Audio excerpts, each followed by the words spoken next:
The Shandong region was inundated by countless river valleys and surrounded by tall mountains. With such rugged terrain breaking up the flow of winds, much of it was thus shrouded in year-round mists. Wei Wuxian and Wangji travelled in the direction that the ghost's left arm had pointed, finally happening upon a tiny village. Mud houses with thatched roofs were encircled by a number of fences. A flock of many-coloured hens and chicks pecked at grain as they wandered in and out of yards, and a big, bright feathered rooster perched on one foot upon a roof. It shook its crest, twisting its neck as it surveyed the land with pride. Fortunately, none of the households had dogs. The villagers probably didn't get to eat much meat themselves, let alone have extra bones to feed dogs. The road split at the village entrance, branching off in 3 directions. 2 of those roads were visibly worn and flattened with frequent use. The surface of the last path, however, was overgrown with weeds. A crooked rectangular stone marker stood beside it, pointing in the same direction as the path. The marker was aged and the weather-worn, with a massive crack that stretched from top to bottom. Stalks of withered grass poked from the cracks. 2 giant characters, presumably the name of the destination of the road led to, were carved into the stone.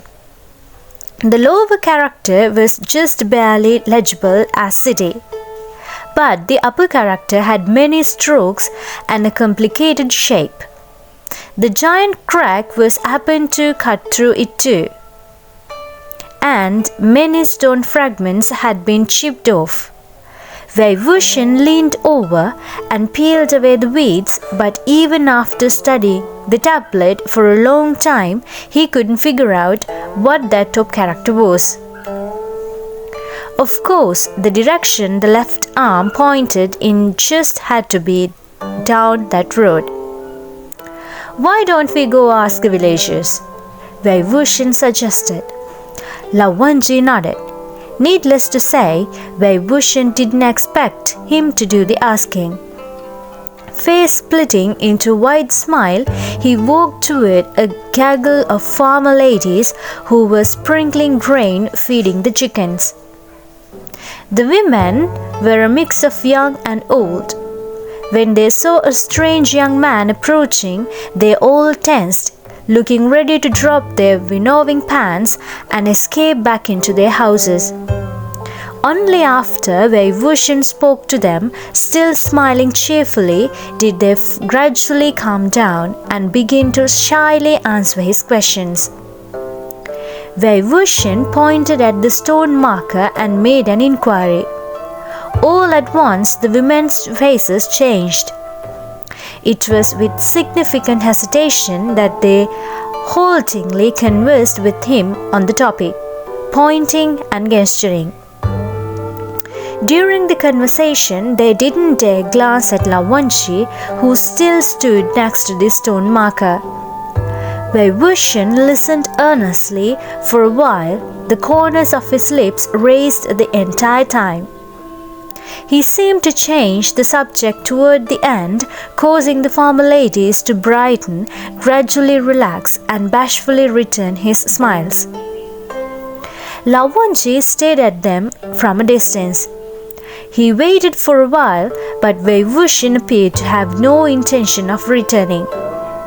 Wangji slowly hung his head and kicked at a small rock next to his foot. He flipped and fiddled with that innocent little rock over and over for quite a while. When he looked up again, Wei Wuxian had taken something from his robes and passed it to the chattiest of the farmer ladies.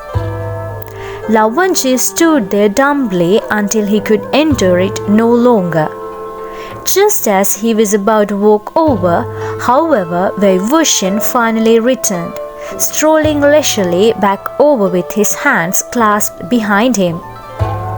"Hangwenchun, you should have gone over," he commented as he returned to Wangji's side. "They keep rabbits in their yard." Wangji did not react to this discovery. "What information did you obtain?" he said coolly instead. "This road leads to Yi City. The first word on the tablet is Yi," Wuxian said. "Yi for Xiao? Chivalry?" Wangji asked. "Yes and no." "Please elaborate." "It's the same word but a different meaning," Wuxian explained. "It's not the Yi for chivalry but Yi for Yichuang, charitable mortuary." They started down the road, treading untangled weeds and leaving the stone marker behind them as Wuxian continued to share his findings. "Those ladies said most people in Yi City are short-lived. It's been that way for ages. Whether naturally short or violently abbreviated, their lives end early, and so the city has a lot of mortuaries to store bodies in. On top of that, the local specialties are coffins, joss paper, and other kinds of funerary goods. Their craft is exquisite, whether it be coffins or paper funerary effigies. Thus did the city get its name." There were barely perceptible dips and ruts in the road, in addition to the broken rocks and wind-blown weeds. While Wuxian talked and walked, Wangji had been watching out for his every step.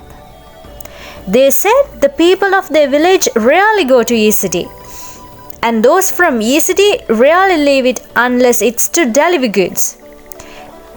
They've barely seen anyone in recent years, and this road has been deserted for many more. It's going to be a difficult walk indeed." "And?" Wangji prompted. "And what? What did you give them?" "Oh, that! Those were cosmetics," Wuxian replied. In Shanghai, he had purchased a small box of rog from the fake cultivator, quack doctor, while grilling him for information. He'd been carrying it on him ever since. "When you ask people for information, you've got to give them something as thanks," Wuxian explained. "I was going to give them money at first, but they were too nervous to accept it. I noticed they really liked the scent of that rogue, like they'd never used such a thing before, so I handed it over." He paused briefly, then said, "Hangwenjun, why are you looking at me like that? I know the rug wasn't high quality, but I don't have flowers and accessories on me at all times to give to ladies like I did in the past. I really didn't have anything else to give them, and it was better than nothing." Wangji's brows furrowed, as if the statement had evoked an unhappy memory, and he slowly turned his head away. As they pushed forward down the difficult road, the weeds gradually withdrew and shrank back to the sides, while the road itself grew increasingly wider. The fog, meanwhile, grew thicker and thicker. A set of dilapidated city gates appeared at the end of the road, and the ghost's left arm clenched his hand into a fist.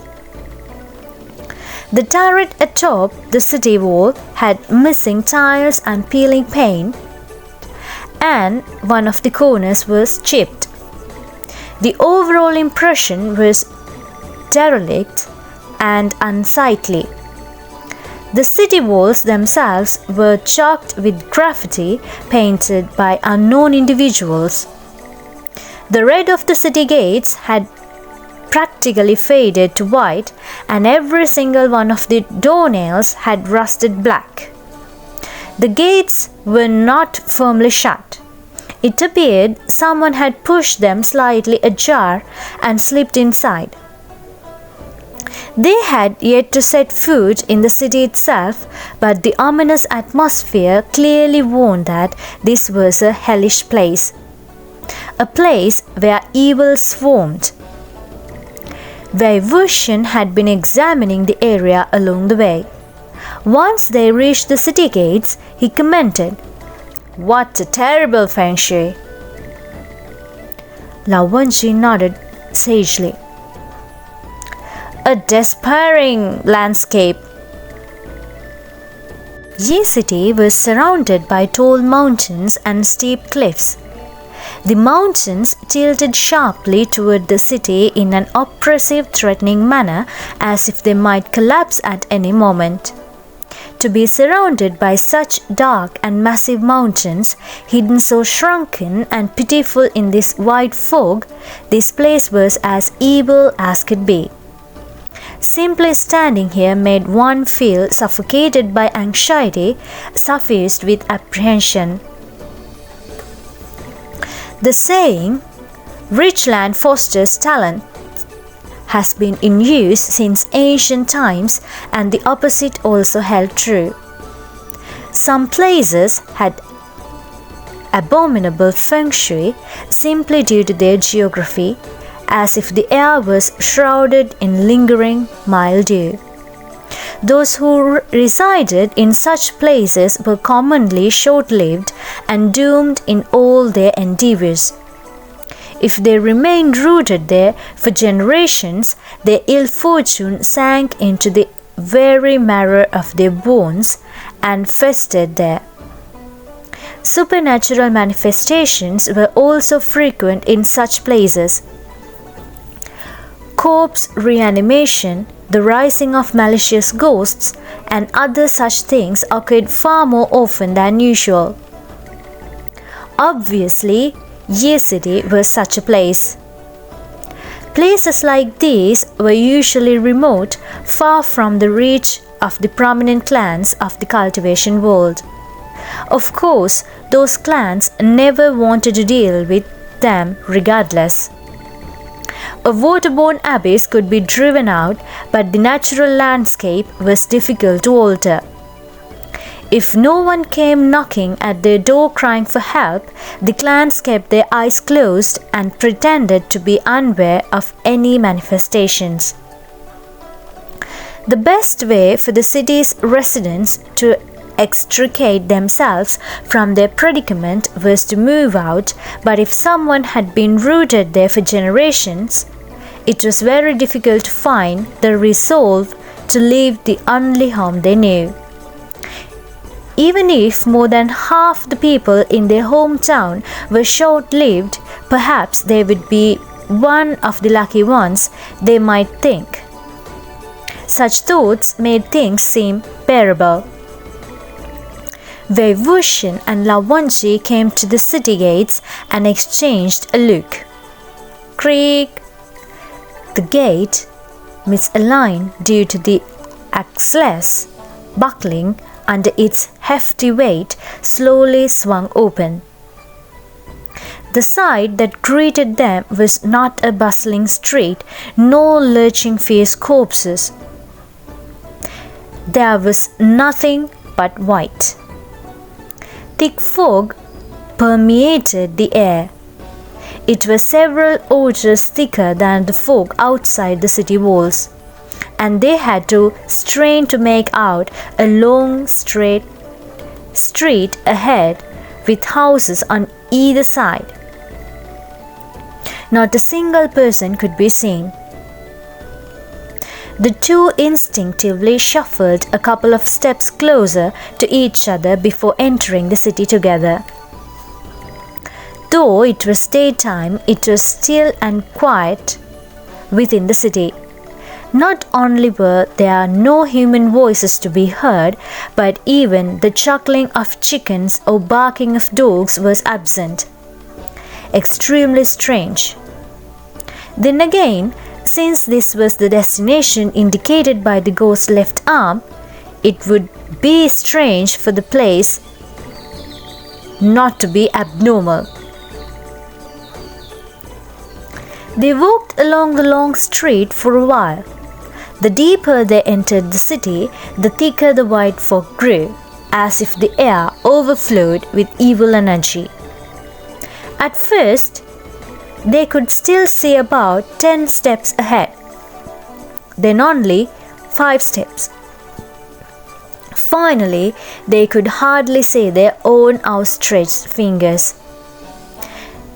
The farther where Wuxian and Wangji walked, the closer they pressed together, touching shoulders in order to be able to see each other's faces. A thought surfaced in Wei Wuxian's mind. If someone took advantage of this fog and snuck in between us, making us a group of 3 instead of 2, we might not even notice. Just then, his foot kicked something. He looked down but couldn't make out what it was.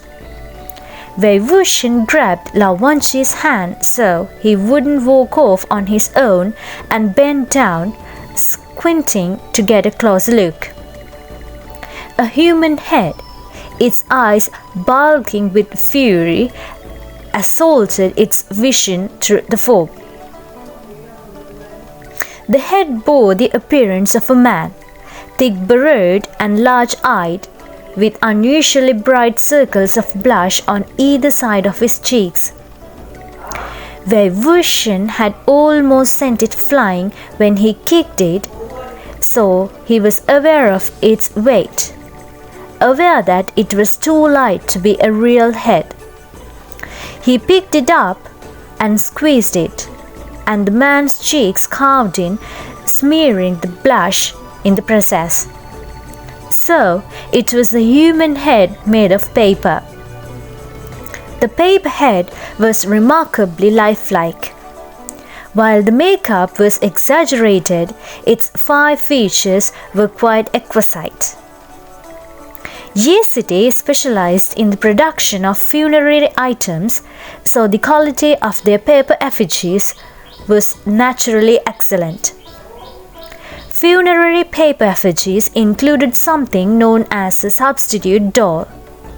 Folk held that when a substitute doll was burned for the deceased, they could suffer in hell on their behalf, scaling the mountain of knives and plunging into the cauldron of boiling oil in their stead.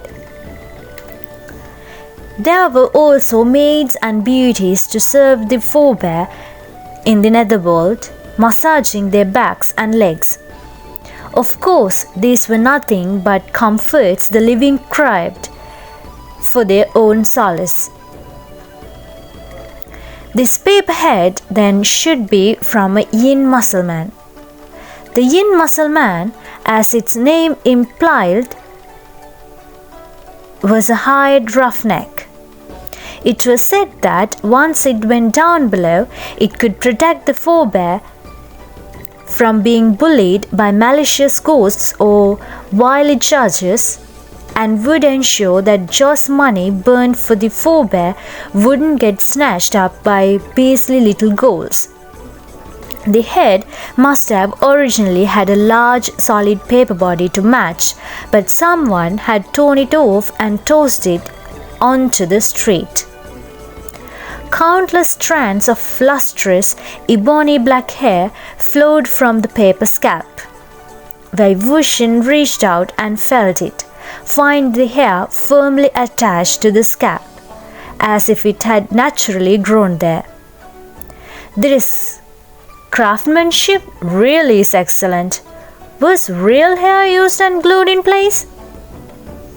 Suddenly, a scrawny little shadow darted right past him. The appearance of this shadow was highly strange. It brushed right by him and ran past, disappearing into the thick fog in a flash. Bichen unsheathed on its own and attempted pursuit before it promptly returned and sheathed itself once more. The thing that had scurried past him was much too fast, certainly too fast for a human. "Keep your eyes open and be on alert," Wangji cautioned. Although it had simply brushed past, there was no telling what it might do next time. Wuxian stood up. "Did you catch that just now?" "The sound of footsteps and a bamboo pole," Wangji answered. Indeed, in that short encounter, aside from the sound of frantic footsteps, they'd heard another strange sound. The da, da, da was crisp and clear, similar to a bamboo pole beating the ground in rapid taps. What had caused such a sound? Just then, they heard more footsteps ahead in the dense fog. This time, the footsteps were very light, very slow, and also numerous and varied. It seemed to be a number of people cautiously approaching, attempting to remain undetected. Wuxian flicked his hand, flipping out a yin burning talisman, and casually sent it off in that direction. If anything ahead was boiling with resentment, the talisman would burn, and the resulting firelight could at least brighten the area. The newcomers ahead realized someone had thrown something at them and retaliated instantly. Multiple sword glares in a rainbow of colors, scathing and murderous, came hurtling at them. Bichen leisurely unsheathed itself and traced a half circle before Wuxian, beating all the sword glare back. The group of newcomers was battered into total confusion. Having heard their angry noises, however, Wangji immediately withdrew Bichen while Wuxian wondered aloud. "Jinliang? Sichui?" He was not mistaken. Jinliang's voice echoed from within the white fog. "You again?" "That's what I was gonna say," Wuxian said. Lan Sichui's voice was filled with delight despite his best attempts at restraining himself. "Young Master Mo, you're here too? Does that mean Hangguanjun has also come?" Jinliang immediately shut up when he heard Wangji might be there, as if the silencing spell had been cast upon him. Clearly, he was scared he'd be disciplined if caught in the act of any wrongdoing. In contrast, Lan Jiangyi also shouted, "He must have! That was Bichen just now, right? That was Bichen!" "Yeah, he's here. He's right beside me as we speak," Wuxian replied. "Come over here, quick, all of you." Learning the ones before them were friends rather than foes, the group of youths reacted as if they'd just been saved. Everyone hastily gathered together. Aside from Jinliang and the Lan juniors, there were also 7 or 8 boys in the uniforms of other clans, the hesitation on their faces still unfaded. They were likely juniors from other highly regarded cultivation clans. "Why are you all here?" Wuxian asked. "Attacking so fiercely right away? Thank goodness I have Hangguanjun here with me. What if you hurt ordinary folks?" Jinliang rebutted. "There's no ordinary folks here. There's no one in this city at all." Lan Sichui nodded. "Evil miasma pervades all, even under the light of day. Moreover, not a single store is open."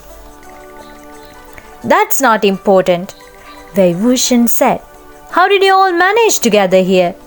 Don't tell me you guys arranged to come out as a group for a night hunt?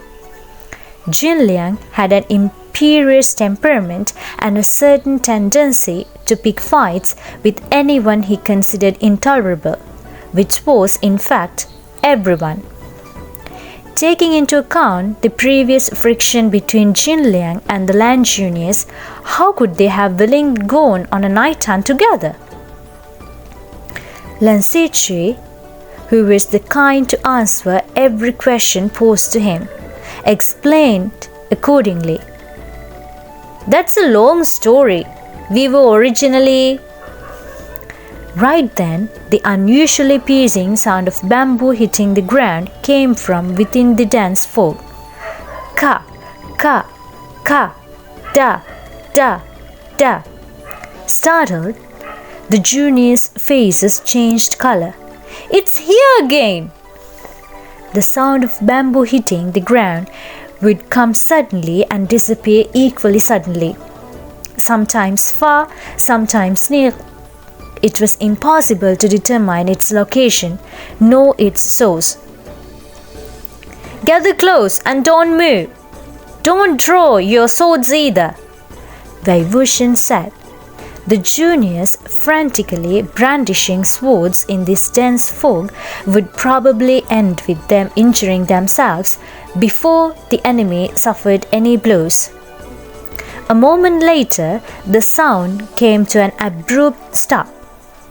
After a long silence, one of the clan juniors whispered, "It's that thing again. How long is it going to keep following us?" "It's been following you guys?" Wuxian asked. "We stayed together since we entered the city, afraid of losing each other with how thick this fog is, and then we suddenly heard that noise. It wasn't this fast at first, and it only came every so often with long intervals of peace. We even saw a small, indistinct figure in the fog ahead of us, but when we ran over, it had already disappeared. That sound has followed us ever since." "How small?" Wuxian asked. Lan Ziqi guessed it near his chest. "Very much so. Quite petite." "How long have you guys been here?" Wuxian asked. "Almost half an incense time," Lan Ziqi replied. "Half an incense time?" Wuxian turned round. "Hangguanjun, how long have we been here?" Wangji's voice came through the haze of the white fog. "Nearly one incense time." "You see," Wuxian said, "we've been here longer, so how did you manage to get ahead of us? And only bump into us when you doubled back?"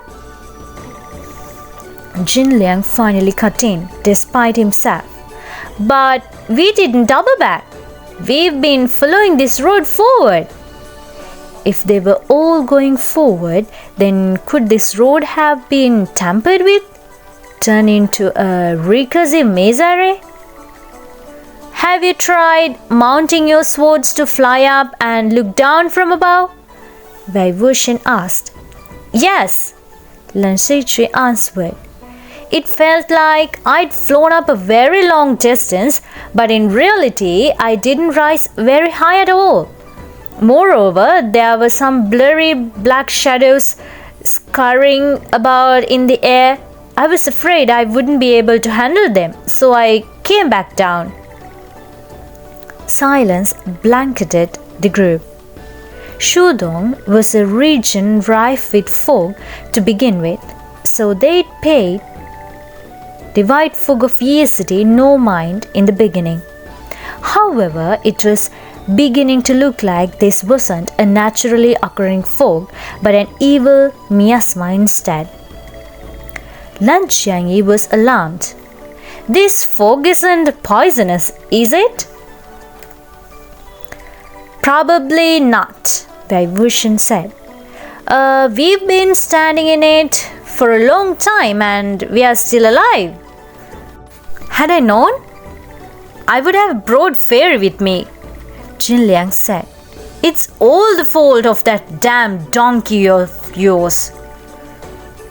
When Wuxian heard the dog's name, goosebumps shivered down his back.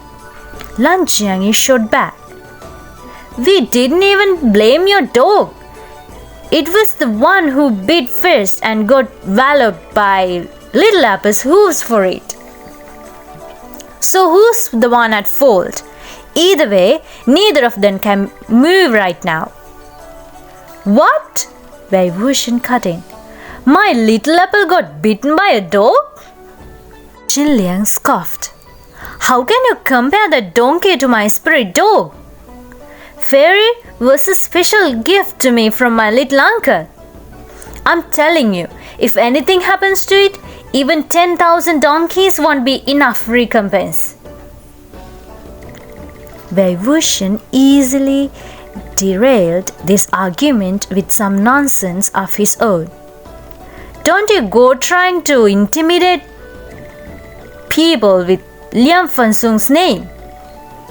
Furthermore, Little Apple is a steed that Han Guanchen gifted me. Why would you guys bring Little Apple down the mountain to a night hunt and allow it to be injured too? Liar! The Lan Juniors responded as one. They refused to believe that Han Guanchen, with his taste and class, would pick such a steed as a gift. Even though Wangji didn't refute this statement, they vehemently refused to believe it. Sorry, young Master Mo, Lan Sijie explained. Your little donkey was making a racket every day at the cloud recesses. The seniors have been complaining for a long time. They told us we must drive it out the next time we descend the mountain for a night hunt. So we... Xingchen also wasn't convinced this spotted donkey was a gift from Wangji. I loathe the sight of that donkey. And what's with that name? Little Apple? So stupid. Lan Jiang, thinking such harsh words would be unwise if the donkey really was a gift from Han Guanchen, jumped to its defense. What's wrong with the name Little Apple, huh? It likes to eat apples, so it's called Little Apple. How sensible. It leagues better than you naming your fat dog Fairy. How is Fairy's fat? Xingchen retorted furiously. I dare you to find another spirit dog more agile. All of a sudden, everything went quiet. After a few moments, Wuxian asked, Is anyone still here? There was a wave of indicating they were all still around. Wangji replied coldly, silencing spell. So he'd actually silenced everyone at once. Wuxian felt his own lips despite himself feeling rather lucky. At that moment, they heard footsteps ahead and to their left. They sounded clumsy, pausing after every step. Soon after, the same noise could be heard in front, on the right, on the side, behind them, all round. Although the fog was too thick to see anything clearly, the stench of rot had already permeated the air.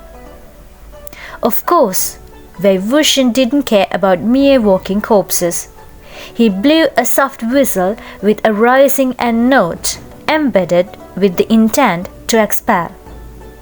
When the walking corpses hidden in the fog heard that whistle, they faltered as expected.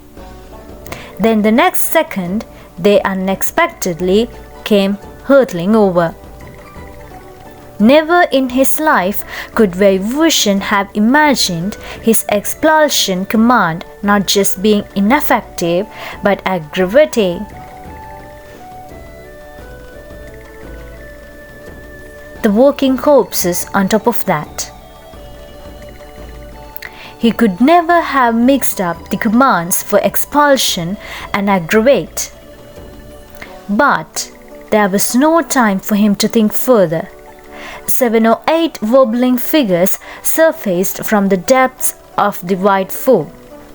If they were visible enough the thickness of Yi City's fog, then that meant they had already gotten very close. Beechen's icy blue sword glare broke through the white fog. It slashed a sharp circle around the group, cutting the many walking corpses right at the waist, before swiftly returning to its scabbard. Wuxian breathed a sigh of relief. Under his breath, Wangji murmured quietly, "Why?" Wuxian was pondering the same question. Why did the whistle order fail to expel those walking corpses? With such a slow gait and rotten stench, they can't be high level. They should have been the type to flee in fright if I simply clapped. It's not like whistling runs on spiritual power. It's impossible for it to just suddenly lose its effectiveness. This has never.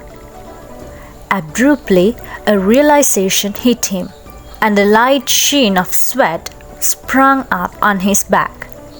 No, it wasn't that this had never happened before. It had, and not just once.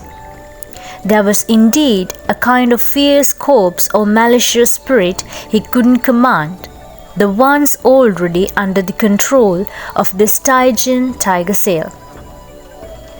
Wangji undid the silent spell and Lan Suchi could speak again. Hongguanjun, is the situation very dangerous? Should we leave the city immediately? But with the fog so thick and the road impassable, and we can't fly out. One of the other clan juniors said, I think there's more walking corpses coming this way. Where? I didn't hear any footsteps. I thought I heard strange breathing. But the boy trailed off in embarrassment, realizing how silly he sounded the moment the words left his lips. Another boy mocked. I gotta hand it to you. Breathing? Those walking corpses are dead people. How can they be the one sound of breathing? Just as he spoke, another burly figure lunged over. Beechen unsheathed once more, and the figure's head and body split with a strange popping noise. The clan juniors near it all screamed. Worried they'd been injured, Wuxian quickly called out, What's wrong? Something spurted from that walking corpse, Lan Xie said. It looks like some sort of powder. It's bitter and sweet and rank. He'd wanted to speak, but with extremely unlucky timing had inhaled an abundance of powder when he opened his mouth. Disregarding all thoughts of proper conduct, he spat and sputtered a number of times. The powder that had erupted from the walking corpse was no small matter. It was still wreaking havoc in the air around them, and if it found its way into their lungs, the effects would be much more dire than simply getting a mouthful of the stuff. Stand further away from that area, all of you, Wuxian ordered. And you, come over here and let me take a look. Okay, Lan Xie answered. But I don't see you. Where are you? Visibility was so low that it made moving around difficult. Remembering that Beechen's light cut through the white fog every time it was unsheathed, Wuxian turned to address Wangji. Hongguanjun, draw your sword for a moment so he can come over. Wangji was standing right next to him, but he did not respond. nor did he move. Suddenly, about 7 steps away, there was a flash of translucent, icy blue sword light. Wangji was over there? Then, who was the one standing beside him in silence this whole time? Suddenly, Wuxian's vision went black. A darkened face loomed in his vision. It was dark because it was covered by a thick, dense layer of black smoke.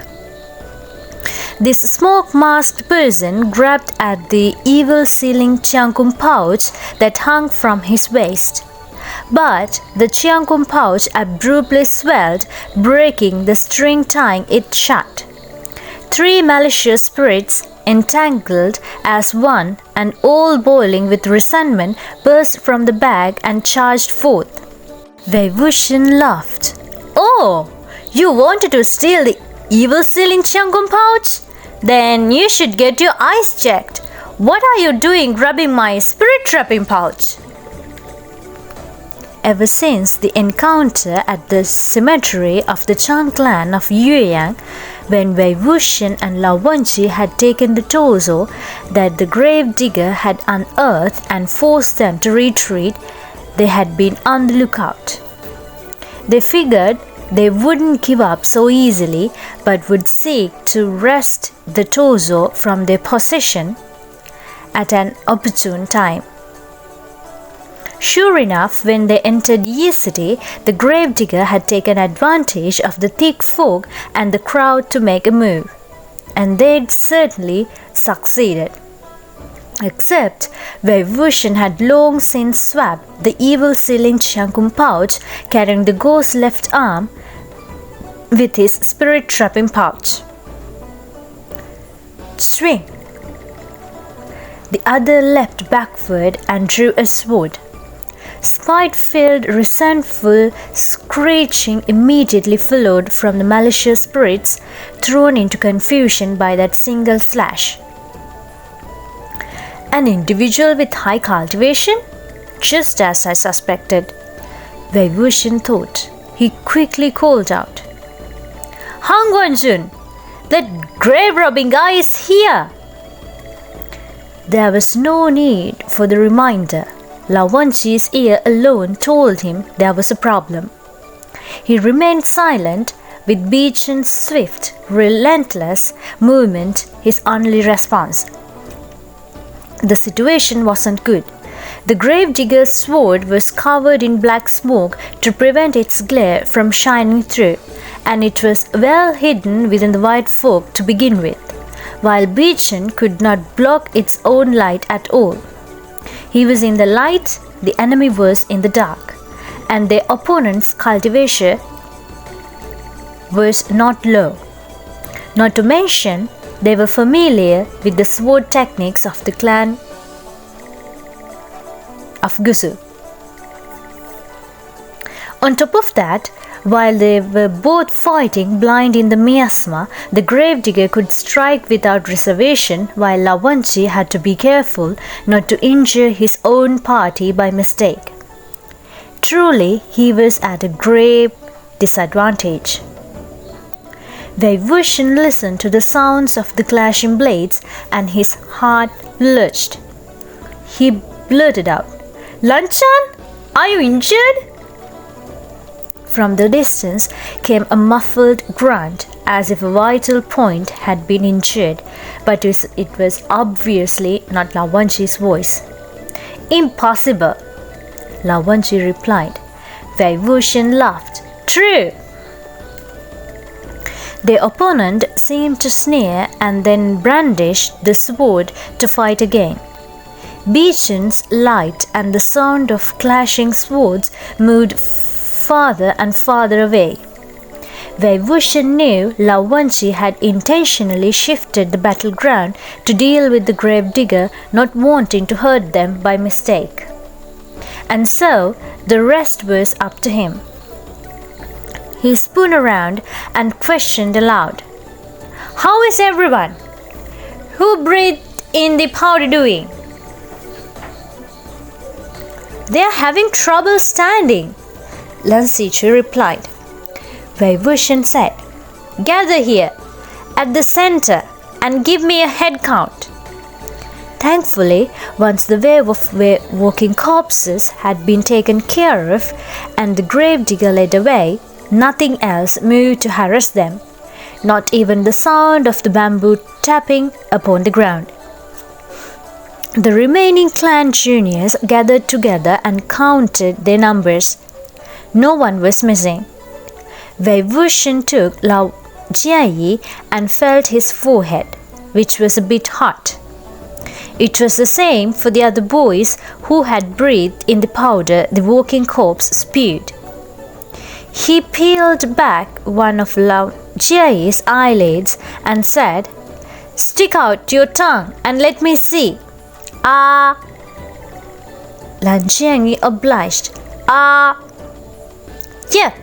Congratulations, you've got corpse poisoning," Wuxian said.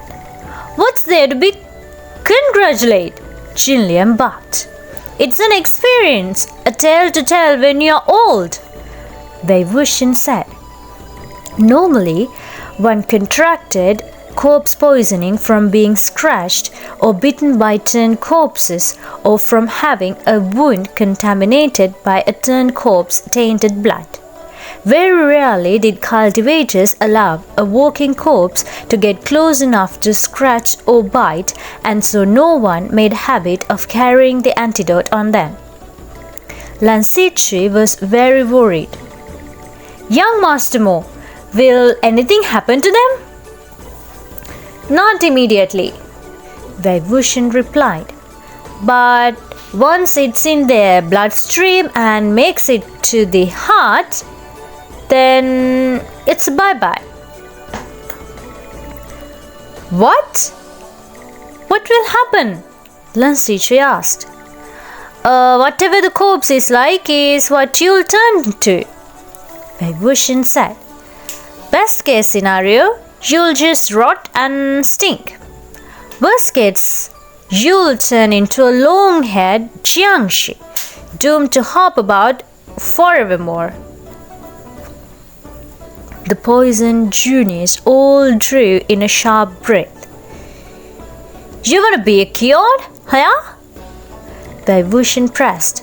They all nodded emphatically. "If you want to be cured, listen up.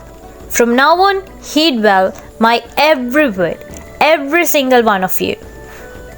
While a good number of the boys still didn't know who he was, they had seen how familiarly he treated Hang Wanchun, addressing him like a peer of the same generation to the point of calling him by his birth name. They were also stuck in this eerie city choked with evil miasma and furthermore currently poisoned, feverish and generally anxious and fearful.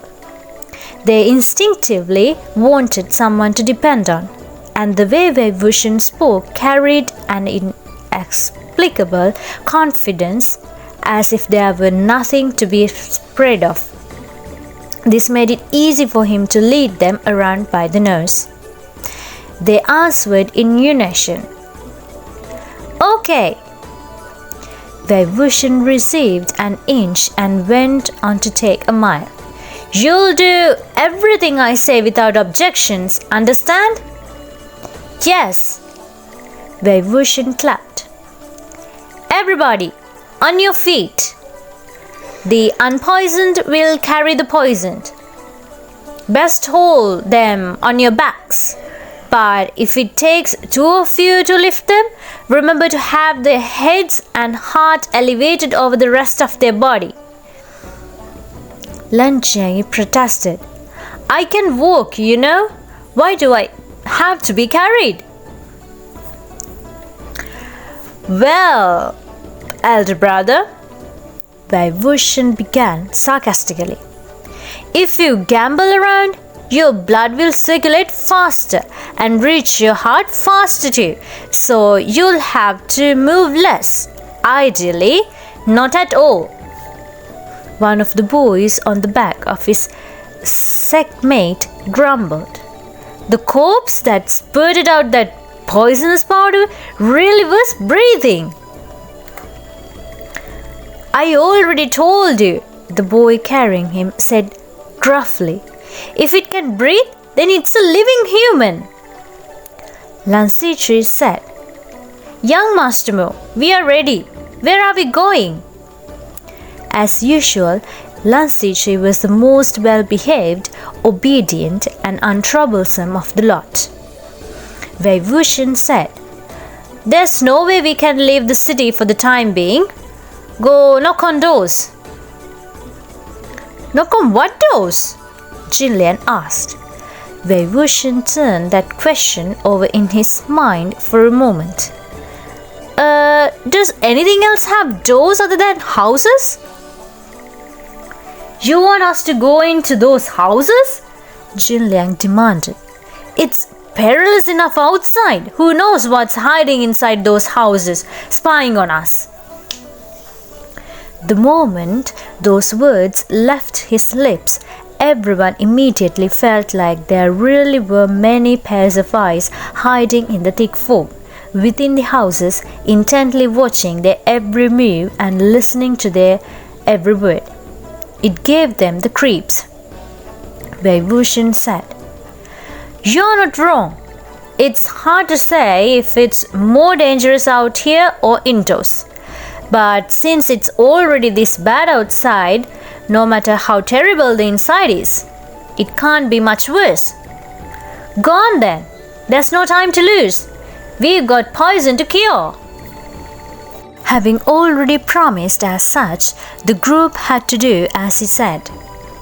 Following Wei Wuxian's instructions, everyone held onto the scabbard of the person in front of them to avoid losing each other in the fog, and knocked on one door after the other. Jinliang banged heavily for a long time but heard no response from within. "There doesn't seem to be anyone inside. Let's go in." Wei Wuxian's voice came drifting over. "Who told you to only go in if there's no one inside? Keep knocking. We want to enter an occupied house." "You want an occupied one too?" Jinliang demanded. "Yep. Knock properly. You were knocking too hard just now. It's very rude," Wei Wuxian scolded. Jinliang was so angry that he almost kicked down the wooden door, but in the end he only stomped his foot petulantly. Every house on the long street had their doors shut tight, and no matter how much they knocked, they remained silent. The more Jinliang knocked, the more irritated he became, though he did lighten his knocks significantly. Lan Xichui, on the other hand, was good-humoured the entire time. When they came to knock at the 13th shop, he repeated the same question he'd repeated many times before. "Is anyone here?"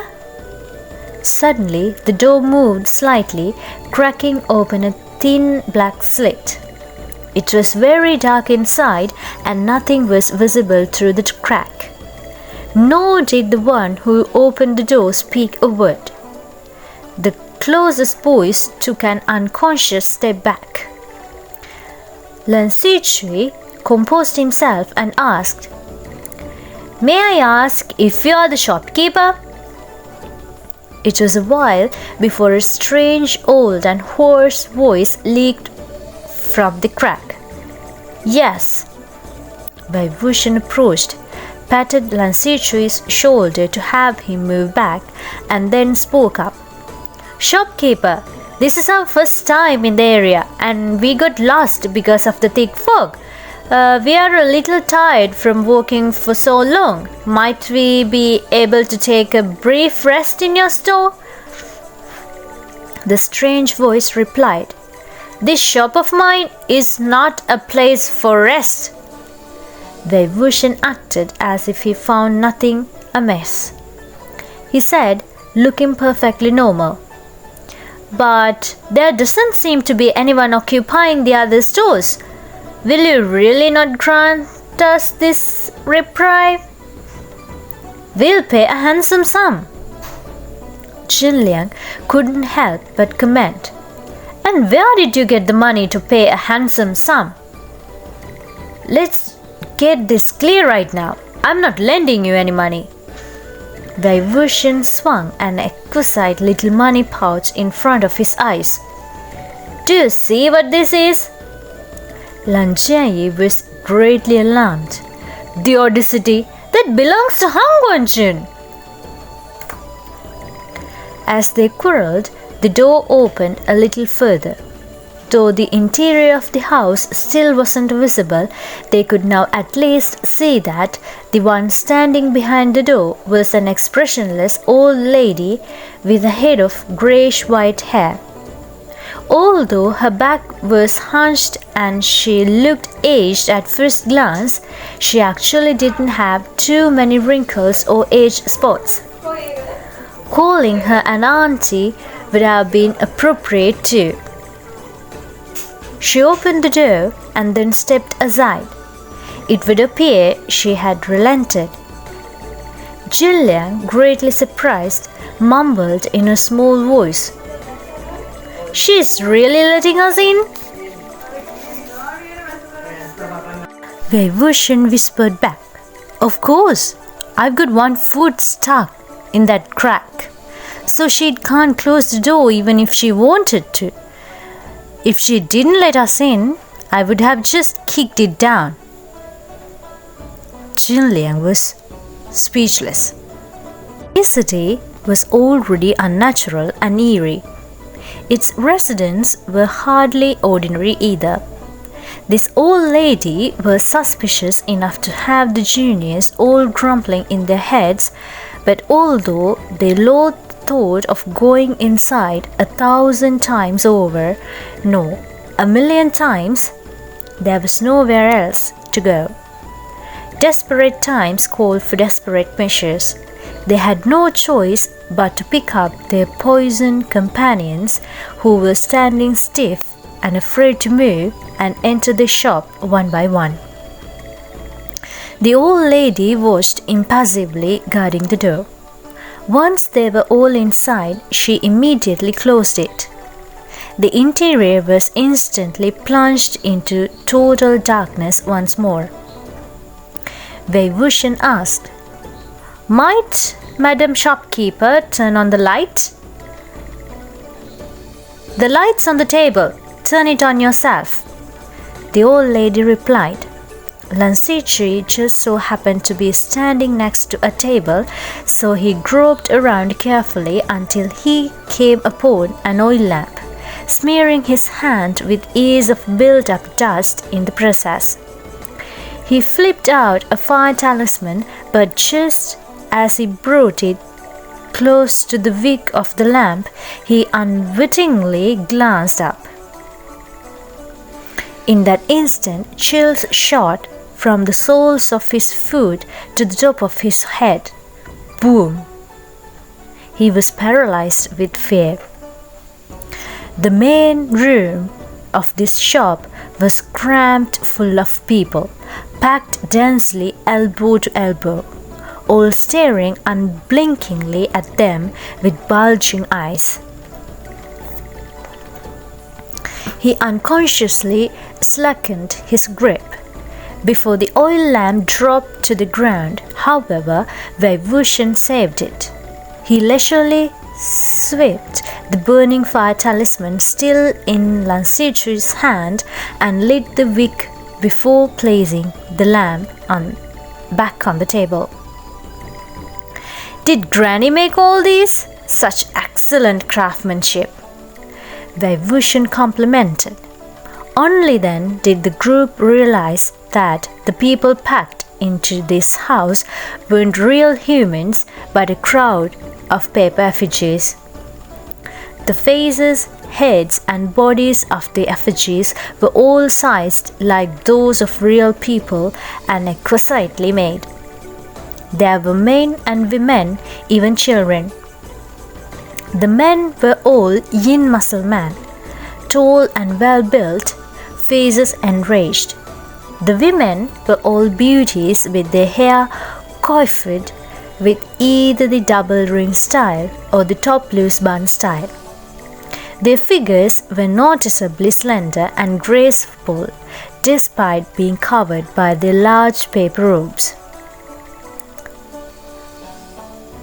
The patterns on which were finer than those of real brocade. Some were painted heavy with vivid red and green, while some were left starkly blank white. Every single one of the paper effigies had giant blush circles applied to their cheeks to mimic the color on the faces of the living. However, none of the pupils had been dotted to finalize the work, leaving the sockets white. The richer the blush, the ghastlier they appeared. There was another table inside the center room, and upon it were several candles of various heights. Wuxian lit every single one, and the golden light brightened a good half of the house. Apart from the paper effigies, there were two large floral wreaths set on the left and right sides of the central room, and just money of both bells and tails was piled in small heaps in the corners. Xingchen had drawn 1/3 of his sword at first, but on seeing that this was nothing but a shop that sold funerary goods, he let out an imperceptible sigh of relief and sheathed it. Even when a cultivator passed away, the cultivation clans never carried out these messy and gloomy folk ceremonies. The boys had rarely seen anything like this, so after the initial fright had passed, their curiosity flared and they felt goosebumps all over. Truly, this was more exciting than hunting an average Xiao beast on a night hunt. No matter how thick the fog was, it didn't enter the house. This was the first time since entering Yi City that they could easily see each other's faces, and it put them more at ease. Seeing them relax, Wuxian turned to the old lady once more. "May I borrow the kitchen?" The old lady, who didn't seem to appreciate the firelight, was practically showing dead glares at the oil lamp.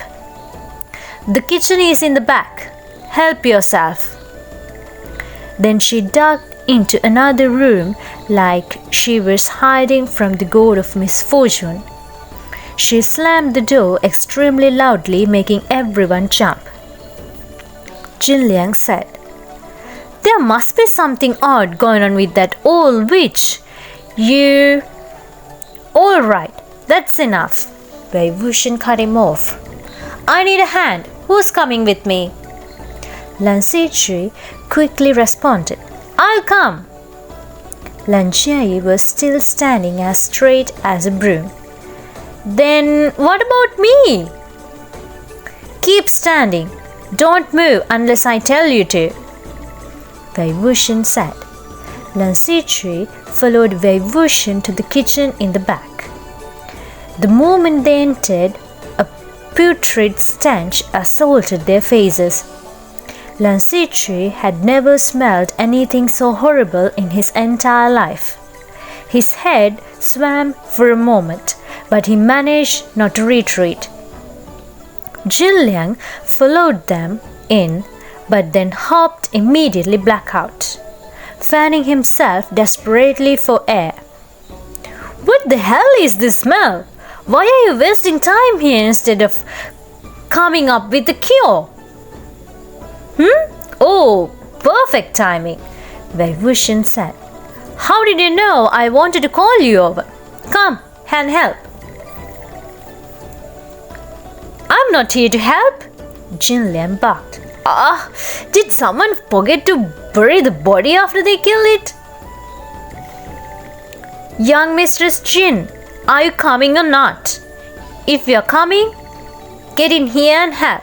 If not, go sit outside and ask someone else to come over," Wuxian said. Xingchen flew into a rage. "Who's young Mistress Jin? Watch what you say!" He pinched his nose for a while, dilly-dallied for a while, and then finally huffed. "Well, I gotta see what the hell you're up to." And thus he lifted his ham and stormed furiously over the threshold. Unexpectedly, however, Wuxian opened a box on the ground with a bag. That was where the awful smell was emanating from. A leg of pork and a chicken were sealed in that box, and the once pink meat had turned completely green. It was pockmarked with little white larvae that coiled about. Jin Liang was effectively forced back out again. Wuxian picked up the box and passed it to him. "Go, toss this out. Anywhere's fine as long as we don't smell it." Jin Liang had his stomach filled with nausea and a head filled with misgivings, but he still obeyed and tossed the box out. He took out a handkerchief to violently wipe his hands, then tossed that handkerchief out as well. When he returned, Wuxian and Lan Ziqi were unexpectedly washing the kitchen, having drawn 2 buckets of water. "What are you two doing?" Jin Liang demanded.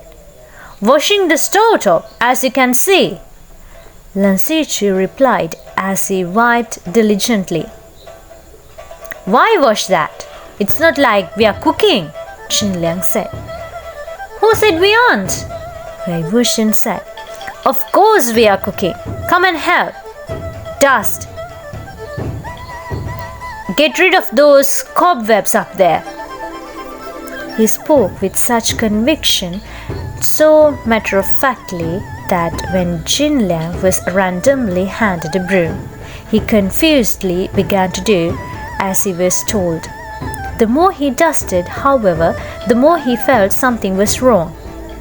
But just as he was about to hurl the broom at Wuxian's head, Wuxian opened another box, and he dashed out in alarm. Thankfully, there was no foul smell to assault their noses this time. The 3 moved quickly, and soon the kitchen looked brand new. There were finally signs of life, and it no longer entirely resembled a decades-abandoned haunted house. There was chopped wood readily available in the corner, and they piled it into the hearth of the stove and kindled the flames with a fire talisman. They then placed a large newly washed pot on the stove to boil some water. Wuxian poured glutinous rice from the second box, washed every grain, and then dropped the rice into the pot. "Sure, making congee?" Jin Liang asked. Wuxian replied. Jin Liang slapped the rag down. Wuxian admonished him. "Look at you, losing your temper after doing only a bit of work. Look at Ziqi, he's working the hardest, but he had said anything? What's so bad about congee?" Jin Liang retorted. "What's so good about congee? Watery and tasteless." "Wait, no! You think I'm angry about the taste of congee?" "Either way, it's not for you," Wuxian said. Jin Liang was even more incensed by that. "What did you say? I worked for so long and I don't get a bite?" Lan Ziqi spoke up. "Young Master Mo, could it be that this congee can cure corpse poisoning?" Wuxian smiled. "Yes, but the cure isn't the congee, it's the glutinous rice. It's a folk remedy. Usually you apply the glutinous rice to scratches or bind wounds. In the event you guys ever wind up in the same situation again, you can give it a try. It might hurt a lot, but it's definitely effective and you'll see instant results." But they weren't scratched or bitten. They breathed in toxic powder, so we can only make glutinous rice congee for them to eat. Understanding dawned on Lan Ziqi. No wonder you are so adamant about going into a house, and especially an occupied one. Only places where people live would have kitchens and therefore glutinous rice. Who knows how long this rice has been sitting around or whether it's still edible? Xingchen said. Besides, it's been at least a year since anyone's used this kitchen. It's all dusty and even the meat is rotten. Did that old lady not need to eat this year? There's no way she knows how to pull off in India. So how did she manage to survive? Wuxian calmly replied, either this house has always been empty and she isn't the owner of the store at all, or she doesn't need to eat. Lan Xizhui said in a hushed voice, not needing to eat would make one a citizen of the dead, but that granny is obviously breathing. Wuxian randomly added whatever was in a series of bottles and jars to the pot, mixing them in with the spatula as he spoke. Oh yeah, you guys weren't done telling your story. How did you all end up coming to Yi City together? There's no way you just so happened to run into us again by chance? The two boys immediately turned solemn. Xingchen replied, me, those lands, and the ones from other clans, we were all chasing something. I came from Xiang. Lan Xizhui added, we came from Langye. What something? Wuxian asked. Lan Xizhui shook his head. Not a clue. It's never shown itself, and none of us know exactly what it is, or who, or what organization. Many days ago, after Xingchen sent his uncle away on a wild goose chase and released Wuxian, he'd been worried that Xingchen really would break his legs. So he decided to slip away in secret, disappear for maybe half a month, and reappear after Xingchen's temper had cooled. He handed off Xidian to one of Xingchen's trusted subordinates and fled. During his escape, he came to a small city at the border of Xiang in hopes of finding a good nighthand location. He stopped to rest at a large inn and was memorizing incantations in his room that night when Fairy, who had been lying at his feet, suddenly started barking at the door.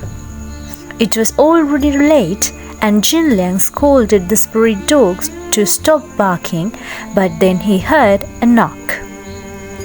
Although Fairy had stopped barking, it was still agitated, scratching the ground furiously with its sharp claws as its throat rumbled with low growls.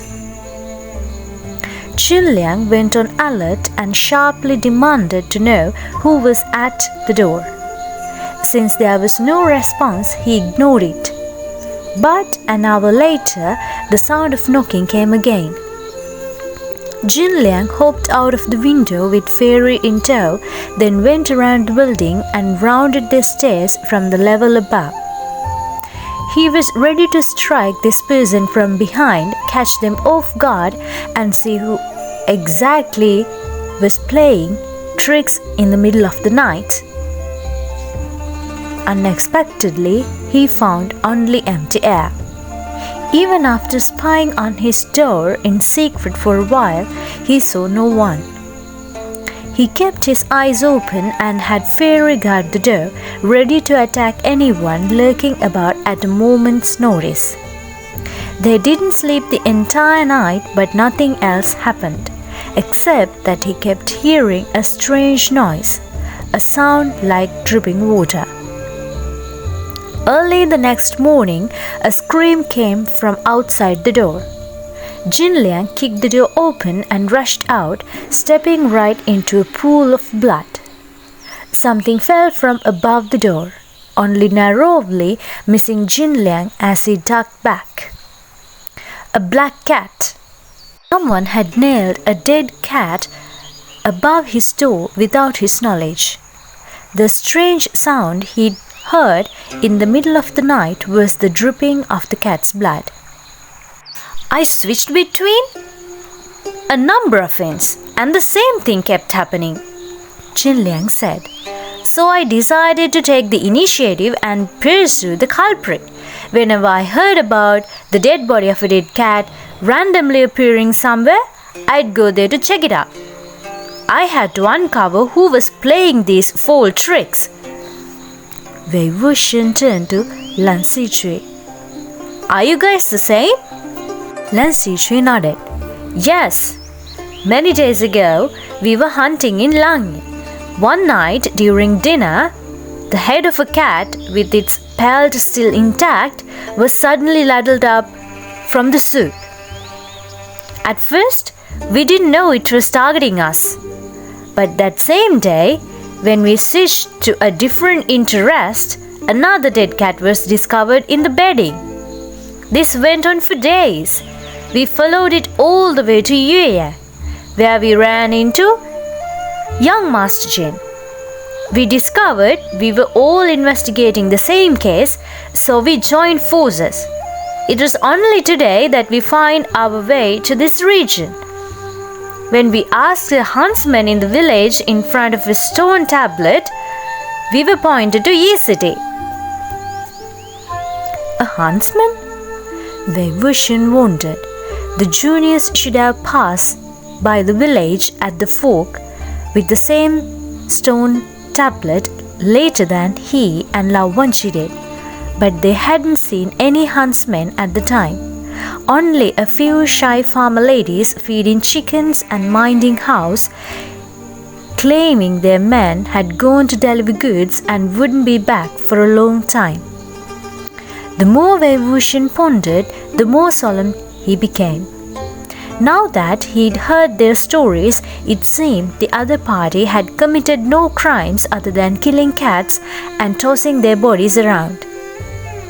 Although it was surely horrifying to experience and behold, the boys had not been hurt. Instead, the incidents only roused their curiosity and desire to get to the bottom of things. Furthermore, the juniors had met up in Yueyang, which also happened to be the place where Wuxian and Wangji had just departed to come southward to Shudong. From the look of things, someone had intentionally led the oblivious kids to run into the two of them. Guiding a bunch of naive juniors to a place full of unknown dangers to face the dismembered limb of a murderous fierce corpse? Was this not exactly the same modus operandi as the case of the Mobile Age? And that wasn't even the most complicated problem. Wei Wuxian was much warier of the fact that the Stygian tiger seal could be here in Yi City at this very moment. Unwilling as he might be to accept the possibility, it was the most logical explanation. Since there existed someone who could restore the remaining half of this Stygian tiger seal, there was no telling whose hands the restored Stygian tiger seal had landed in, regardless of whether it was supposedly taken care of. Lan Xichui, who had been crouching and fanning the firewood, looked up and said, "Young Master Mo, the glutinous rice congee seems to be done."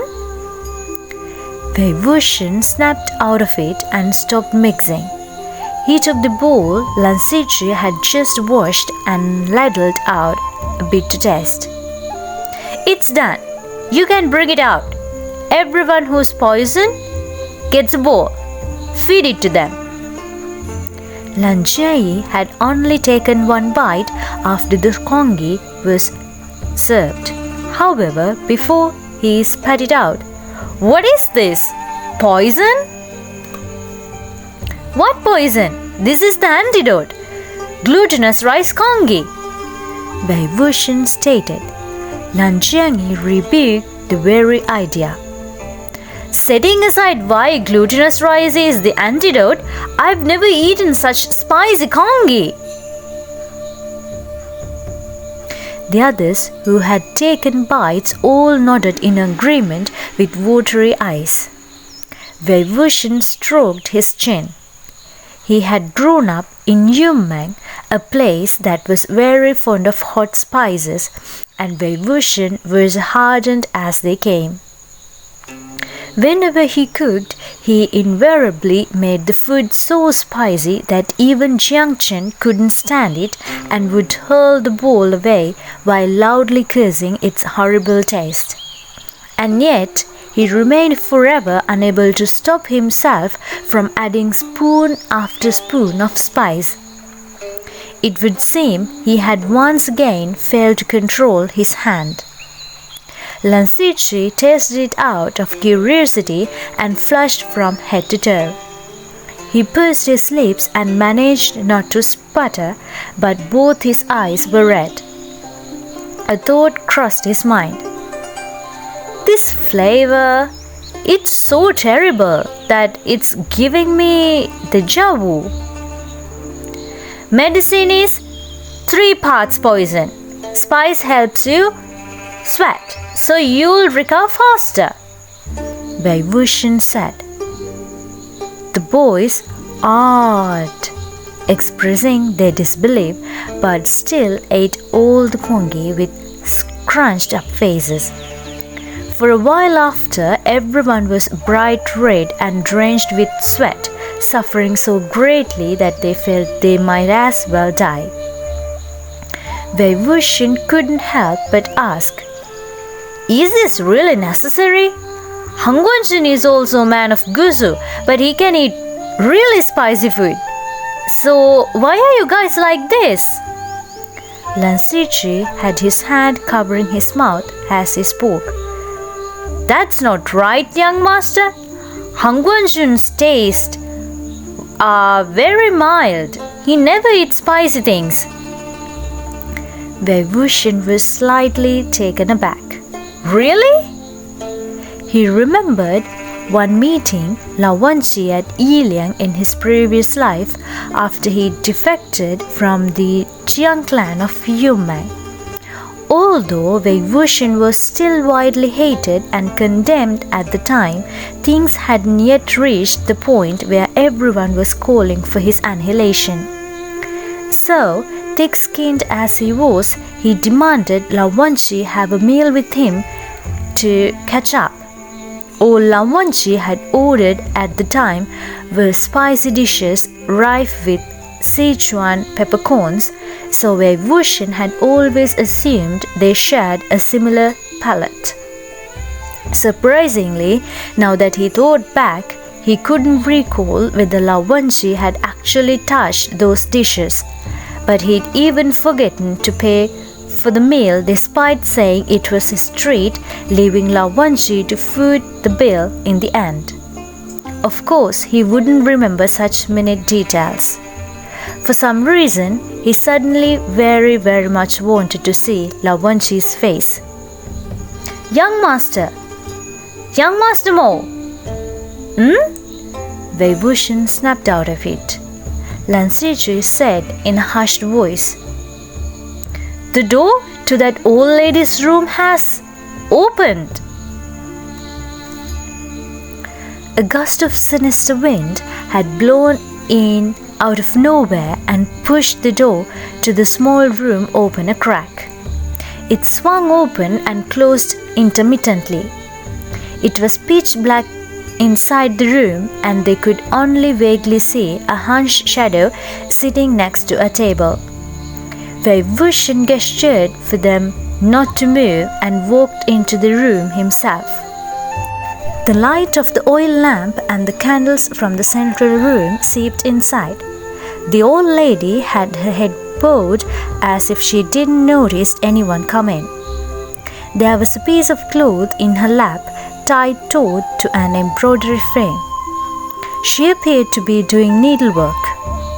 Her hands were stiffly pressed together as she tried to poke a thread through a needle. Wuxian seated himself next to the table. "Granny, why not turn on the lights when you thread your needle?" "Let me." He took the needle and thread and fixed it in no time. Then he returned them to the old lady and walked out of the room like nothing was the matter, closing the door behind him. "Leave her be," he said. "Did you check if the old witch was alive or dead when you went in just now?" Xingchen asked. "Don't call her an old witch. It's rude," Wuxian chided. "That old lady is a living corpse."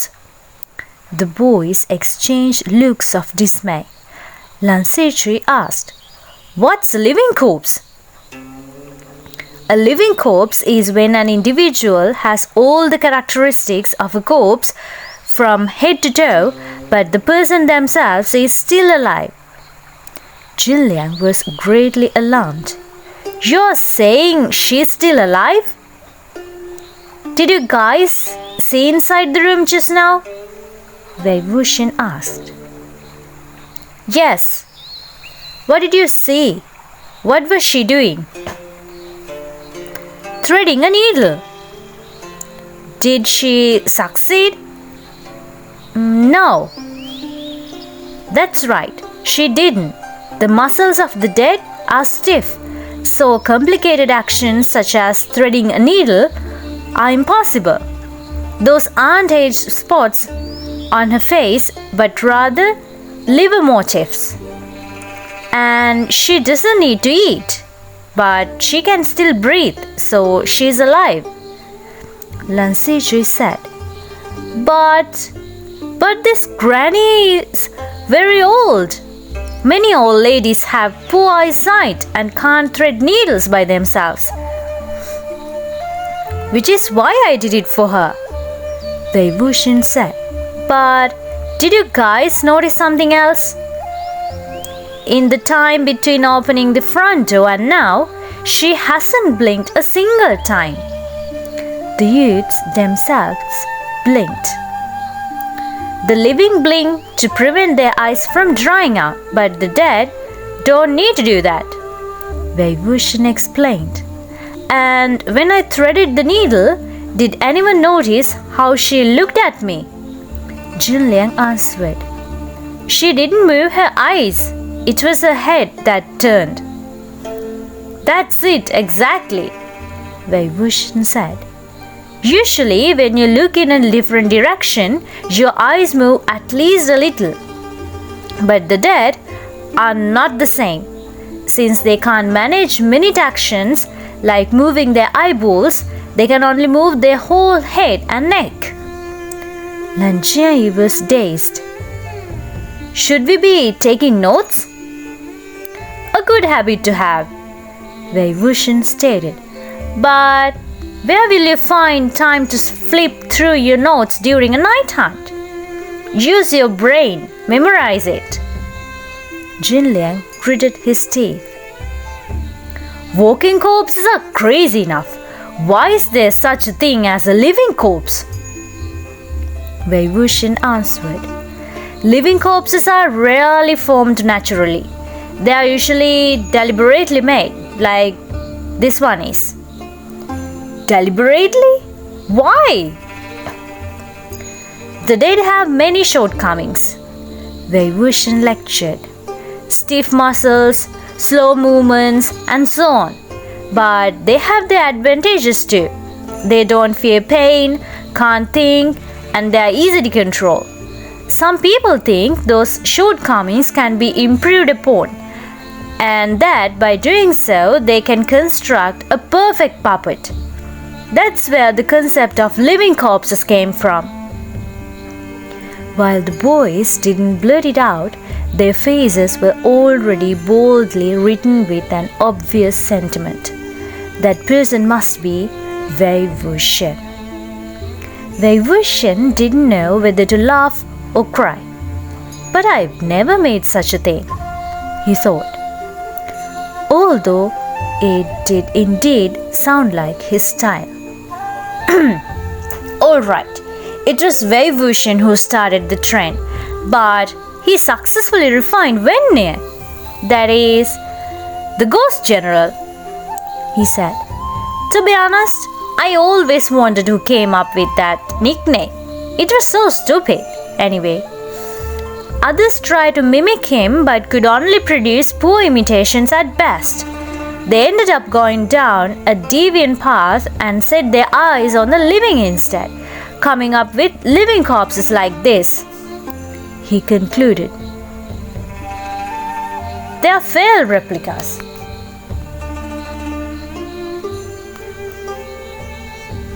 At the mention of Wei Wuxian's name, Jin Liang's expression grew cold. He hummed. Wei Ying was a deviant himself.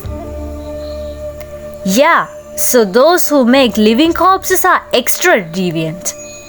Wei Wuxian agreed. Young Master Mo, what should we do now? Lan Sijie asked. Some living corpses might not know they are already dead, Wei Wuxian said. I see that old lady is one of those who hasn't quite figured it out. So it'll be fine if we refrain from bothering her for now. Just then there was suddenly a series of crisp taps, the sound of bamboo hitting the ground. It sounded like it was just outside a nearby window, which was sealed by black boards. The faces of the clan juniors in the central room turned pale. Having been consistently harassed by the sound since entering the city, they had begun panicking upon hearing it. Wuxian motioned for them not to make a sound. They held their breath and watched as he stood next to the window, peering through an extremely thin crack between the planks of the door. At first, all he saw was white. He thought it was because the fog outside the house was too thick, leaving nothing visible. But then the white rapidly shrank away. It was a pair of savagely white eyes currently glaring fiercely through the crack in the door. All the white he'd seen wasn't the miasma, but this pair of eyes which completely lacked pupils. Jin Liang and the others' hearts were pounding, terrified he would suddenly be struck by disaster and fall, clutching his eyes. They heard Wei Wuxian let out an "ah," and their hearts jumped into their throats, their hair standing on end. What is it? Wei Wuxian whispered in the teeniest voice. Shh, don't speak. I'm looking at it. Jin Liang hushed his voice to be even teenier than Wei Wuxian's. Then what did you see? What's out there? Wei Wuxian neither moved his eyes nor gave a direct answer. Yep, amazing. Wow! His profile was filled with delight. The praise and awe he expressed seemed to come sincerely from the bottom of his heart, and the clan juniors' curiosity rapidly overtook their nervousness. Lan Sijie couldn't help but ask, Young Master Mo, what's so amazing? Ayya, it's so interesting. Keep it down, don't scare it away. I'm not done looking. Wei Wuxian shushed him. Move, I want to see, Jin Liang said. Me too. You really want to see this? Wei Wuxian asked. Yeah. Wei Wuxian slowly shuffled aside, acting incredibly reluctant. Jin Liang was the first to go over. Lining himself up with the thin crack in the wood, he peeked out. Night had fallen by now. Nights here tended to be chilly, but surprisingly, the evil miasma circulating in Yi City had dispersed quite a bit. They could now see at least a few dozen meters of the street. Jin Liang peered for a moment but didn't see anything amazing or so interesting. A little disappointed, he thought, could I have scared it away when I spoke just now? Just as he had that thought, a scrawny, emaciated figure appeared in a flash. Jin Liang felt shivers treble up to his head and explode. He almost screamed out loud, but for some reason, the burst of energy caught in his chest. He forced it down and stiffly maintained his bent pose, waiting for the numbing sensation to pass. Despite himself, he stole a glance at Wuxian. The despicable man was leaning against the window boards with a corner of his lips curled up. He wiggled his eyebrows at Jinliang and smirked. "Isn't it very interesting?" Jinliang showed him a death glare, knowing full well he was messing with them on purpose, and replied through gritted teeth, "Yeah." Then his mind changed track and he straightened up, putting on an air of disinterest. "It's only so, barely interesting." He backed off to the side, waiting for the next fool. With the two of them taking turns at deception, the rest had their curiosity stoked as high as it could go. Lan Shichi couldn't restrain himself. He went to stand in the same spot, but just as he placed his eyes to the crack, he let out a candid "Ah!" and jumped back, his face full of helpless fear. He spun around twice, disoriented, before he found Wuxian and lamented his feelings. "Young Master Mo, outside there's Wuxian replied understandingly.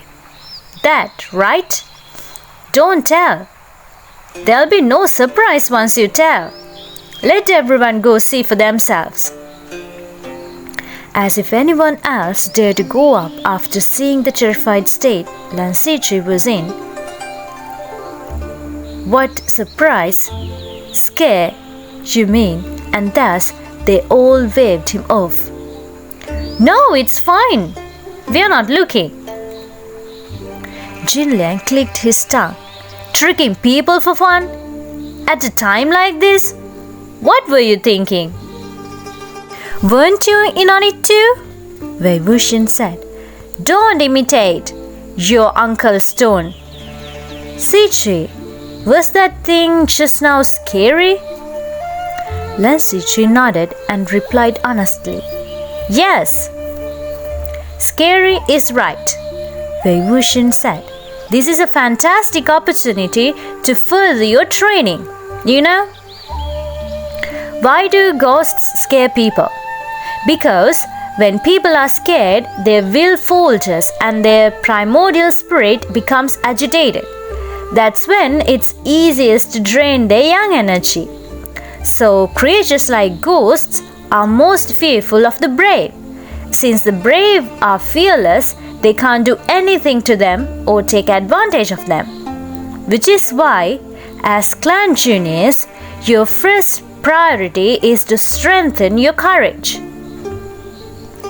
Lan Xiangyi was glad he couldn't move and therefore hadn't gone over to peep out of curiosity. Still, he grumbled. "Courage is innate. Some people are born chickens. What can you do?" "Were you born knowing how to fly on a sword?" Wuxian questioned. "Didn't you practice over and over until you got it?" "Same logic. Get scared again and again and you'll get used to it." "Toilets stink, right? They're gross, right? But trust me, if you lived in toilets for a month, you could even eat in there without tissue." The boys were aghast at the thought and refused him in chorus. "Nope, we don't believe you." "It's just an example," Wuxian said. "All right, I admit I've never lived in toilets before, so I don't know if you'd actually be able to eat in there." That was an irresponsible remark. "But with that thing out there, you guys have to try. Don't just look, you have to examine it. Scrutinize the details and as quickly as you can. Use those details to unearth any weaknesses it might be hiding. Remain steady in the face of danger and find an opportunity to strike back, okay? I've lectured this long. Do you all understand? People don't often have the chance to hear my lectures, you know.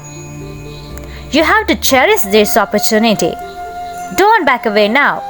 Come over and form a line. Take turns looking.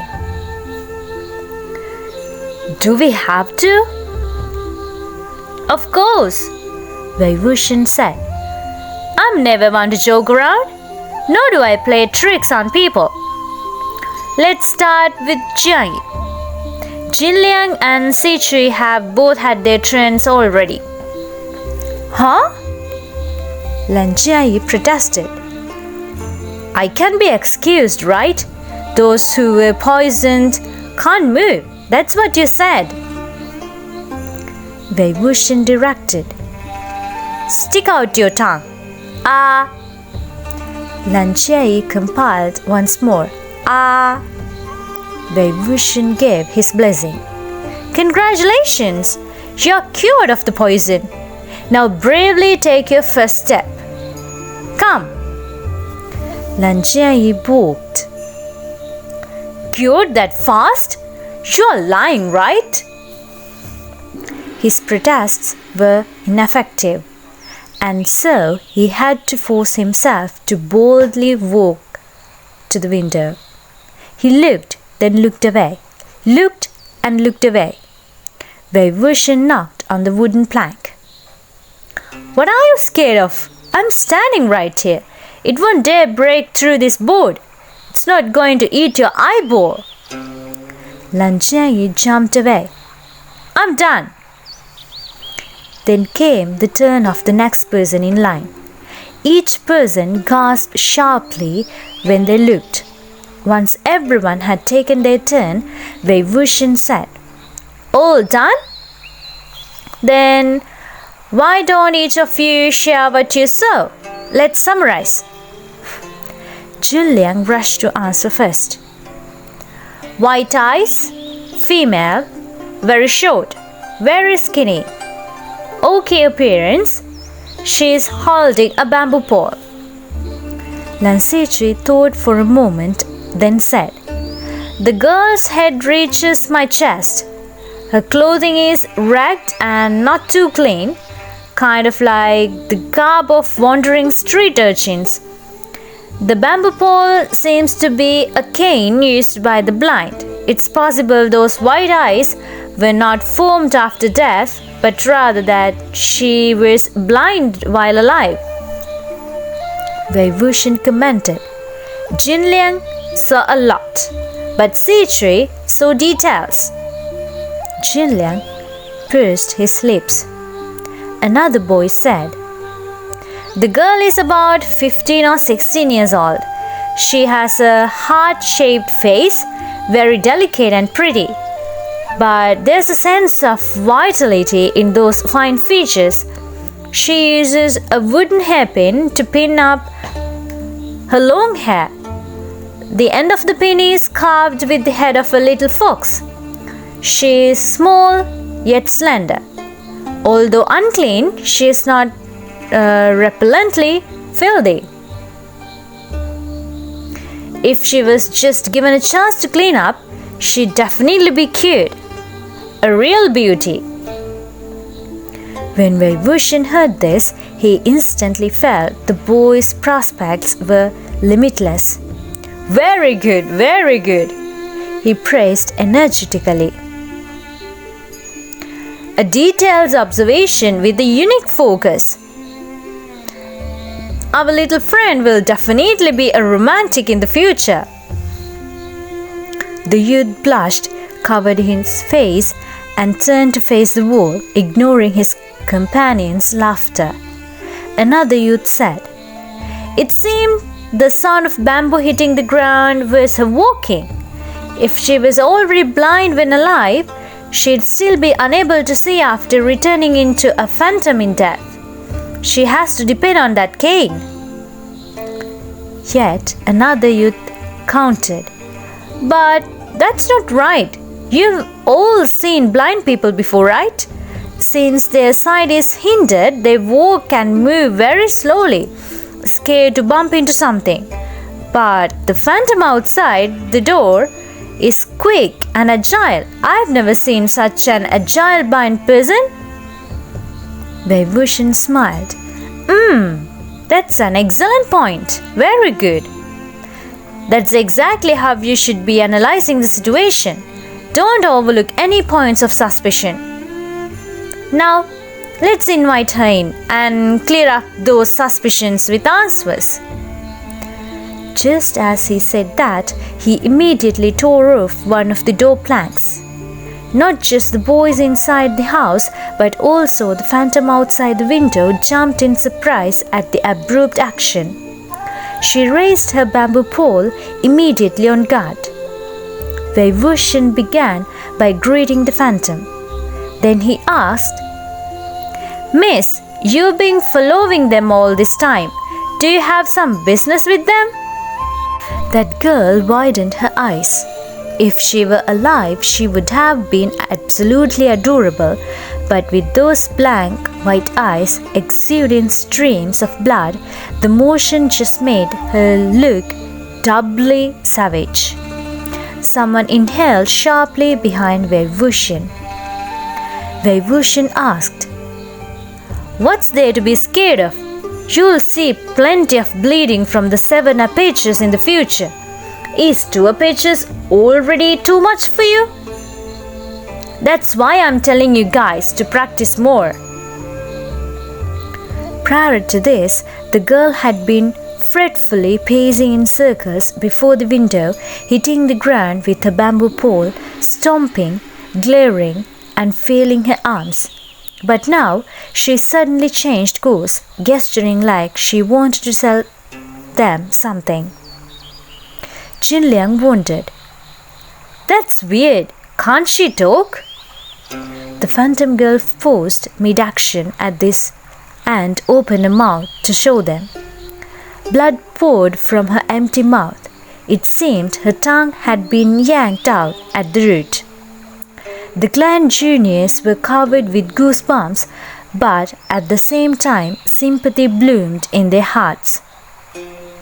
No wonder she couldn't speak. Blind and mute? How unfortunate. "Is she using sign language? Can anyone understand?" Wuxian asked. No one did. The girl stomped her feet impatiently and used her bamboo pole to draw and scrape on the ground. But she obviously wasn't raised in a scholarly family and didn't know her letters. All she'd drawn was a mess of little people, making it impossible for anyone to decipher what she wanted to express. Just then, from the far end of the street came the sound of frantic running and someone panting. The phantom girl suddenly vanished, but she would probably come back on her own. So Wuxian wasn't concerned. He swiftly stuck the door plank back in place and continued to spy on the outside. The other clan juniors also wanted to see what was happening, so they all squished by the door. A column of heads snapped from top to bottom, blocking the crack in the door with their eyes. The evil miasma had thinned out earlier, but now it was circulating again. They saw an unkempt figure break through the white fog, rushing their way. This man was dressed all in black and appeared to be injured, stumbling as he ran. There was a sword at his waist, also wrapped in black cloth. Lan Jianyi whispered, "Is it that smoke mask man?" Lan Sichui whispered back, "It shouldn't be. The smoke mask man's form is completely different from his." There was a group of walking corpses following right behind the man, moving extremely fast. They caught up to him in an instant, and the man drew his sword to meet them. his sword glared bright and clear as he slashed through the miasma. Wuxian cheered in his head. "Nice strike!" Once the sword made its sweep, the familiar earth-spattering noise came again. Blackish red powder spouted once more from the severed limbs of the walking corpses. Surrounded and with nowhere to dodge, the man could do nothing but stand on the spot and be blasted with a face full of powder. Lan Ziqi was stricken by the sight. He whispered, "Young Master Mu, that man, we..." Just then, another group of walking corpses shambled close, outflanking the man as his figure shrank into the crowd. Another sweep of his sword and more corpse toxin erupted into the air. He gasped in yet more of it, seeming to grow unsteady on his feet. "We have to save him," Wuxian said. "How are you going to do that?" Jinliang questioned. "You can't go over there right now. The air is lousy with corpse toxin. You'll be poisoned if you get close." After contemplating for a moment, Wuxian moved away from the window and walked to the heart of the central room. The boy's eyes also unconsciously followed him as he went. They saw a group of paper effigies of various appearances standing quietly between the two giant floral wreaths. Wuxian passed by them slowly and stopped in front of a pair of paper ladies. The appearance of every paper effigy was different, but this pair seems to have been intended to be twin sisters. Their makeup, attire, and facial features were all cast from the same mold. With crescent eyes and smiles on their faces, one could almost hear their giggling laughter. Hair coiffed in the double ring style, they were adorned with golden bracelets, red pearl earrings, and embroidered slippers, fully suited to be the maids of a great and wealthy household.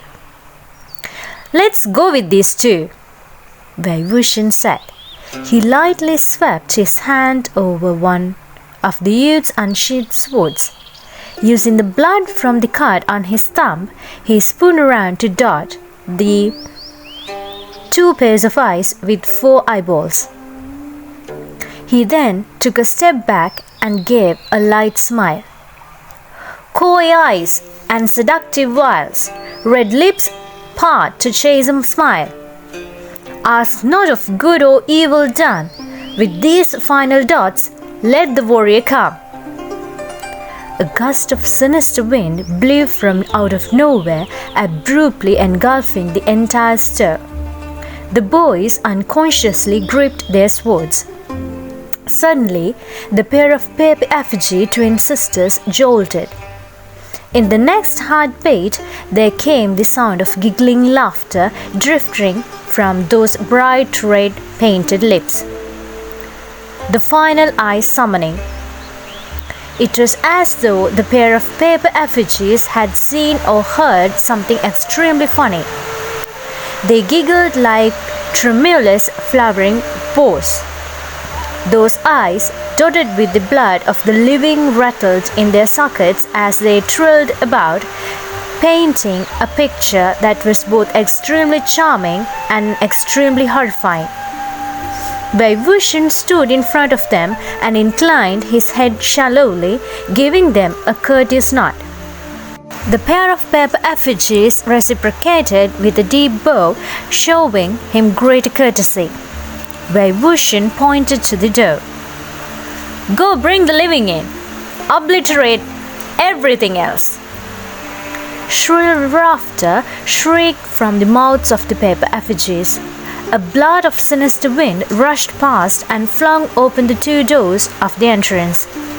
2 paper effigies leaped out, shoulder to shoulder, and dove right into the mob of walking corpses. It was hard to believe that fake humans, so clearly made of paper, could possess such fierce and destructive power.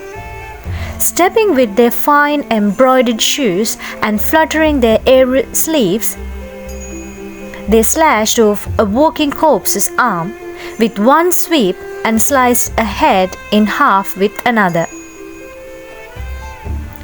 It was as if the paper sleeves had transformed into sharp blades.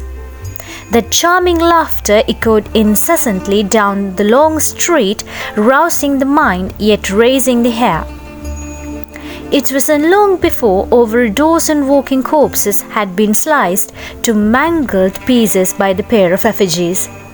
It was a complete victory for the paper maids. Obeying the command they were given, they picked up the weakened escape and carried him inside before jumping out the door.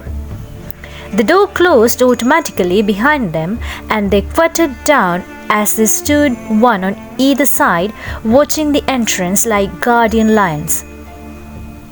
The clan juniors inside the house were gaping. In the past, they had learned stories of the deviant path from books and from their seniors. At the time, they couldn't understand. If it was so wicked, why were there so many people who wished to learn it? Why were there so many imitators of the Yiling patriarch? It was only now, after seeing it with their own eyes, that they understood. The deviant path had its own enticing and mysterious ways, and this final eye summoning was merely the tip of the iceberg. Once most of the youths came around, there was surprisingly no revulsion on their faces. Instead, they were filled with unconcealable excitement. They felt as though they had gained immense insight and a wealth of topics to discuss with their fellow disciples when they returned. Only Xinliang still looked upset. Lan Ziqi went over to help Wei Wuxian assist the man, but Wei Wuxian said, "Stay back and be careful not to touch the corpse toxin. You might get poisoned too if it catches on your skin." By the time the paper effigies had carried the man inside, he was already drained of energy, only half conscious. But now he was a little more alert. He coughed a few times but covered his mouth, seeming to be worried he'd infect the others if he expelled corpse toxin. He asked quietly, "Who are you all?" His voice sounded extremely exhausted, and he had posed the question not only because he didn't know anyone inside this house, but also because he couldn't see. A thick white ribbon was wrapped around the man's eyes. He too was probably blind, and a very good-looking blind person at that. With a straight, fine nose and thin lips of muted red, he could almost be called delicately handsome. He also appeared very young, between a youth and an adult, quite inspiring of sympathy. Wei Wuxian thought, "How come I keep running into blind people recently? Both alive and dead, both in the words of others and with my own two eyes." "Hey," Xinliang said suddenly, "we don't know who this person is yet, or whether he's friend or foe, so why are we saving him so rashly? What if he's evil? Won't we have saved a snake then?" While he wasn't wrong, it was little awkward to be so blunt in front of the man himself. The man wasn't angry, however, and he didn't seem concerned about getting thrown out. He smiled, revealing a pair of small pointed canine teeth. "The little young master is right. It's best if I leave." Xinliang, who had never expected that response, was taken aback for a moment. At a loss for words, he finally settled on humping. Lan Ziqi quickly spoke up to smooth things over. "But it's also possible that this gentleman isn't malicious. In any case, ignoring the dying would be against my family's precepts." Xinliang remained obstinate. "Fine, you guys are the good guys. Don't blame me if anyone croaks." Lan Jiangyi began angrily. "You?" But before he could finish, his tongue tied itself. This was because he saw the sword the man had placed on the table. Half the black cloth wrapping the sword had slipped off, revealing its body. The sword was superbly forged, a paragon of craftsmanship. The scabbard was bronze, carved with fretwork of frost-like fractals. The body of the sword could be seen through the hollow pattern. Like silver stars twinkling in snowflake-shaped light, it had a sort of ice-pure and resplendent beauty.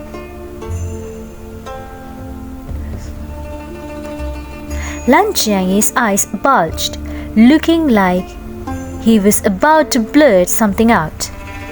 Wuxian didn't know what he planned on screaming, but since the man had used a black cloth to cover his sword, he must not want anyone to see it. He also instinctively didn't want to alert the man, so he smothered Lan Jiangyi's mouth with a hand while placing his index finger upon his own lips, gesturing to all the other shocked youths to not say anything. Junliang mouthed 2 words, then reached out and wrote said 2 words on the dust-covered table. "Shuanghua." "The sword Shuanghua?" Wuxian mouthed his question soundlessly. "The sword Shuanghua that belonged to Xingchen?" Junliang and the others all nodded their conviction. While the youths had never seen Xingchen in person, Shuanghua was a rare famous sword.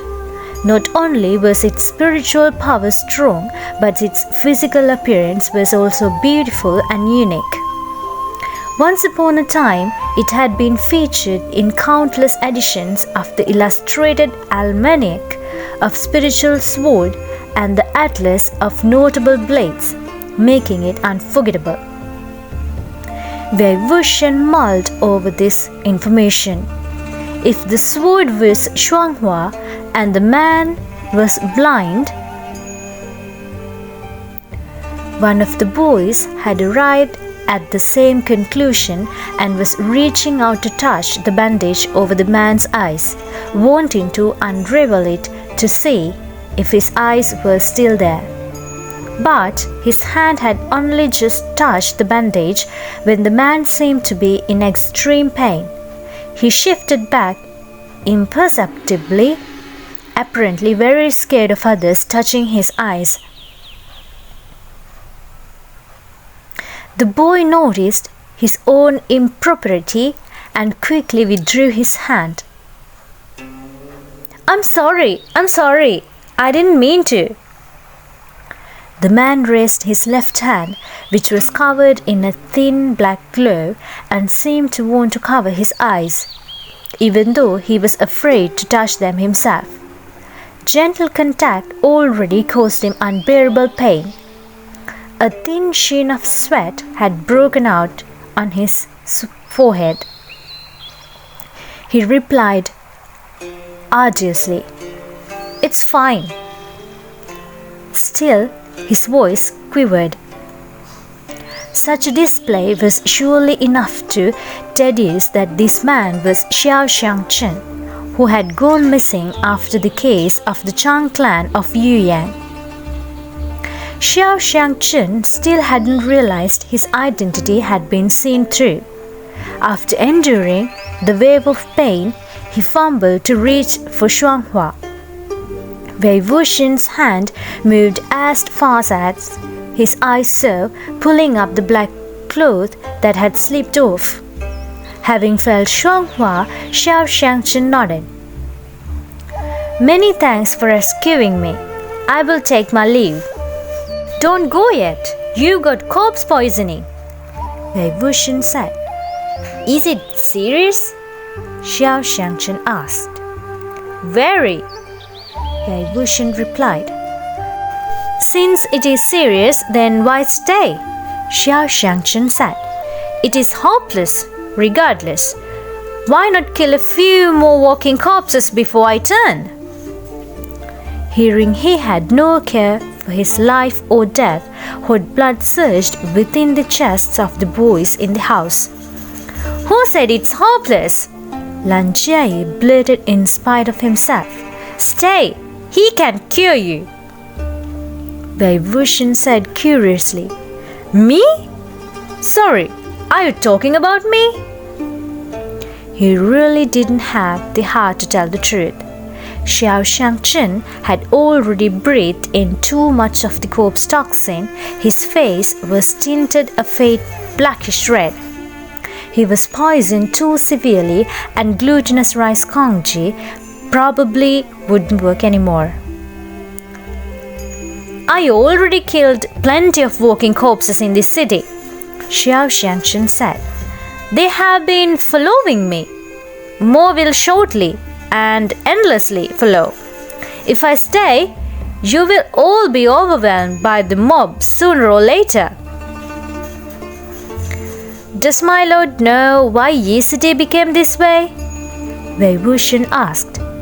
Xingchen shook his head. No, I'm merely a wandering Dai. I wandered here and entered the city for a night hunt after learning of the supernatural activity in the region. There are a great many living and walking corpses in this city. You have yet to experience the brunt of it. Some are agile and hard to defend against, while others expel corpse toxin from their bodies after being cut down. The poison infects instantly upon contact, but if those corpses are not cut down, they tackle and bite, with the end result of poisoning. You're all the same.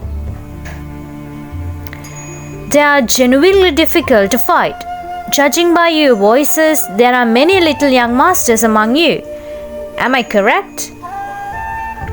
I urge everyone to leave this place as soon as possible. Just as he spoke, they heard the sinister giggling of the paper effigy sisters outside the entrance. This time, the sound of their laughter was shriller than before. Wangji leaned on the door to peek through the crack. Then he swiftly used his body to block the slit, his eyes wide and dumbfounded. So many! Walking corpses? Wuxian asked. How many is many? I don't know, Wangji exclaimed. The entire street is full of them, maybe a few hundred, and that number's growing. I don't think those two paper effigies can hold out for much longer.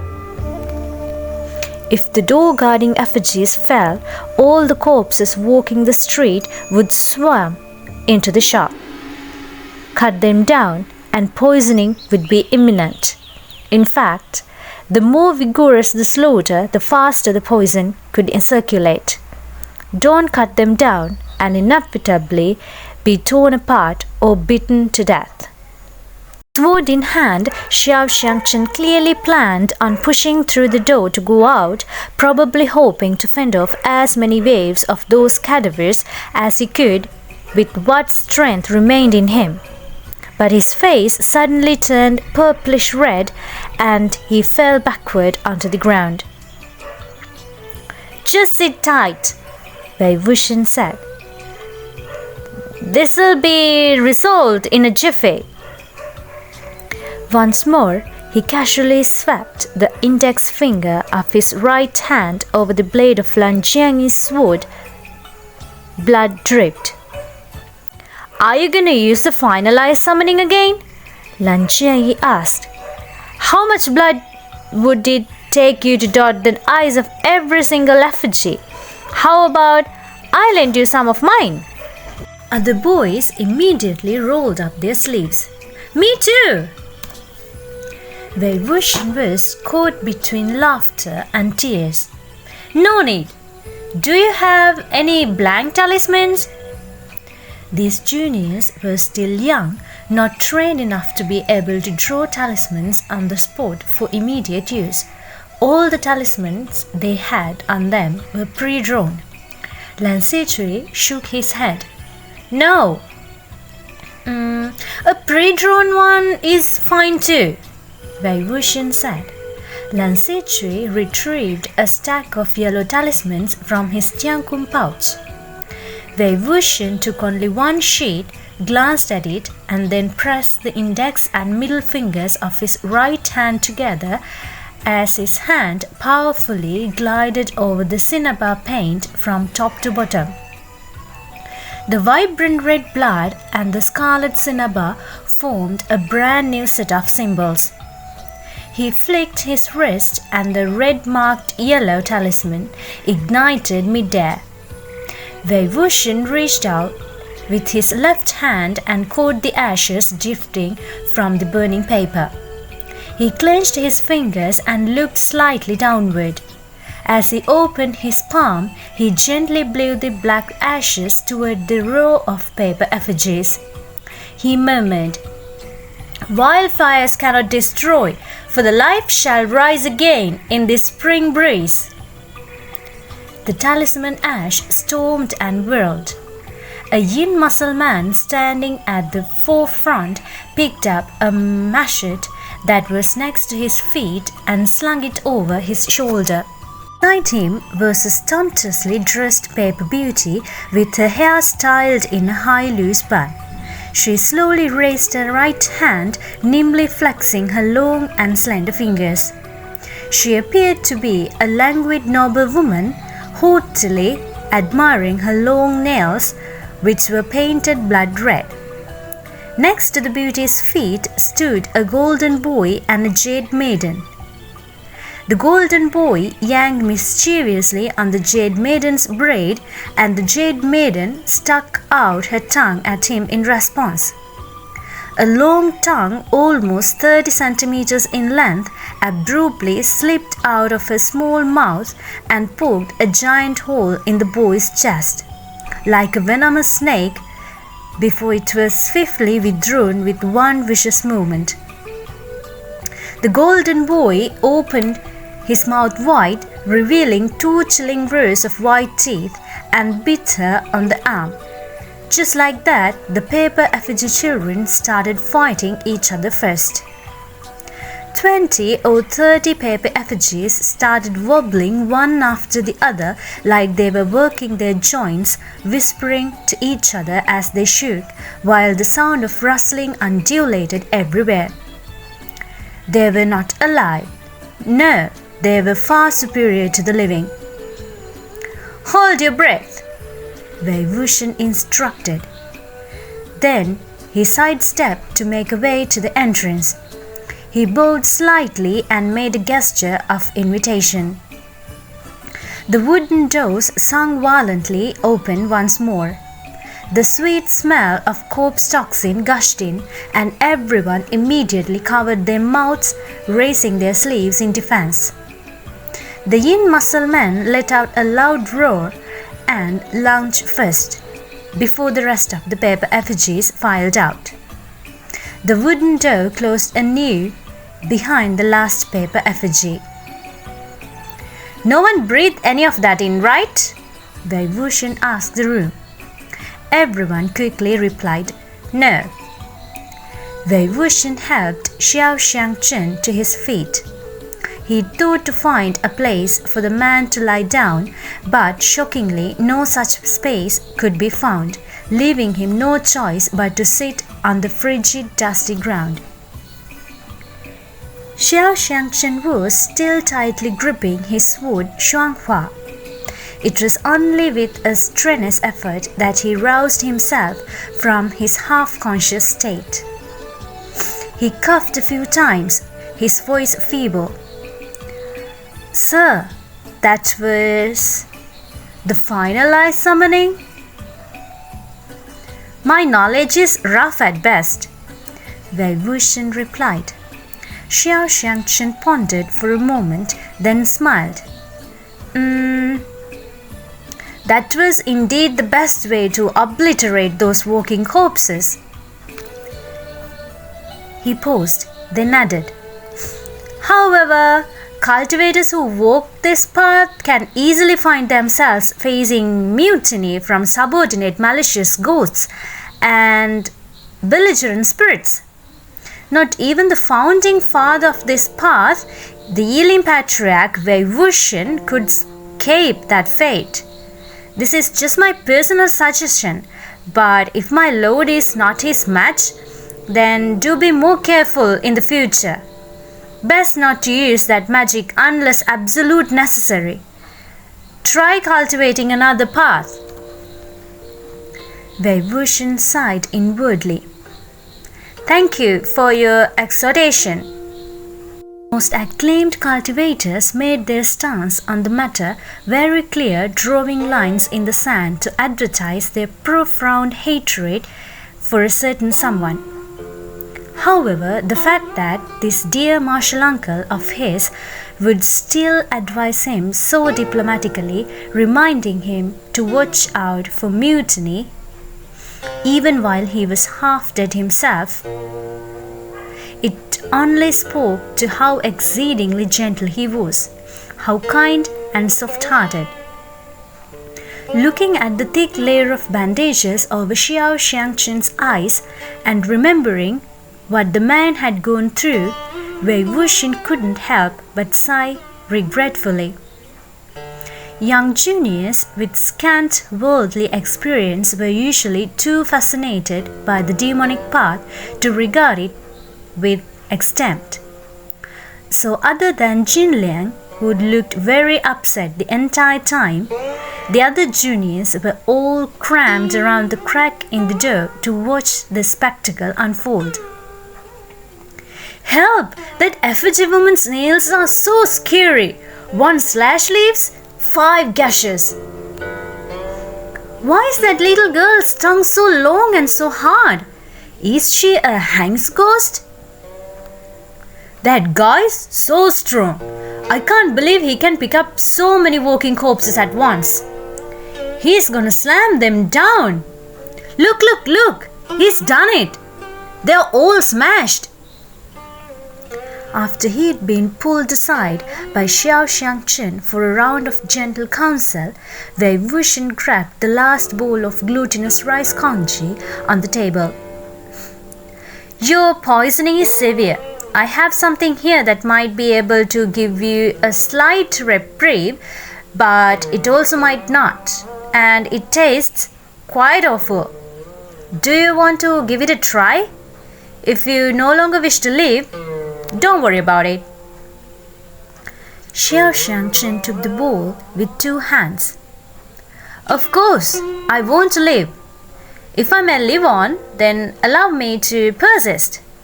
However, when he lowered his head and partook, the corners of his lips started to twitch.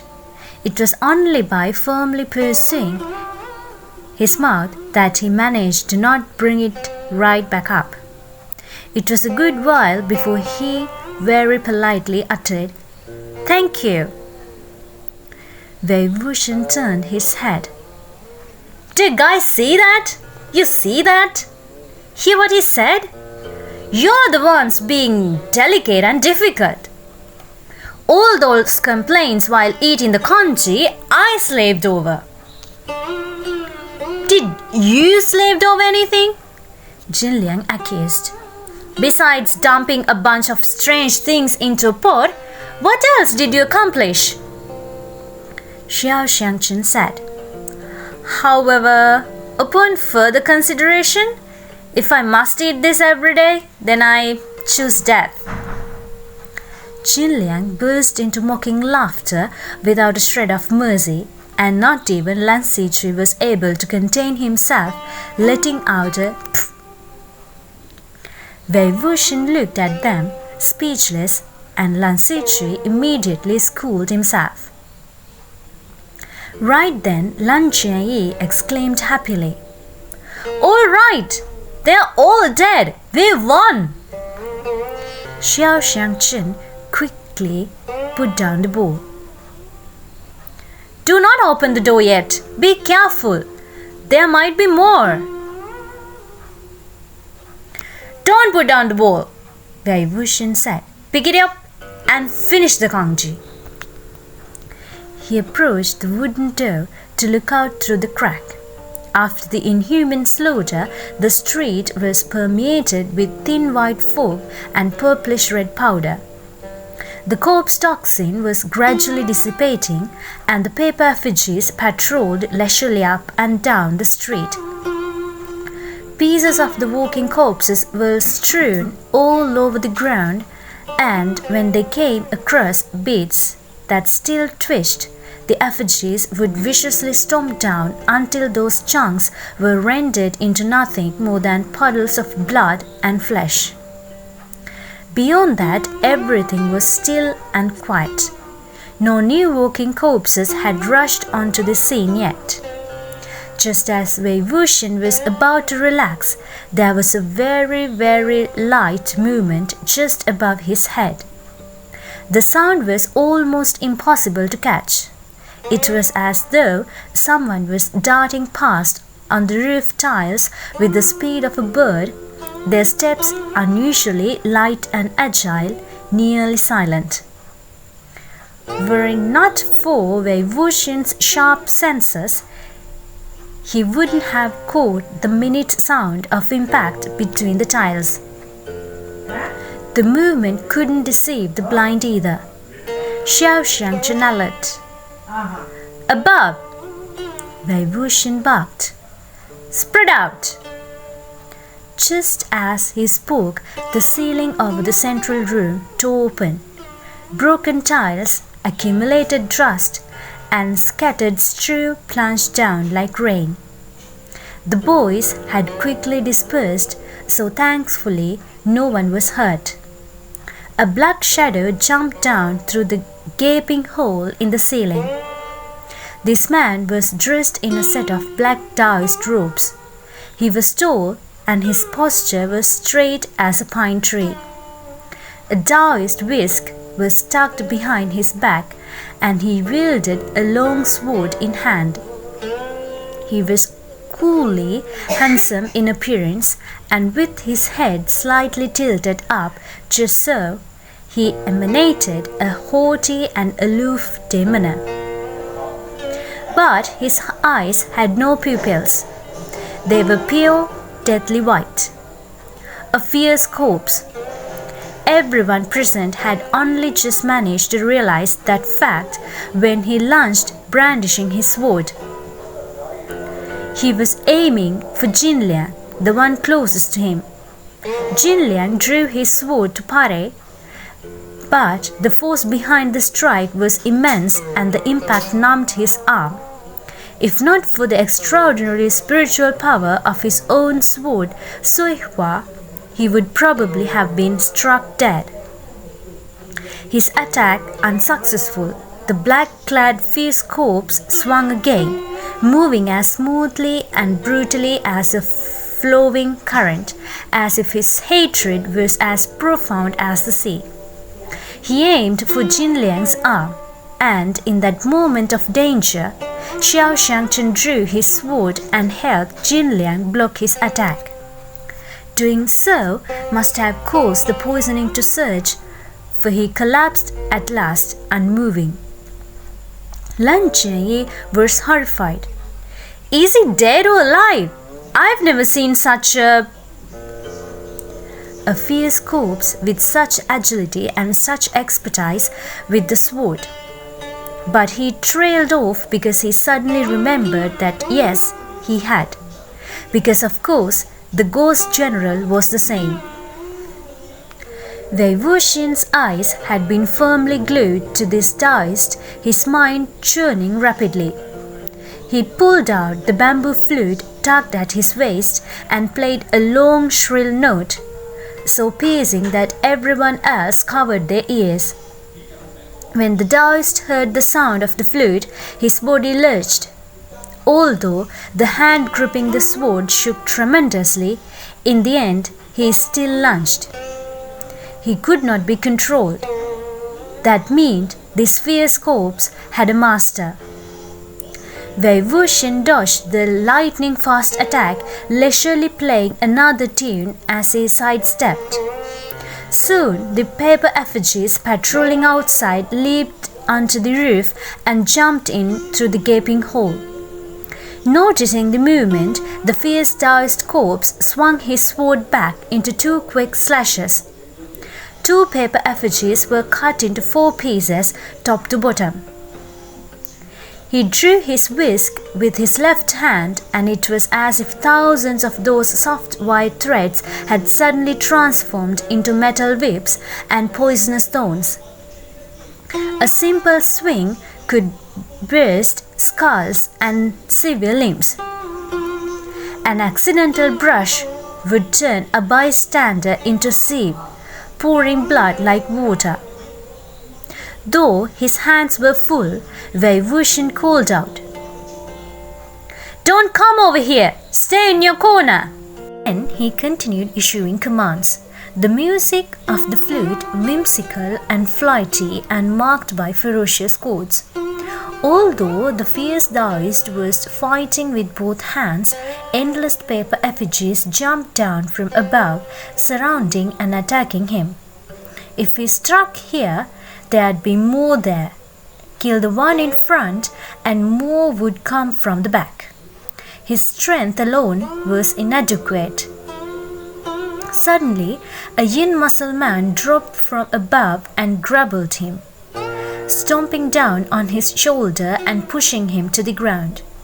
3 more yin muscle men followed right after, leaping down through the hole to pile onto him one after the other. Legends told of the extraordinary strength of yin muscle men, so their crafters usually added extra weight to the effigies when crafting them. When wild ghosts were summoned to possess these bodies, each and every one became heftier than the next. Having one slam into you was already much like having a mountain bear down on your head. With 4 at once, it was amazing the Taoist robed fierce corpse didn't pick his innards out in the impact.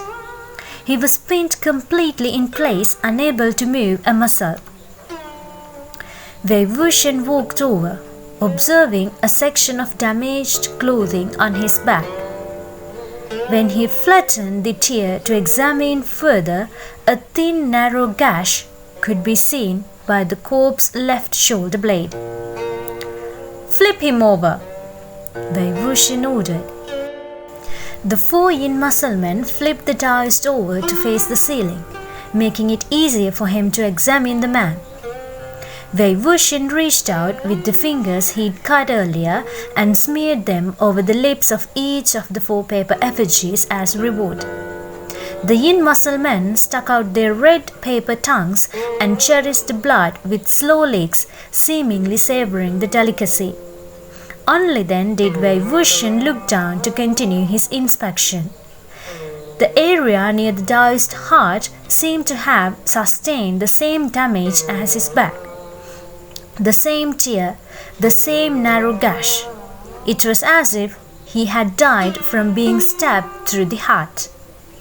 The fierce corpse had been struggling all the while, a continuous low growl emitting from his throat. Jet black blood trickled from the corners of his mouth. Wei Wuxian squeezed his cheeks, forcing him to open his mouth, and looked inside. It seemed the man's tongue had also been pulled out at the root. Blind, pulled tongue? Blind, pulled tongue? Why were these 2 characters appearing so frequently? Wei Wuxian examined the man for a while, coming to the conclusion that this fierce corpse resembled Wenyan when he was controlled by those long black nails. Having formed this theory, he reached out, groping near the corpse's temples, and actually managed to find 2 small metal nuts. These back nails were made to control high-level fierce corpses, causing them to lose their mind and their ability to think. Wei Wuxian didn't know this corpse's identity or character, so he couldn't recklessly pull the nails out. He must be properly interrogated, Wei Wuxian thought. But since his tongue was already gone, this fierce corpse wouldn't be able to speak even if he had his senses returned to him. He asked the juniors, "Who among you have studied inquiry?" Lan Sichui raised his hand. "Me, I have." "Did you bring a Guqin?" Wei Wuxian asked. "Yes," Lan Sichui answered. He immediately retrieved a Guqin, simple but lustrous in color, from his jiangkung pouch. Wei Wuxian noticed the Guqin seemed brand new. "How's your Guqin language? Have you used it in a practical setting like this? Will the invited spirits lie?" Lan Jiangyi cut in. "Han Guanxun said Sichui's Guqin language is acceptable."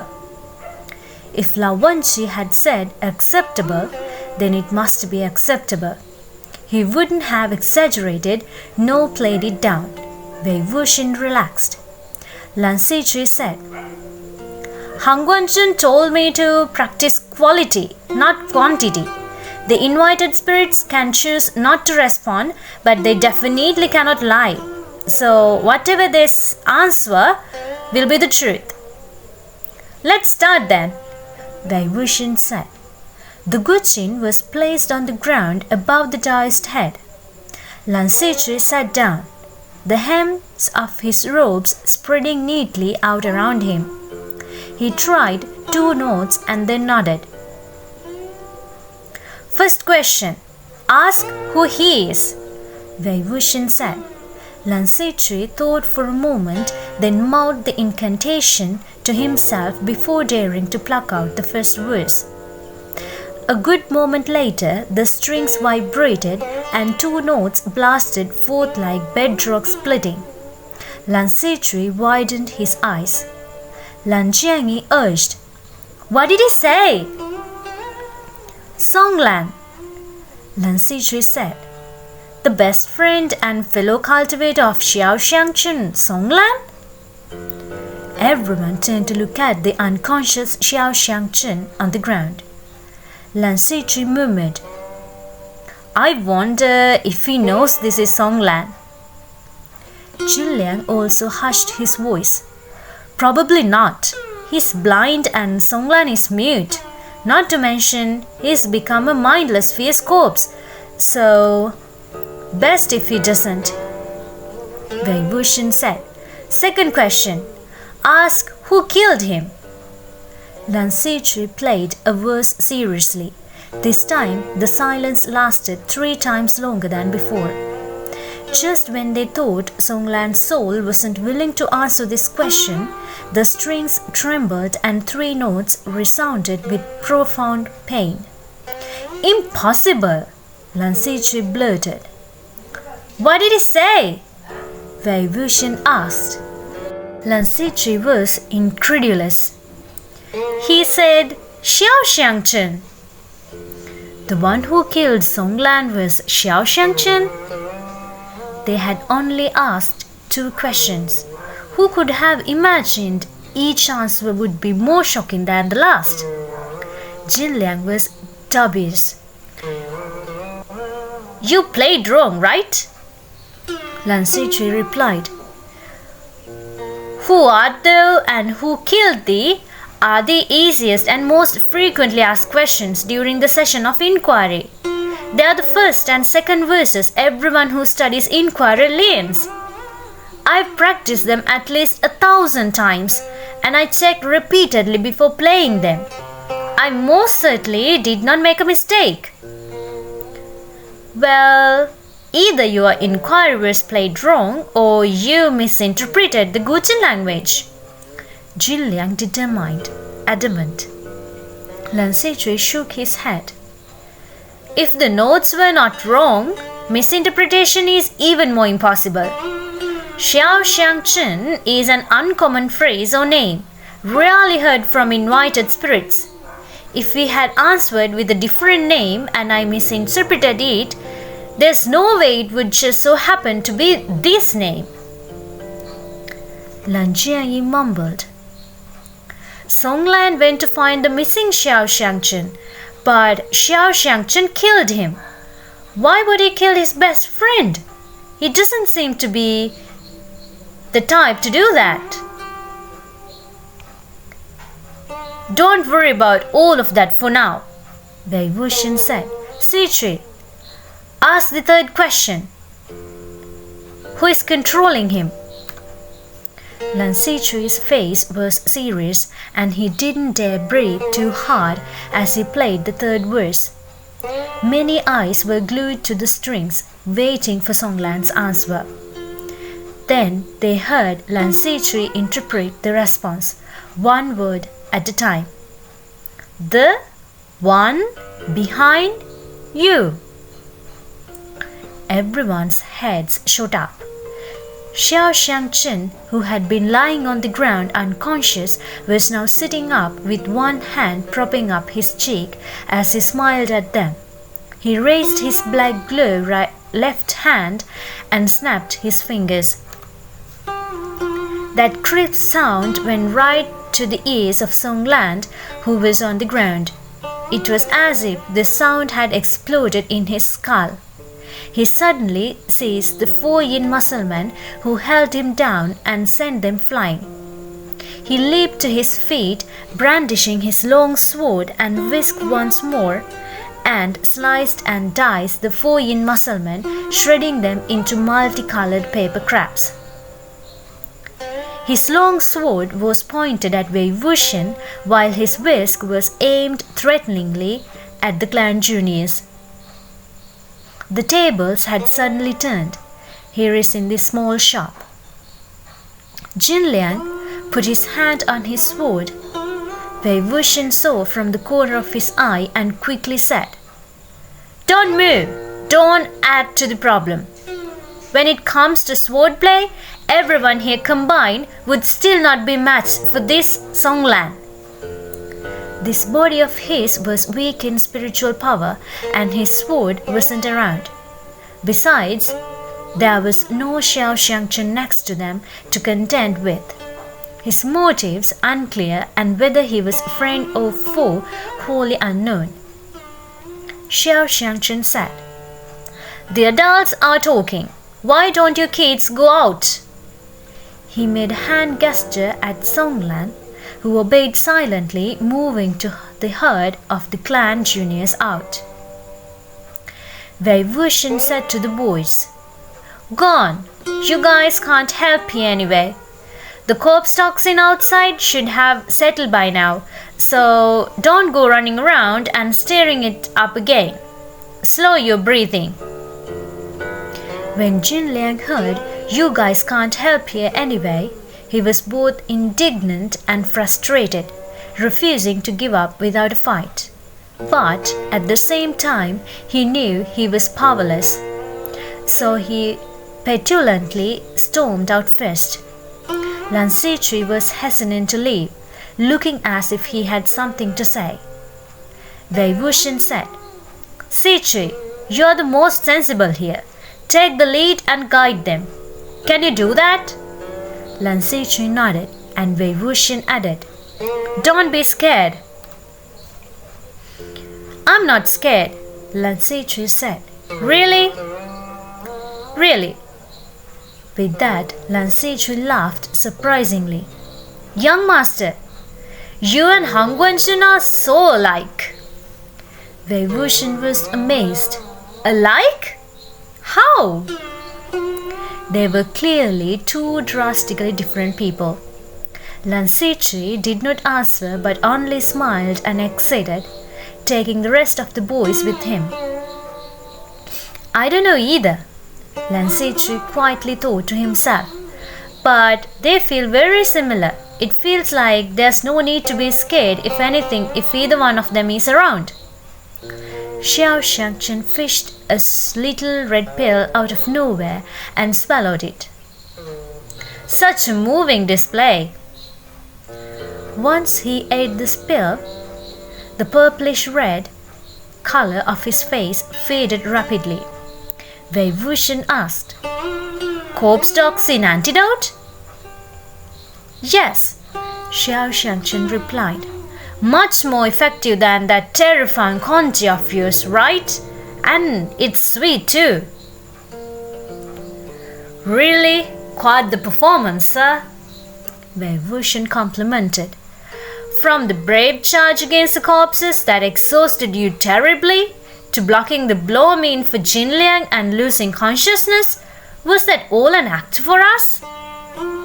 Xingchen wagged a finger. "It wasn't an act for you, plural. It was for your eyes only. Very pleased to meet you, Yilin Patriarch. You're even more formidable than they say." Wei Wuxian didn't react to this, his face remaining neutral. Xingchen continued, "Let me guess. You still haven't told anyone who you really are, correct? That's why I didn't even expose you. I told them to go out so we can talk privately behind closed doors. What do you think? Aren't I considerate?" "You're the one commanding all the walking corpses in Yi City?" Wei Wuxian questioned. "Of course," Xingchen replied. "The moment you entered and blew that whistle, I sensed something strange about you, which was why I decided to come out personally to test you. As I suspected, a low-level spell like the final eye summoning could only have such power if it was cast by the founder." They were both cultivators of the demonic part, so neither could deceive the eyes of a pair. Wei Wuxian asked, "So what exactly did you want from me? Holding a bunch of kids hostage?" Xingchen chuckled. "I just want to ask young master for a favor. A small favor." What a mess of hierarchy for his mother's younger martial brother to defer to Wei Wuxian as a senior. Wei Wuxian was just laughing at this to himself when he saw Xingchen take out a spirit-trapping pouch and place it on the table. "Please." Wuxian set his hand on the spirit-trapping pouch, feeling it like he was checking for a pulse. A moment later, he asked, "Whose soul is this? It's so shattered that not even glue could piece it back together. It's only got a single breath left in it." "If this soul were easily glued back together, why would I ask you for help?" Xingchen said. Wei Wuxian withdrew his hand. "You want me to restore this?" "Excuse my bluntness, but the scant bit of soul in here is just not enough. Besides, this person must have been immensely tormented while they were alive, subject to excruciating pain. They likely killed themselves and don't want to return to this world. If a soul has no desire to remain, it's most likely unsalvageable. If I'm not wrong, this remaining fragment of soul was forcibly pieced together, and once it leaves the spirit-trapping pouch, it could dissipate at any time. I'm sure you are well aware of this." "I'm not, and I don't care," Xingchen said. "You have to help whether you like it or not. Don't forget, young master, those kids you brought here are all watching pitifully outside the door, waiting for you to lead them out of danger, His tone was quite peculiar. It sounded almost affectionate, a little sweet even, but it carried an unwarranted maliciousness. It was almost as if he could happily call someone brother and senior one second, then turn hostile and kill them the next. Wei Wuxian chuckled too. You are also more formidable than they say, Sir Xueyang. You are a perfectly fine thug, so why masquerade as a cultivator? There was a pause. Then Xingchen raised his hands and removed the bandage over his eyes. As layers of bandage fell, they revealed a pair of shining eyes as bright as stars. A pair of perfectly intact eyes. It was a young and pleasing face. He could be called handsome, but when he smiled, it revealed a pair of canine teeth, making him simply adorable instead. That air of childlike innocence masked the mayhem and ruthlessness concealed behind his eyes. Xueyang tossed the bandage aside. Oops, you find out. Wuxian listed his observations, pretending to be in such frightful pain that no one with a conscience would be so impolite as to remove your bandage to inspect. Purposely showing a bit of shuanghua? Purposely letting slip you are a wandering Taoist? Not only do you know how to employ the trick of self-inflicted injury to gain the enemy's trust, but you know how to manipulate other people's sympathy too. What a fantastic show! Such cool and refined detachment, an excellent display of stern righteousness. If it weren't for the fact that there was too much you shouldn't have known and too much you shouldn't have been able to do, I really would have believed you were Xiao Xingchen. Moreover, the inquiry Songlan's answer to the last two questions had been Xiao Xingchen and the one behind you. If the one behind you is also Xiao Xingchen, there was no reason for Songlan to change his wording. Unless Xiao Xingchen and the one behind you were never the same person in the first place. Songlan wanted to warn them that this man was very dangerous, but he was afraid they wouldn't know who Xueyang was if he said that name, so he had no other choice. Xueyang grinned happily. It's his fault for having such a good reputation. Mine's terrible. Of course, I gotta pretend to be him if I want to gain others' trust. What expert acting, Wuxian said. You flatter me, Xueyang replied. I have a famous friend, you see. He is the expert actor. I'm nowhere near his level. All right, enough chatter. Senior Wei, you have to help me with this. You made the long nails controlling Songlan and Wenniang, right? Wuxian said. If you can restore half of this Taijin tiger seal, why ask me for help in repairing a mere soul? It's not the same, Xiang said. You're the founder. If you didn't forge the first half of this tiger seal, there's no way I could have made the second half. Of course, you're better than me, which means you must be able to do everything I can't. Wuxian really couldn't understand why people he didn't know always possessed such baffling confidence in his abilities. He stroked his chin, not sure whether he should reciprocate his flattery among peers. You're too modest. It's not modesty, it's the truth, Xueyang said. I never exaggerate. If I say I'm going to kill someone's entire family, I mean it. I won't even spare the dog. The Tong clan of Yueyang, for example? Wuxian said. Before Xueyang could respond, the door suddenly burst open and a black shadow darted in. Wuxian and Xueyang both backed away from the square table at the same time, Xueyang snatching up the spirit trapping pouch as he went.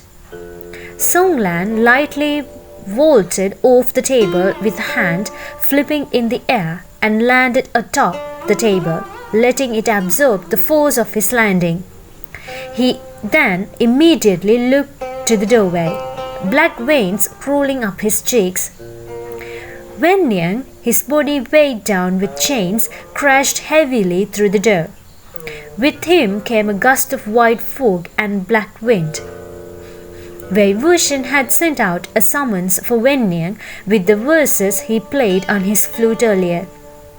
Now he instructed him, "Go fight outside, don't smash him to bits.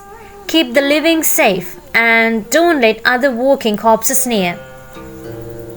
Wennian raised his left hand, swinging a chain at Songlan, who drew his wigs to parry. The two weapons clashed, tingling together. Wennian retreated, dragging the chains with him, and Songlan didn't let go, so he was dragged out as well. The clan juniors had already hidden away in another nearby shop, watching unblinkingly with outstretched necks. A whisk facing iron chains, facing a long sword. Clink, clank, clink, clank.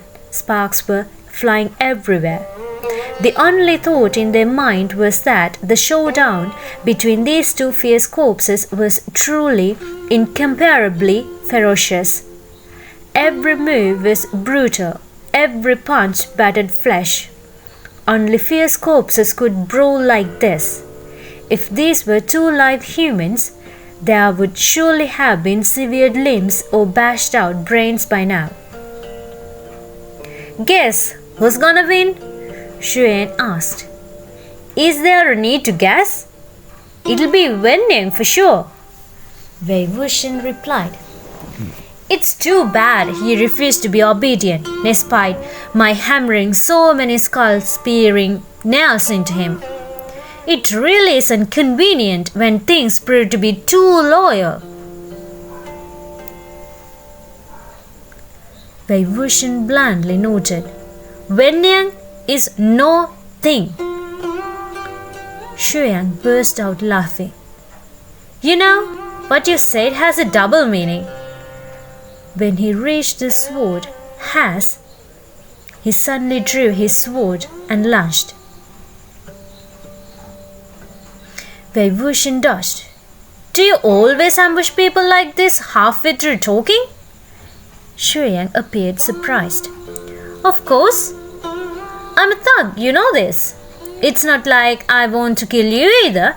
I just want to immobilize you and drag you back with me. And then you can take the time you need to help me restore this soul." "I already said there's nothing I can do," Wuxian said. "Come on, don't be so quick to reject me," Xiang said. "If you are stunned, the two of us can put our heads together." He attacked again mid-sentence. Wuxian dodged and evaded the attacks, stepping out, ground covered with paper effigy shreds, and thought, "This little thug, his form really isn't too bad." Seeing Xiang's sword swinging with increasing speed, aiming for progressively more artful and sinister targets, he couldn't help but say, "Are you taking advantage of the fact that this body of mine is weak in spiritual power?" "Yeah," Xiang admitted happily. Wuxian had finally met someone even more shameless than him. He tittered right back. "When they say you should offend a good man rather than offend a thug, they're talking about people like you. I'm not fighting you. Find someone else," Xiang said with a gleeful grin. "Find who? That Hangguanjun? I got over 300 walking corpses to outflank him.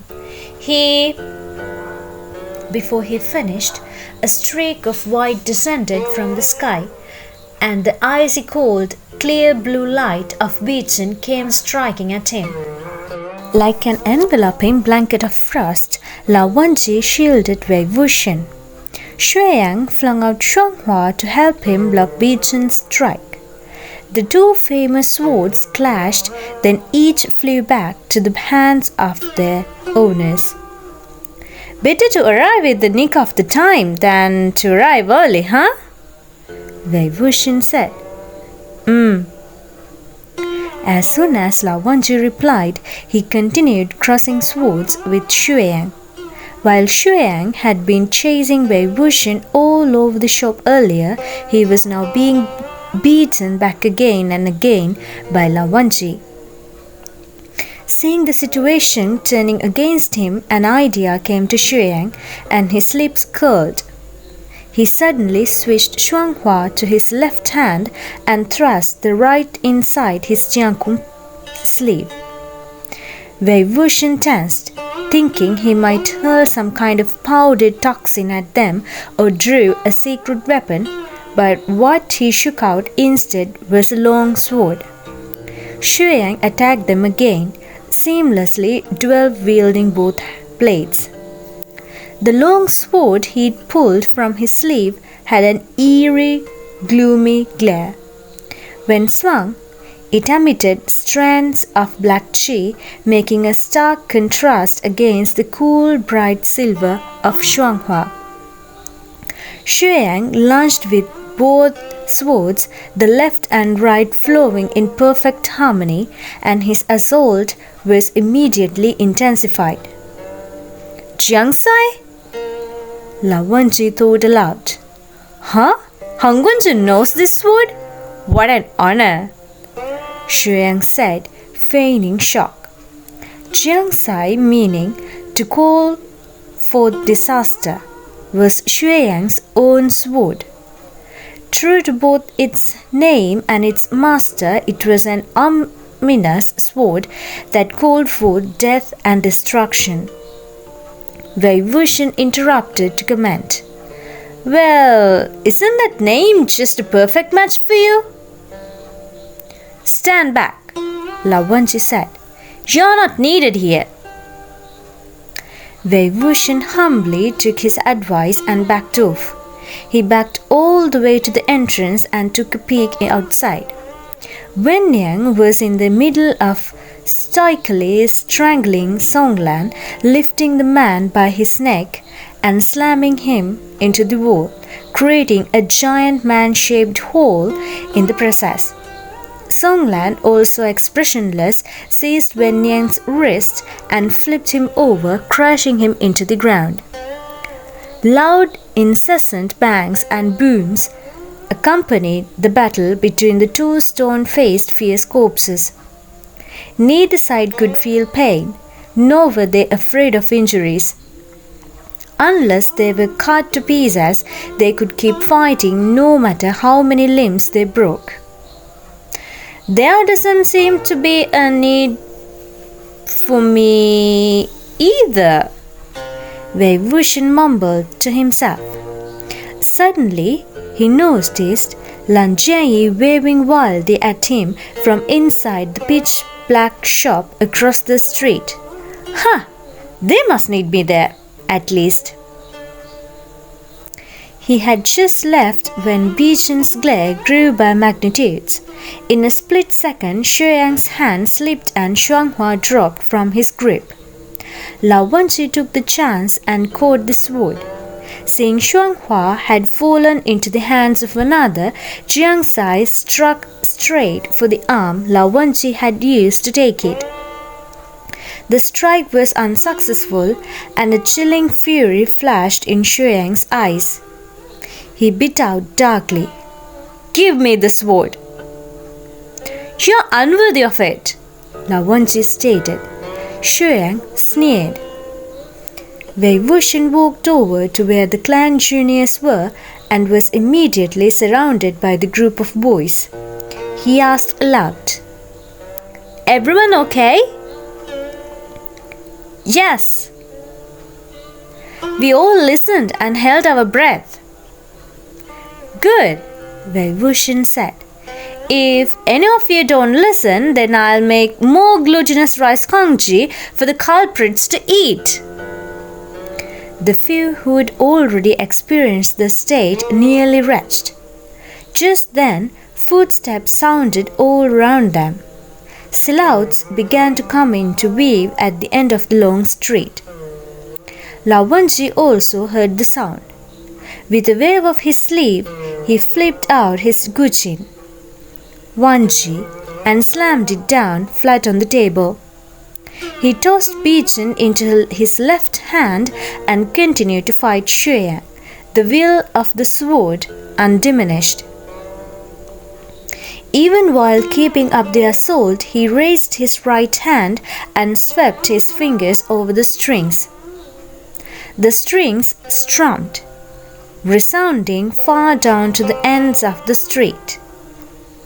What echoed back was the strange yet familiar noise of the walking corpses' heads exploding. Wangji continued to parry Xiang with one hand while playing the Wuxian with the other. He swept a cool look around, unflustered and composed as he plucked at the strings, striking simultaneously with both left hand and right. In spite of himself, Jinliang blurted out, "Awesome!" He'd seen Xingchen and Jingguan Yao cut down Yao beasts during night hunts and believed his two uncles were the strongest of all the distinguished cultivators in the world. He had always been more scared than reverent of Wangji, afraid of his silencing spell and cold temper. But at this moment, he couldn't help but feel great admiration for the man's bearing. Lan Jianyi was pleased. "Ha! Of course, Han Guanjun is awesome. He just doesn't like to flaunt it everywhere. He's super low profile. Am I right?" The "am I right" was directed at Wei Wuxian, who was perplexed. "Why ask me? What's that got to do with me?" Lan Jianyi grew upset. "You don't think Han Guanjun is awesome?" Wei Wuxian stroked his chin. Yes. Awesome, of course. Super amazing. The most formidable." As he spoke, he couldn't help but laugh as well. This hair-raising night of peril was about to pass. Day was about to break. However, that wasn't good news. The morning's light meant the evil miasma would thicken, and when that happened, moving around would become quite difficult again. It wouldn't be so bad if it were only Wei Wuxian and Wangji. But with this many live humans, escape would be difficult once they were surrounded by a large number of walking corpses, even if they sprouted wings. Just when Wei Wuxian's mind was spinning, trying to devise a plan, a crisp sound of a bamboo pole hitting the ground came again. Ka, ka, da, da. The blind, tongueless phantom girl had come again. Wei Wuxian made the decision right then and there. "Go!" "Go where?" Lan Jianyi asked. "Follow the sound of the bamboo pole," Wei Wuxian said. Jinliang was slightly shocked. "You want us to follow a phantom? Who knows where she'll take us?" "That's right, follow her," Wei Wuxian repeated. "That sound has been following ever since you entered the city, correct? You were heading into the city center but were being led back to the city gates when you ran into us. She was trying to drive you out. She was trying to save you." The strange, mysterious sound of the bamboo pole, sometimes distant, sometimes close, was her way of scaring the living who entered the city. But the intent to scare wasn't necessarily malicious. The paper in Muscle-Man head Wei Wuxian's foot had caught back then might also have been something she'd thrown there to warn and frighten them. Wei Wuxian added, And last night, she was clearly trying to tell us something urgent. She just couldn't express it. But the moment Xiang arrived, she vanished. She was most likely hiding from him. Either way, they're definitely not working together. Xue? Why is there a Xue too? Wasn't it Xiao, Xingchen and Songlan? I'll explain that later. Long story short, the one fighting with Han Guanjun isn't Xiao Xingchen. It's Xue impersonating him. The bamboo pole was still beating the ground, making that da-da sound as if waiting, as if urging. If they followed her, they might walk into a trap. If they didn't, they would be surrounded by walking corpses spewing corpse toxin, which was hardly any safer. The group of boys resolved to dash after the ground beating sound with Wuxian. Sure enough, as soon as they started moving, the sound moved too. At times, they could see a hazy, delicate little shadow in the thin fog ahead, and at times nothing was visible. Lan Jiangyi ran for a while, then asked, "Are we taking off just like that?" Wuxian turned his head back and yelled, "Han Guanjun, I'm leaving this in your hands. We are going on ahead." The strings answered with a bang, sounding very much like someone uttered and Wuxian laughed out loud. "That's it? Nothing else?" Lan Jiangyi asked. What? What more do you want me to say?" Wuxian said. "Why didn't you say, 'I'm worried about you, I'm staying'? Then he'd say, 'Leave.' Then you'd cry back, 'No, I'm not leaving. If we have to leave, we leave together.' Isn't that the script?" Wuxian spluttered. "Who taught you that? Who said that sort of exchange has to take place? Never mind me. Can you imagine your clan's Han Guanjun saying anything of the sort?" The land juniors all mumbled, "No." "Right. It's a waste of time," Wuxian said. "Your clan's Han Guanjun is such a dependable individual. I'm positive he can handle it just fine. I just gotta focus on doing what I gotta do, and either wait for him to come find me or vice versa." They had followed the sound of the bamboo pole for half an instant's time, making many a turn when the sound came to an abrupt stop ahead. Wuxian extended an arm to stop the boys behind him and ventured a few steps forward.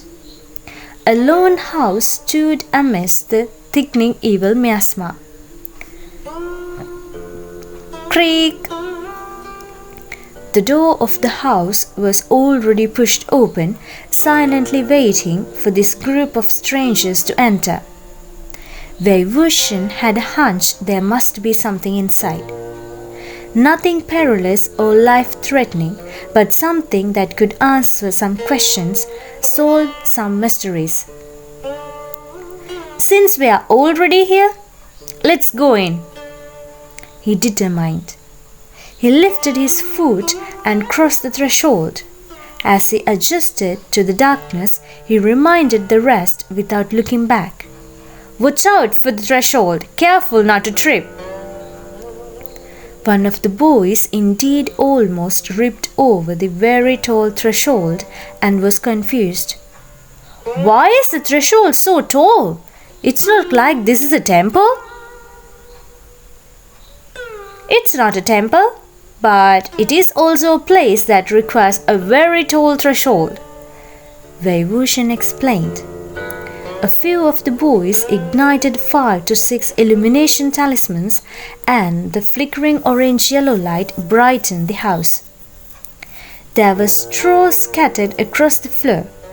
At the very front of the house was an altar. Underneath it lay several small stools of various sizes, and next to it, on the right, was a small pitch-dark room. Besides that, there were 7 to 8 ebony black wooden coffins placed around the room. "This is that charitable mortuary? The place that temporarily housed the dead?" Xingchen wondered. "Yep," Wuxian confirmed. "Bodies unclaimed by their family, bodies too unlucky to be kept in a home, and bodies waiting to be buried are usually stashed in charitable mortuaries. You should say it's a postal station for the dead." The small room on the right was likely the overnight room for the caretakers of the charitable mortuary. Lan Xichui asked, "Senior Mo, why are the threshold of charitable mortuaries built so high?"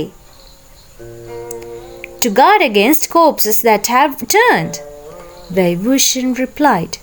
Lan Jianyi asked, looking blank, "Do taller thresholds stop corpses from turning?" "They don't," Wuxian explained. "But sometimes they can stop turn corpses from getting out." He turned and stood in front of the threshold. "Let's say I died and my corpse had just been reanimated." The boys nodded, watching in baffled confusion. Wuxian continued, "The reanimation only just took place, so aren't my limbs all stiff? Wouldn't there be many actions I can no longer perform?" Xingchen replied, "Well, duh. You wouldn't even be able to walk. You can't move your legs, so you can only hop." He trailed off, understanding dawning on him. "That's right," Wuxian confirmed. "It's precisely because I can only hop." He pressed his legs together and attempted to hop outside. But because the threshold was too high, he was obstructed every single time, his feet knocking against that barrier. The clan juniors found the sight absolutely hilarious. At the thought of a turned corpse trying desperately to hop out but being thwarted by the threshold each time, they burst out laughing. Wuxian continued, "You see? Don't laugh. This is folk wisdom.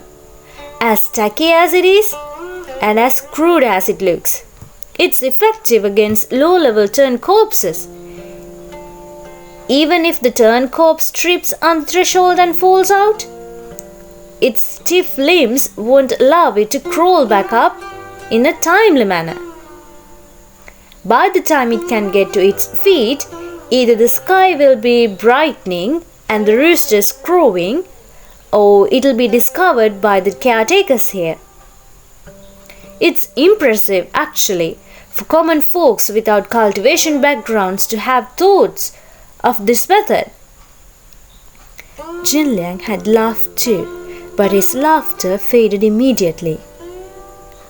"Why did she bring us to this charitable mortuary? Do walking corpses not surround this place? Where did she run off to?" "Maybe they really don't," Wuxian said. "We've been standing here for so long now.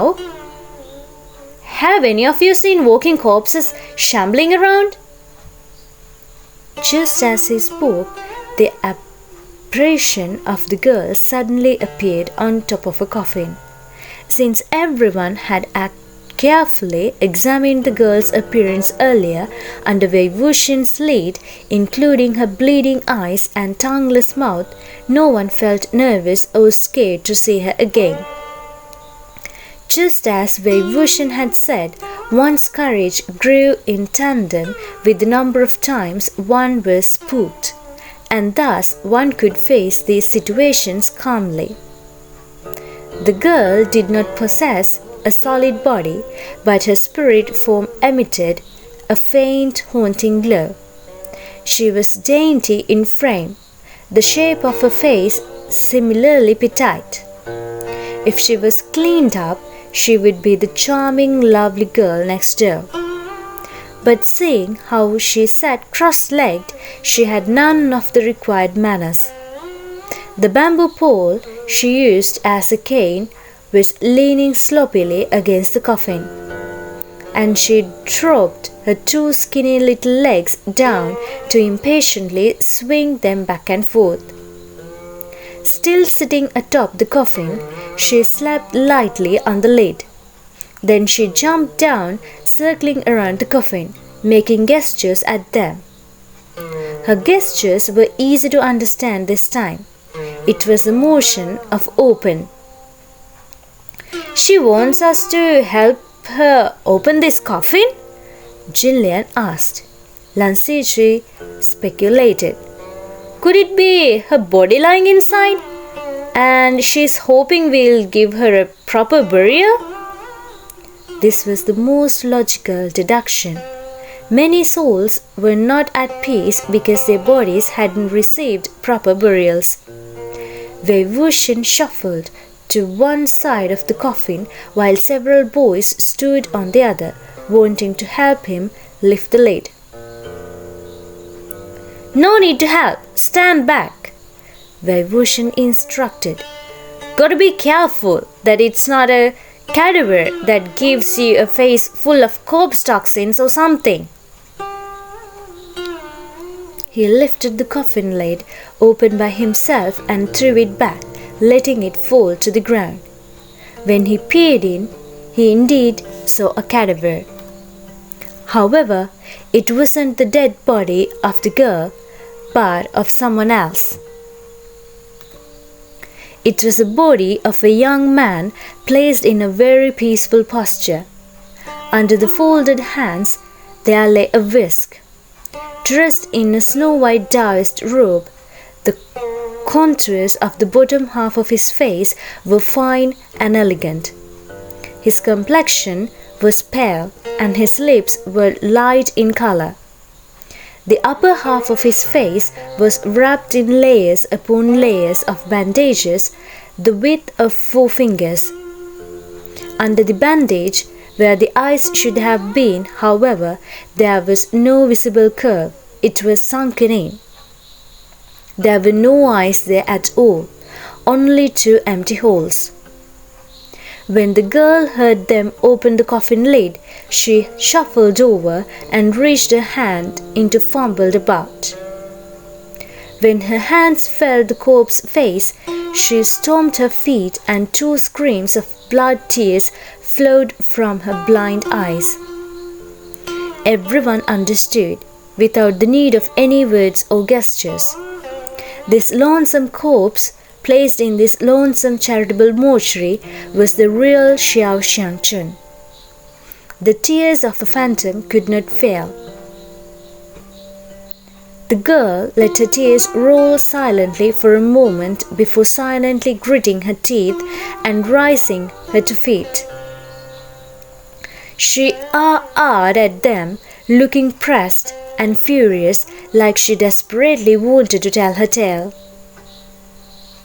"Should I use inquiry again?" Lan Xizhui asked. "No," Wuxian replied.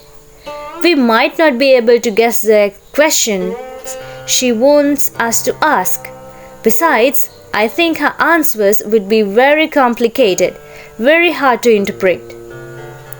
Although he didn't say, "You probably wouldn't be able to handle it," Lan Xizhui nonetheless felt somewhat ashamed.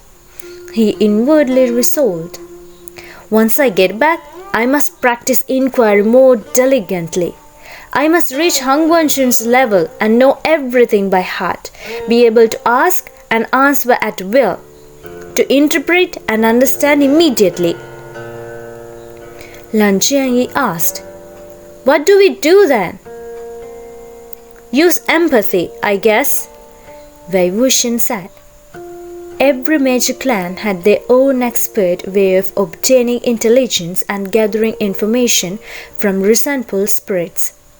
Empathy was what Wei Wuxian was an expert at. His method wasn't as advanced as those other clans. Anyone could use it. He'd invite the resentful spirit to directly process him, using his own body as a medium to plunge into the deceased soul's memories. He would hear what they heard, see what they saw, feel what they felt. If the soul of the deceased had particularly strong emotions, his own body would be affected by their sorrow, their rage, their elation, and so on. Hence the name empathy. Of the various spiritual approaches, empathy could be said to be the most direct, the simplest, and swiftest, and thus the most effective. Of course, it was also the most dangerous. Possession by a resentful spirit was generally feared and avoided at all costs. Empathy was playing with fire. A single mishap would cause one to reap with what they had sowed. If the resentful spirit changed its mind and took advantage of the situation, having your body be taken over was the best case scenario. Xingchen protested. That's too dangerous. Not a single one of those evil spirits would. Wei Wuxian cut him off. All right, we're out of time.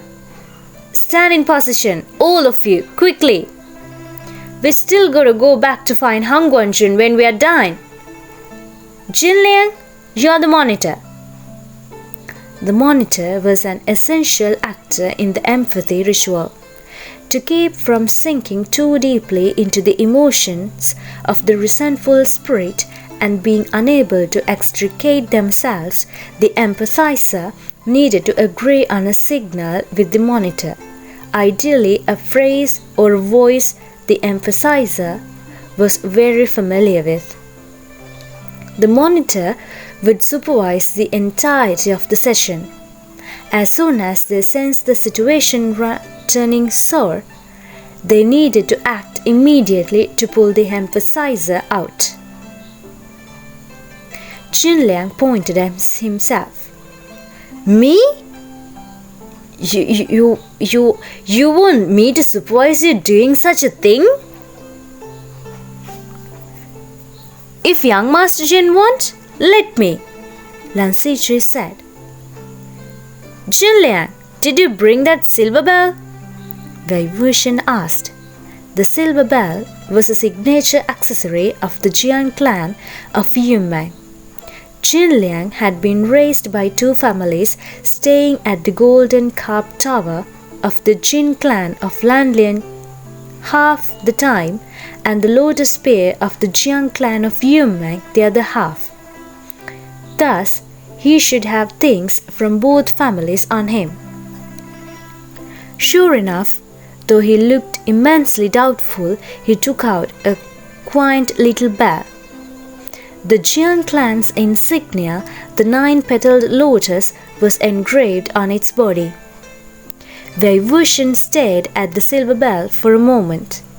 Xingchen sensed something strange about that look and asked, "What?" "Nothing," Wei Wuxian said and took the bell, passing it to Xingchen. "The silver bell of the Jiang clan of Yunmeng can steady the mind and bolster clarity. Let's use this as the secret signal." Xingchen snatched the bell back. "I'll do it." Xingchen snorted. "Unwilling 1 second, willing the next, turning sunny or gloomy with caprice, a temper befitting a young mistress." Wei Wuxian turned to the girl. "Come, enter." That girl wiped her eyes and face, then hurled herself into his body and forced her entire soul inside. Wuxian slowly slid down along the coffin as he sank to the floor. The boys hustled together and dragged a bunch of straw over the cushion him, while Jinliang clutched the bell tightly, his thoughts indiscernible. When the girl came crashing in, Wuxian suddenly thought of a problem. This girl is blind. If I empathize with her, won't it be blind too, unable to see a thing? The investigation won't be as effective. Whatever, listening is pretty much the same. The world spun about him in waves until what was once a feather-light spirit seemed to land on solid ground. When the girl opened her eyes, Wuxian's eyes opened with hers. Unexpectedly, his field of view wasn't pitch black. The sight before him was a field of flourishing greenery. He could actually see. Presumably, the girl wasn't yet blind at this point in her memories. What Wuxian saw in empathy was the memories with the most intense emotions, the stories she most wanted to tell. All he needed to do was watch quietly, simply feel what she felt. In this moment, they shared the same senses. The girl's eyes were his eyes. Her mouth was his mouth. This girl sat by a small stream, using her reflection in the water to groom herself. Although her clothes were tattered, she still needed to keep up with the basics of tidiness. She tapped out a beat with the tip of her toes, humming a small tune as she did her hair. But no matter how she coiled it, she seemed to find it dissatisfactory. Wuxian felt a thin wooden hairpin poking about here and there in her locks. Suddenly, she looked down at her own reflection in the water. Wuxian's line of sight followed. Reflected in the stream was a young girl with a heart-shaped face curving to a pointed chin. There were no pupils in the young girl's eyes. They were a blank field of nothing but white. Wuxian thought, "She clearly looks blind, but I can see right now." Having done her hair, he dusted off her behind and leaped to her feet, picking up a bamboo pole as she went. She skipped as she traveled down the road and swung the bamboo pole as she walked, beating at the branches and leaves above her head, picking out the rocks at her feet, scaring the grasshoppers in the grass, not stopping for a single moment.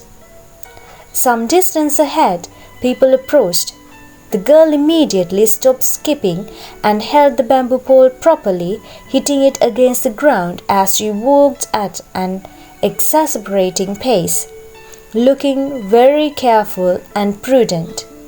It was a group of village girls that had crossed her path. They all made her way at the side of her, whispering in each other's ears. The girl nodded hastily.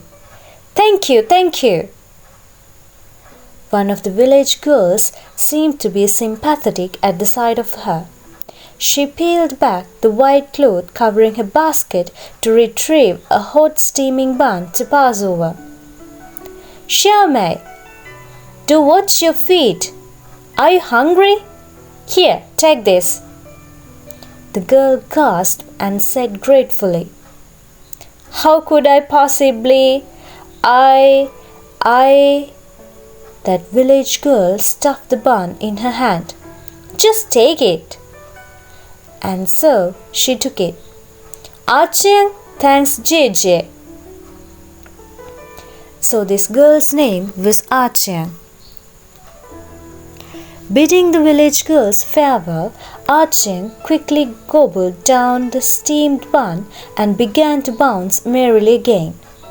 Wei Wuxian, forced to skip along with her in her body, was getting quite dizzy. This girl certainly knows how to cut loose. I get it now. She's pretending to be blind. She was probably born with those white eyes.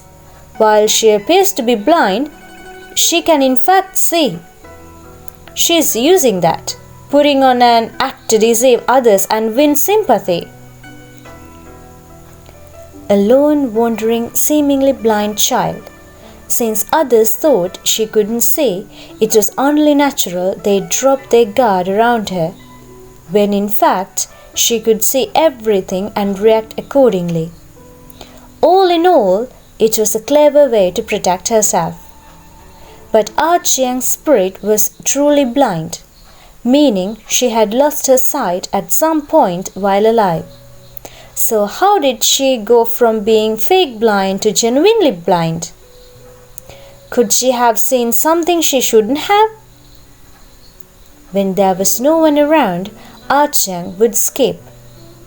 When there was, she'd cover and act like a blind person.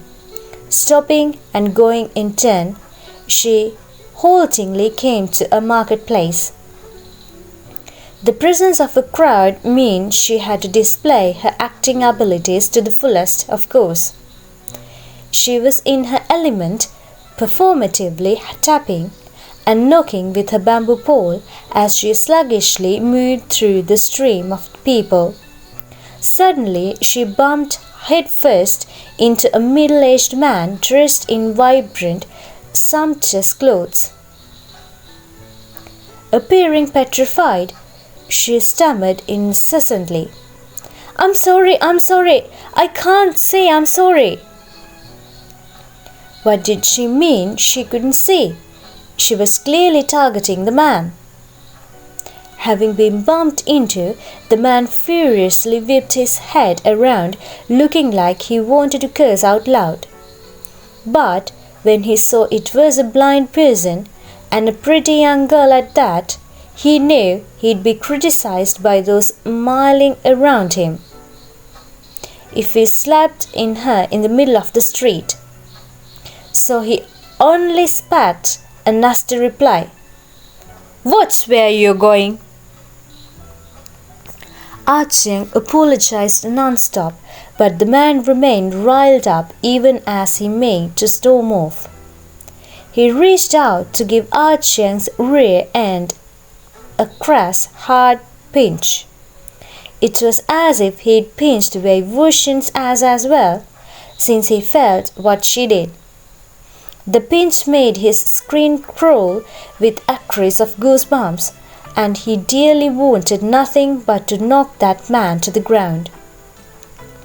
Xiang cowered into a ball, looking terrified. But when the man was gone, she tapped and prodded her way to a covered alleyway, where she immediately spat on the ground in contempt. Bah! She took a money pouch from her robes and poured out its contents. After she counted the money, she backed again. "Stinking bastard! Dressed like he's all fancy, but barely a coin on him.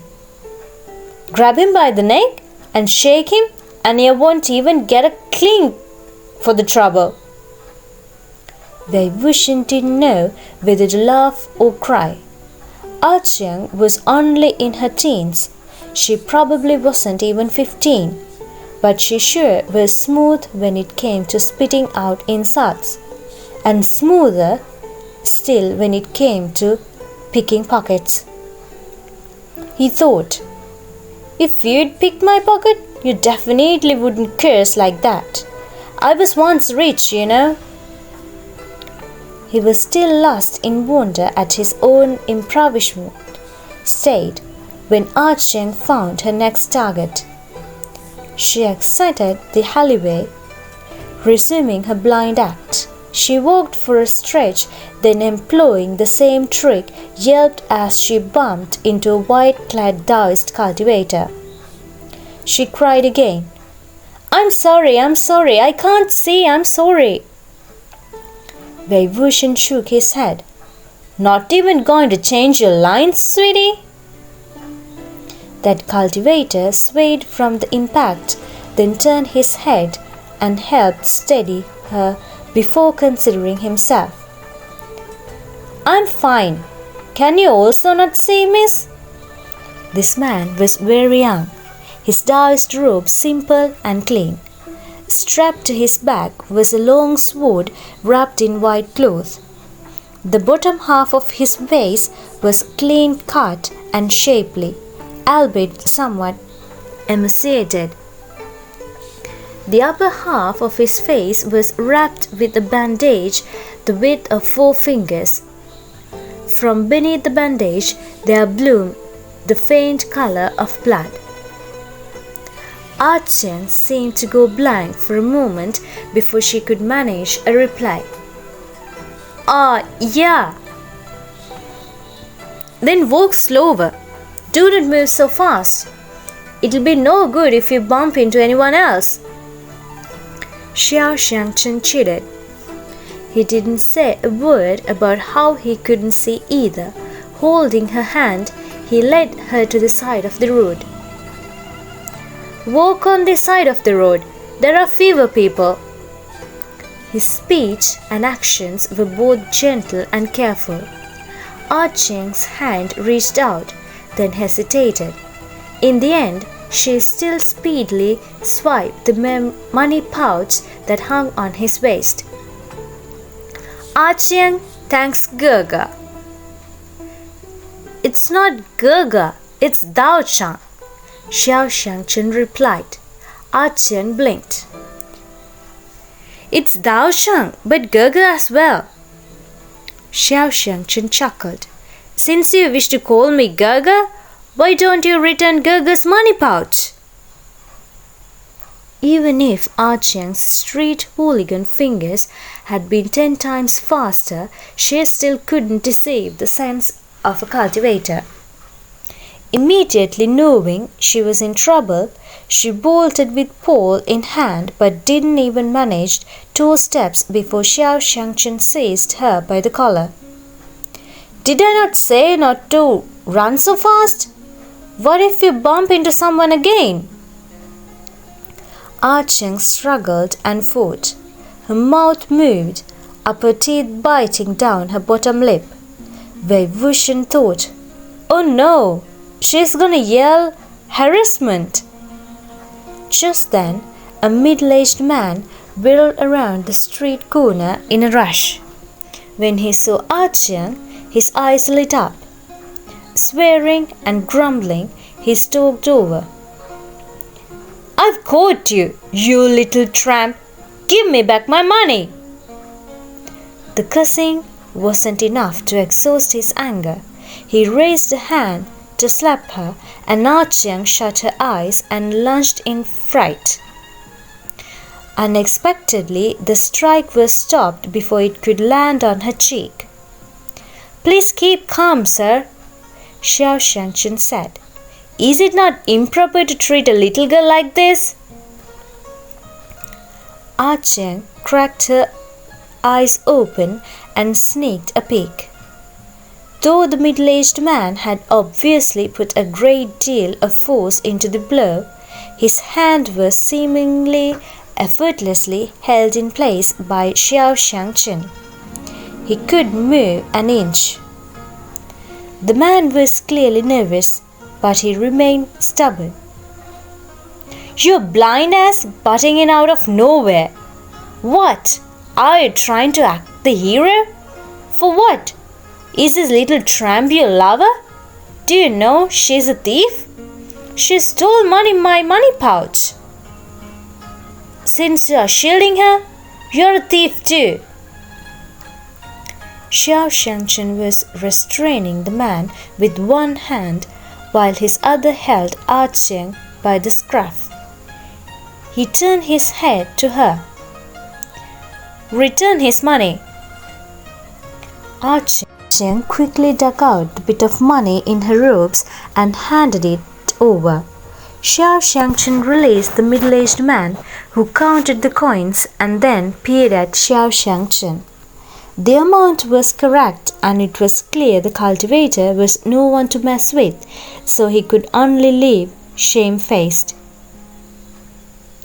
"You got such nerve," Xingchen commented. "To think you dare go around stealing when you can't see?" Xiang bounced furiously. "He felt me up, pinched my butt. It hurt, you know. So what if I took a bit of his money? Such a big pouch with so little in there. How is he not embarrassed, being so mean, trying to hit people? Penniless bastard." "You were the one who bumped into him and made a move with your sticky fingers. Now he's the one at fault? Such flawless logic," Wei Wuxian thought. Xingchen shook his head. "If that were the case, it was even more reason for you not to provoke him. If no one else had been around today, this would not have been ended with single slap. Look out for yourself, miss."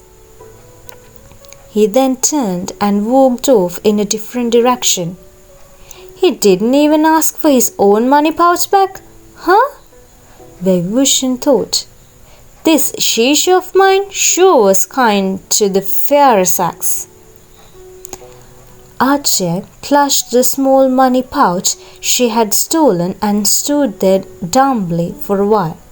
Then she suddenly stuffed it on her robes and chased after Xingchen, still knocking around with her bamboo pole, until she ran headfirst into Xingchen's back, so he had to steady her again. "Is there something else?" "Your money pouch is still with me," Xiang exclaimed. "You can have it," Xingchen assured her. "There isn't much in there, but don't go stealing again before it has been spent." "I heard that stinking penniless bastard cursing at you, so you're blind too?" Xiang asked. At the latter half of the sentence, Xingchen's face dimmed instantly and his smile almost vanished. The innocent, oblivious words of a child were the deadliest of all. Children were ignorant, and it was precisely their ignorance that most keenly wounded the heart. Red bloomed and thickened beneath the bandage wrapped around Xingchen's eyes, nearly seeping through the cloth. He raised his hand and ghosted his fingers over it, arm shaking faintly as he covered it from view. The pain of plucking out his own eyes wasn't easily healed, and neither were the wounds left in its wake. Xiang, thinking he was just dizzy, declared happily, "Why don't I tag along with you from now on?" Xingchen gave an artless smile. "Follow me for what? Are you going to become a Taoist priestess?" "You are a big blind, I'm a little blind. If we travel together, we can watch out for each other. I've got no dad, no mom, and nowhere to stay. What does it matter who I go with or where I go with them?" She was very clever, afraid Xingchen would reject her, and quite certain he was a good person. She added threateningly, "If you don't take me along, if you reject me, I spend money real quick. I'll spend every penny in no time, and then I'll have to steal and cheat again, and I'll get the beating of a lifetime and completely lose my wits. How awful would that be, huh?" Xingchen chuckled. "You're such a clever little thing. You would be the one tricking people into losing their wits. No one could beat the wits out of you. Having watched this scene, Wuxian realized something interesting. With the real Xingchen present for comparison, he could tell that the impostor played by Xiang had truly been a remarkable imitation. Other than his appearance, every detail was vivid and accurate. If someone told him Xiang had been possessed by Xingchen at the time, he'd believe it. Xiang continued to pester and harass Xingchen, clinging to him the entire time as she pretended to be both blind and pitiful. Xingchen told her many times that accompanying him was dangerous, but Xiang refused to listen. Even when Xingchen paused at a village during their travels to exorcise an ox that was so old it had cultivated a mischievous spirit, it didn't scare her off. She insisted on calling him Dao Chang and remained glued to him like a piece of sticky candy, never more than 3 meters away at all times. As time went on, Xingchen tacitly permitted her to stick around, perhaps because he saw that Xiang was smart, likable, daring and didn't get in his way, or perhaps because she was a little girl who was also blind like him, orphaned and alone.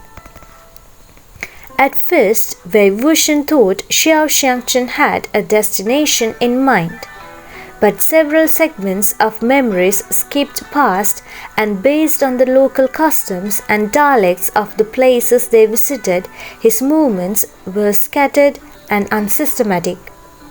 It didn't seem he was headed anywhere in particular, but more like he was going on night hunts at random. Whenever he heard of a place where evil had manifested, he'd go tackle the hunting. Maybe what happened with the Chang clan of Xiang was too great a blow, Wuxian thought.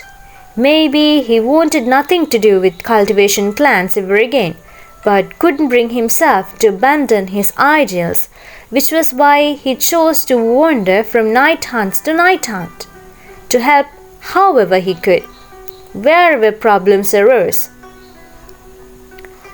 Presently, Xingchen and Xiang were walking down a long, even road. The grass growing on the sides of the road was waist high. Suddenly, Xiang gasped. Xingchen immediately asked, "What's wrong?" "Oh, nothing. Just twisted my foot," Xiang replied. But Wuxian could see perfectly well that she hadn't gasped because she'd twisted her foot. She was walking perfectly fine. If she wasn't acting the part of a blind girl to keep Xingchen from shooing her away, she could have flown into the sky in a single bound. Xiang had exclaimed in shock because she'd glimpsed a black figure lying in the thick grass. Although it was unclear whether the person was alive or dead, Xiang probably considered them trouble either way. She obviously didn't want Xingchen to notice. Come on, let's go to that Wuxian city up ahead and take a break. I'm exhausted," she urged. "Did you not sprain your ankle? Do you want me to carry you?" Xingchen asked. Xiang was ecstatic at the prospect, excitedly tapping the ground with a bamboo pole. Yes! Xingchen laughed, turning to present his back to her with one knee bent to the ground. Xiang was just about to pounce aboard when he suddenly stopped her with a hand, keeping her down. He rose to his feet, his brows knitted. "It smells of blood." Xiang's nose had also detected the faint smell of blood, but it was weak under the sway of the night breeze, only surfacing sporadically. She played dumb.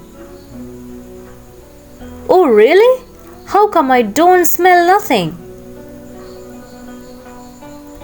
Maybe someho's nearby butchering pigs or chickens. She had only just spoken when, as if the heavens were against her, the person in the grass coughed. Though the sound was extremely feeble, it didn't escape Xingchen's ears. He immediately pinpointed its direction and stepped into the overgrowth, crouching next to the person.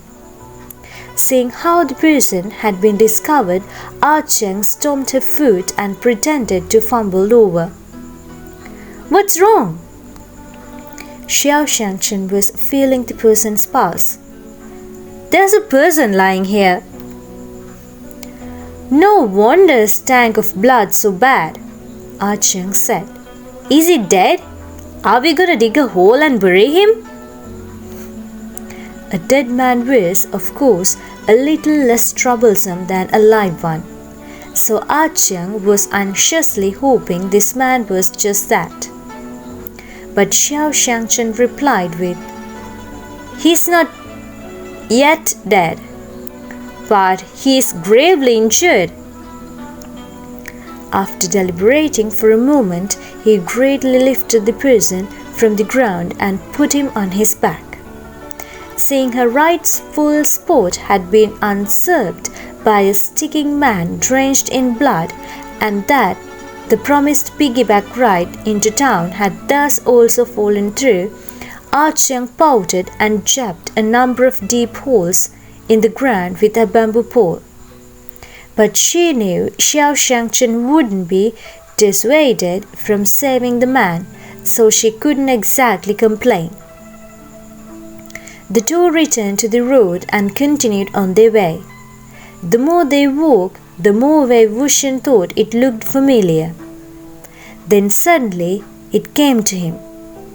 "Isn't it the same road Lanchan and I took to Yi City?" Sure enough, at the end of the road toward Yi City. The city gates weren't quite as run down at this point in time. The corner watchtower was in perfect shape and there was no graffiti on the city walls. When they passed through the gates, the fog was thicker inside, but the difference was imperceptible compared to the suffocating miasma of the present. Candlelight shone from the doors and windows of the houses on either side, and there was the murmur of human voices. While still rather desolate, there were signs of life. Bearing a heavily wounded, blood-soaked person on his back, Xingchen must have been well aware no inns would accept guests like them. He didn't bother asking around for overnight lodging, but instead inquired directly with the approaching night watcher as to where there were any unused charitable mortuaries around. "There's one over there," the night watcher told him. "The old caretaker passed away last month, so there's no one managing it right now." Seeing Xingchen was blind and would have trouble finding his way over, he voluntarily led him there. It was the very same charitable mortuary that now housed Xingchen's corpse after his death. After thanking the night watcher, Xingchen carried the injured man into the overnight chamber on the right. It was a mid-sized room with a cot, pots and pans, and other such cookware. He carefully laid him on the ground, then took a pill from his jiangkum pouch and pushed it past the man's tightly clenched teeth. Xiang felt around for a bit, then exclaimed happily, "There's so many things in here. There's a pot." "Is there a stove?" Xingchen asked. "Yes." "Xiang, why don't you find a way to boil some water? Be careful not to burn yourself." Xiang pursed her lips and got to work. Xingchen felt the man's forehead, then took out another pill for him to swallow. Wuxian really wanted a closer look at the person's face, but Xiang, obviously uninterested and extremely irritated, refused to spare him a single glance. Once the water boiled, Xingchen slowly washed the blood from man's face. Xiang stole a curious sideways glance and let out a soundless "ha." The reason for the "ha" was that once the man's face was washed clean, he was actually fairly good looking. At the sight of his face, Wuxian's heart sank. Just as he suspected, it was Xiang. Enemies are bound to meet on a narrow road, he thought. Oh, Xingchen, you really have the most rotten luck. Xiang looked like nothing more than a boy at this point in time, 7 parts jauntily handsome and 3 parts childlike. Who could have imagined that a boy like this, with a smile broad enough to bear his canines when he grinned, could be an unhinged, clan-decimating maniac? Estimating the timeline, this was around the time Xiao took the role of Cultivation Chief. Judging by Xiang's sorry state, he'd barely escaped death after being taken care of by Xiao. As the saying went, the good die young and scourges last for 1,000 years. On the brink of death, Xiang had been saved by his good old foe, Xingchen. For Xingchen to have accidentally saved the very enemy who'd brought him to this sorry state, never thinking to even carefully feel the man's face. Though Xiang could see he was not part of the cultivation world, she did not know Xiang nor the grudge between the two men that ran as deep as the sea. Honestly, she didn't even know Xingchen's name. Wuxian heaved another sigh. Xingchen's luck really couldn't be worse. It was like he'd decided to single-handedly shoulder the weight of all the ill fortune in the world. Just then, Xiang wrinkled his brows. Xingchen was checking him over and bandaging his wounds. Sensing the youth was about to wake, he said, "Do not move." Xiang, being someone who'd done plenty of bad things himself, was naturally more vigilant than at most. The moment he heard that voice, his eyes snapped open and he immediately sat up, rolling to the corner of the room. He was tense and on guard, staring at Xingchen with murder in his eyes. Those were the eyes of a cornered beast. They shone with obvious malice and ill intent, and that feeling passed into Wuxian, making his skin crawl. He shouted mentally, "Say something! Xingchen must remember the sound of Xiang's voice." "You..." Xiang started. The moment he spoke, Wuxian knew it was over. Xingchen wasn't going to recognize Xiang even if he started running his mouth. It seemed he'd hurt his throat, and coughing up blood had left his voice raspy enough that no one could possibly realize they were the same person. Xingchen sat by the bed. "I told you not to move," he said. "You will reopen your wounds otherwise. Do not worry, I'm the one who saved you. I will not hurt you." Xiang, quick-witted, immediately figured out that Xingchen likely hadn't recognized him. Gears turned in his head. He coughed a few times and ventured a question. "Who are you?" Xiang interjected a question of her own. "You have eyes. Can't you see? A wandering cultivator. Duh. He worked so hard to carry you back, saved your life, and fed you miraculous medicine, and yet you're so mean." Xiang turned his gaze on her immediately. His voice was chilly. "Another blindie?" "Oh no." Wuxian groaned inwardly. This little thug was sharp, cunning, and abnormally alert. Even Xiang's white eyes wouldn't make him drop his guard so easily. Nothing suspicious got past him. He'd blow her cover in an instant if she wasn't careful. Xiang had only spoken a few words. It would have been difficult to determine he was mean from those scant words alone, unless she'd seen his facial expressions. Fortunately, Xiang had been lying all her life. She immediately responded. "What? You look down on blind folks? Ain't it blind folks that saved you? You'd be rotting on the roadside otherwise, and no one would care. Not even a word of thanks to the Xiang when you wake up. How rude. And calling me a blindie too? So what if I'm blind?" She successfully changed the subject and shifted his focus, looking both indignant and aggrieved as she went off on a grumbling tangent.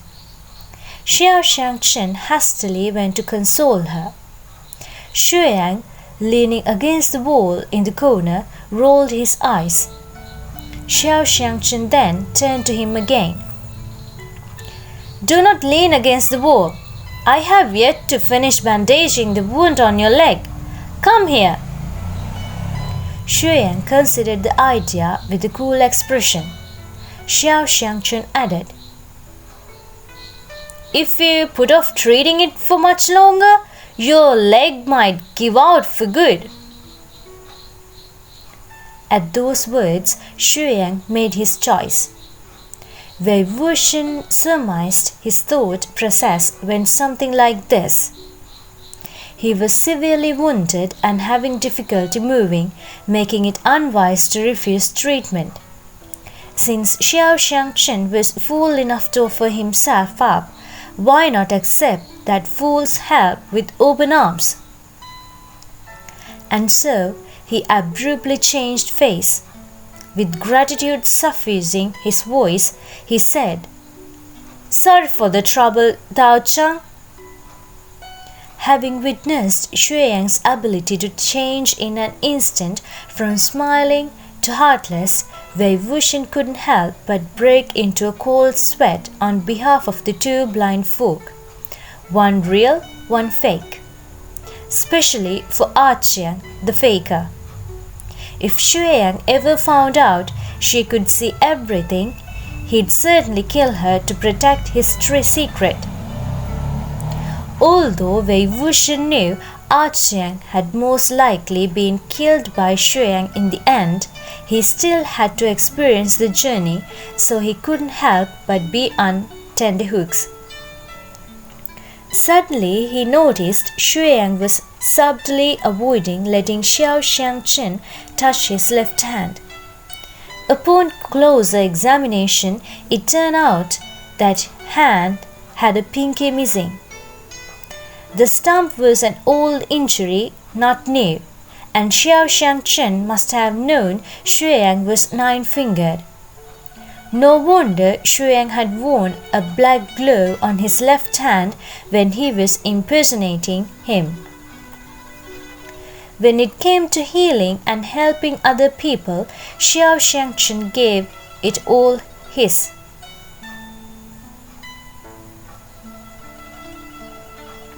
His head was bowed low as he applied medicinal powder to Xiang's wounds, and when he finished, The wounds were bandaged beautifully.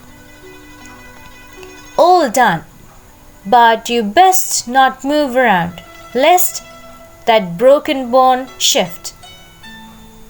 Xiang was now certain Xingchen hadn't recognized him. A dummy indeed. Even while covered in blood and horribly disheveled, that lazy, pleased smile reappeared on his face. Thou won't ask who I am, or why I sustained such serious injuries? Anyone else would have carefully avoided the topic in order to conceal their true identity, but he just had to do the opposite by purposely bringing it up. Xingchen lowered his head, tidying up the medicinal box and bandages as he calmly replied, Since you are not telling, why must I pry? I have done nothing but lend a helping hand to a stranger I met by chance. It was no difficult task for me. Once you are healed, we will go our separate ways. If I were in your place, there would be many things I would not wish others to inquire. Wuxian thought, even if Xingchen did ask, that little thug would have fabricated some elaborate, seamless story to throw him off the scent. Having a messy past wasn't something a person could help. Xingchen was being respectful by not probing further. Who would have thought Xiang would just so happen to come along and abuse that respect? Of this, Wuxian was certain. Xiang wasn't just going to trick Xingchen into treating his injuries. He wouldn't obediently go his separate way once healed either. Xiang rested in the caretaker's overnight room while Xingchen returned to the main hall of the charitable mortuary. He opened an empty coffin, gathered a few armfuls of straw from the ground, and laid a thick blanket of said straw at the bottom of the coffin. He then turned to Xiang. The person in there is injured, so the bed is his. I'm sorry, but you will have to sleep here. With straw laid on top, it should not be cold. Xiang had been a street urchin since she was young, having lived her whole life exposed to the elements. Where in the world hadn't she slept? Wholly unconcerned, she replied, What's there to be sorry about? Having a place to sleep is already a pretty sweet deal. It's not cold, so stop trying to give me your outer robe. Xingchen patted her head, tucked away his whisk, and strapped on his sword, and then went out of the door. For safety's sake, he forbade her to follow him when he went out on night hunts. Xiang burrowed into the coffin and lay there for a while before she suddenly heard Xiang call her from the room next door. Blindy, come here. Xiang poked her head out. What do you want? I'll give you some candy. Xiang tempted her. Xiang's mouth watered. It seemed she really wanted the candy, and yet she refused. No, I'm not coming over. Xiang threatened her sweetly. Are you sure? Are you saying that because you are scared? Do you really believe I can't go over there and get you if you don't come here? Xiang shuddered at the odd tone of his voice. It was even more horrifying when she imagined that smiling devilish face suddenly appearing over the side of the coffin. After a moment of hesitation, she picked up a bamboo pole and tapped and beat the ground as she dragged her feet to the entrance to the overnight room. Before she could speak, something small suddenly came flying at her. Wei Wuxian wanted to dodge, worried it was some secret weapon, but of course he couldn't control this body. He immediately jolted, having realized it's a trap. Xiang was testing Xiang. If she was really blind, she wouldn't be able to dodge that thing. But Xiang was a veteran faker and shrewd to boot. When she saw the object coming flying at her, she didn't bat an eye. She neither dodged nor evaded, but let it hit her chest before she jumped back. "Hey! What did you throw at me?" she exclaimed furiously. His plot twattered. Xiang replied, "Candy, da, for you. I forgot you were blind and couldn't catch it. It fell by your feet." Xiang humped and crouched down, feeling around quite believably until she found the candy. She'd never eaten anything like this before. She swallowed hard, gave it a quick wipe, then popped it in her mouth and happily crunched away. Xiang lay in bed on his side, propping his cheek up on one hand. "Is it yummy, Blindy?" "I have a name, and it's not Blindy," Xiang said. "You won't tell me your name, so I've no choice but to call you that," Xiang retorted.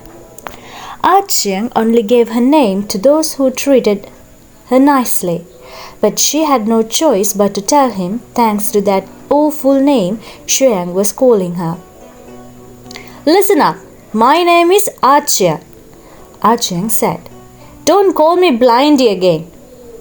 Then she thought she might have sounded too harsh, afraid she'd wind up setting him off.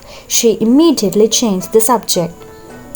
"You're so weird, all covered in blood, so heavily wounded, but you still carry candy on you?" Xiang chuckled gleefully. "I've loved sweets ever since I was young, but I never got to have any. I could only watch other people eat them. So I thought to myself, one day if I make it big, I'll always keep more candy on me than I could ever eat." It just so happened Xiang had finished the piece in her mouth. She licked her lips, not yet satiated. Apparently, the desire for candy overrode her dislike for this person. "Then, do you have more?" Xiang smiled.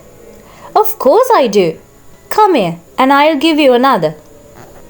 Xiang stood up and tapped her bamboo pole as she went toward him. Halfway through her slow and careful trek, Xiang's smile remained unchanged even as an eerie look glinted in his eyes. Soundlessly, he drew a long, frightening sword from his sleeve. "Jiangsai." He aimed the tip of the sword in Xiang's direction. If she took a few more steps forward, she would be skewered through by Jiangsai. But if she hesitated even a moment, she'd expose the fact that she wasn't blind. Wei Wuxian and Xiang's senses were connected, so he felt the tension crawling over her. However, this young miss was proving to be impressively gutsy.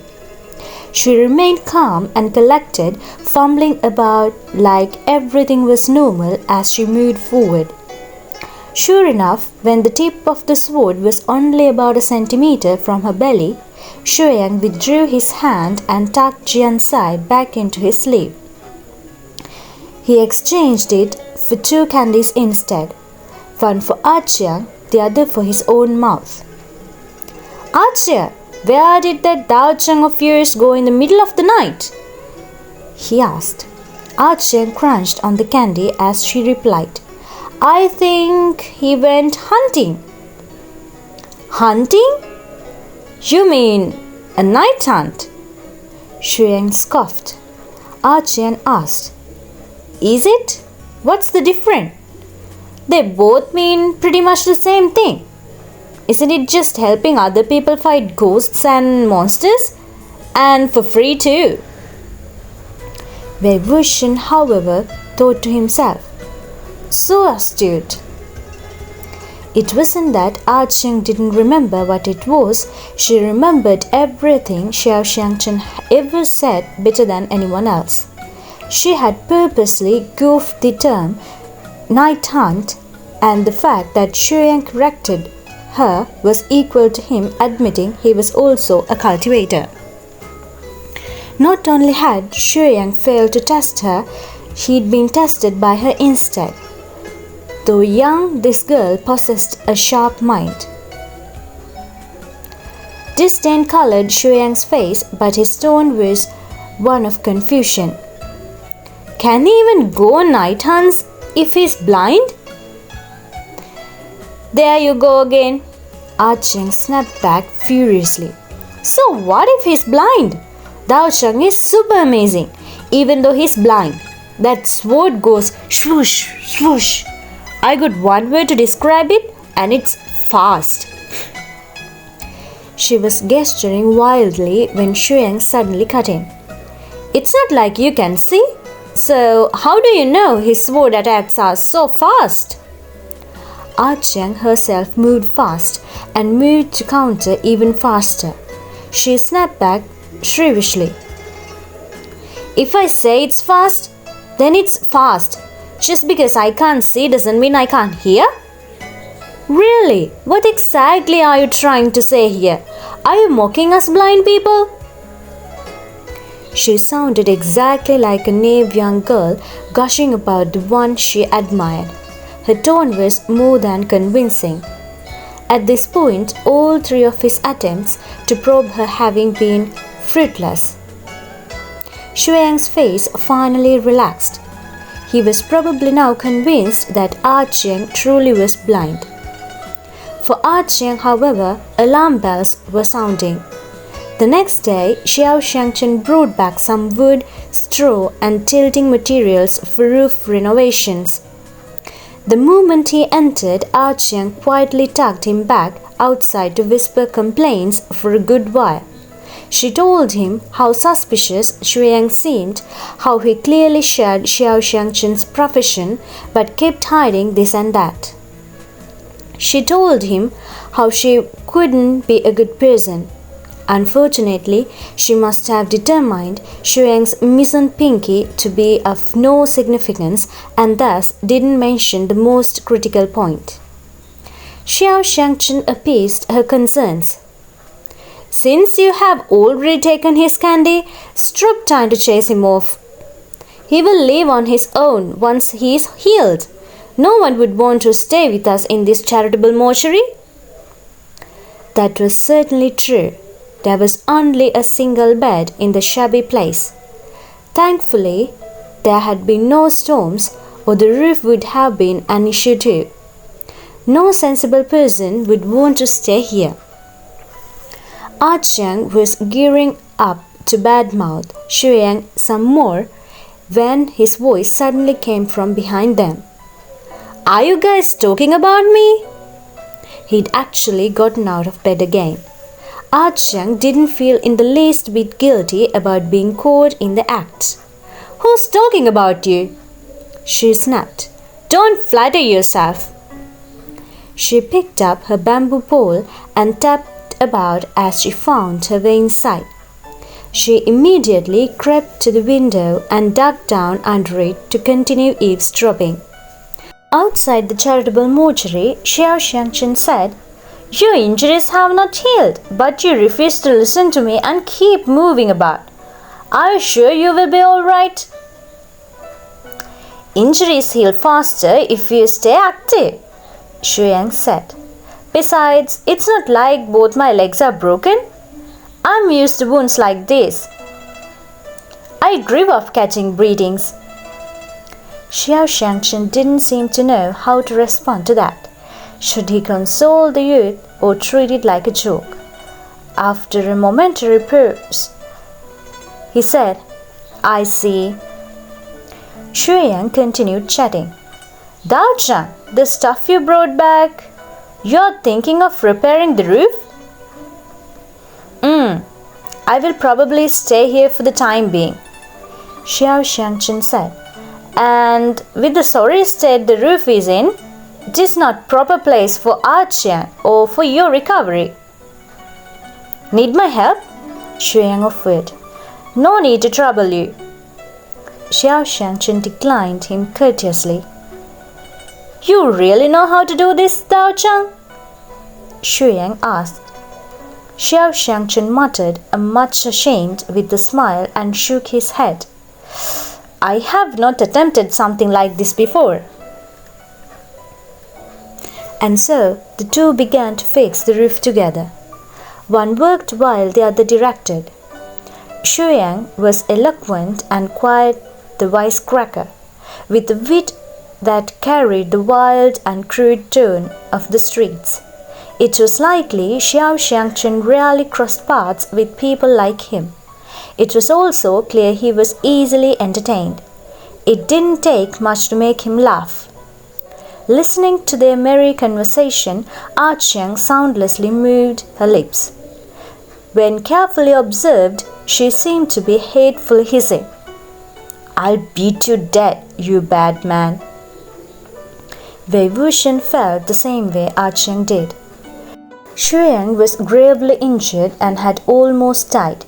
It wasn't hard to surmise his old score with Xingchen and had set that violence in motion. The hatred that existed between the two of them was irreconcilable. Xiang was probably desperate to see Xingchen die a violent death, bleeding from all 7 apertures and resting in no peace whatsoever. And yet, he could still joke around with him like this. If Wuxian really had been the one hiding under the window, he would have killed Xiang first and asked questions later to prevent the calling forth of future disasters. Unfortunately, this wasn't his body, and even if she had the heart, Xiang was powerless. About a month later, Xiang had pretty much recovered under Xingchen's attentive care. Other than a slight limp, he had no major issues. However, he still hadn't brought up the subject of leaving and continued to squeeze into the charitable mortuary with the other two. Who knew what he was scheming? One evening, after Xingchen had tucked Xiang in and was about to leave on a night hunt, Xiang's voice suddenly came forth. Dao Chang, how about taking me along tonight? Although his vocal cords must have healed by now, he purposely continued to mask his voice, changing his normal timbre to a different octave. Xingchen smiled. That won't do. I laugh whenever you speak, and if I laugh, my sword will not be steady. Then I won't talk, Xiang pleaded pitifully. I'll just carry a sword and be a good helper. Come on, don't brush me off like this. Okay? He was used to playing cute, selling people on his charm. He spoke to older people as if he were their baby brother, and Xingchen, who seemed to have cared for his younger martial siblings during his time in Baoshan Sunrin's sect, had very naturally accepted the boy as his junior. On learning that Xiang was also in the same profession as him, he happily agreed. Xiang's definitely not helping Xingchen in night hunts out of the kindness of his heart, Wuxian thought.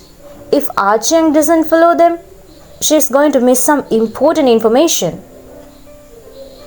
But, as expected, Xiang was a sharp girl and immediately knew that Xiang likely harbored ill intent.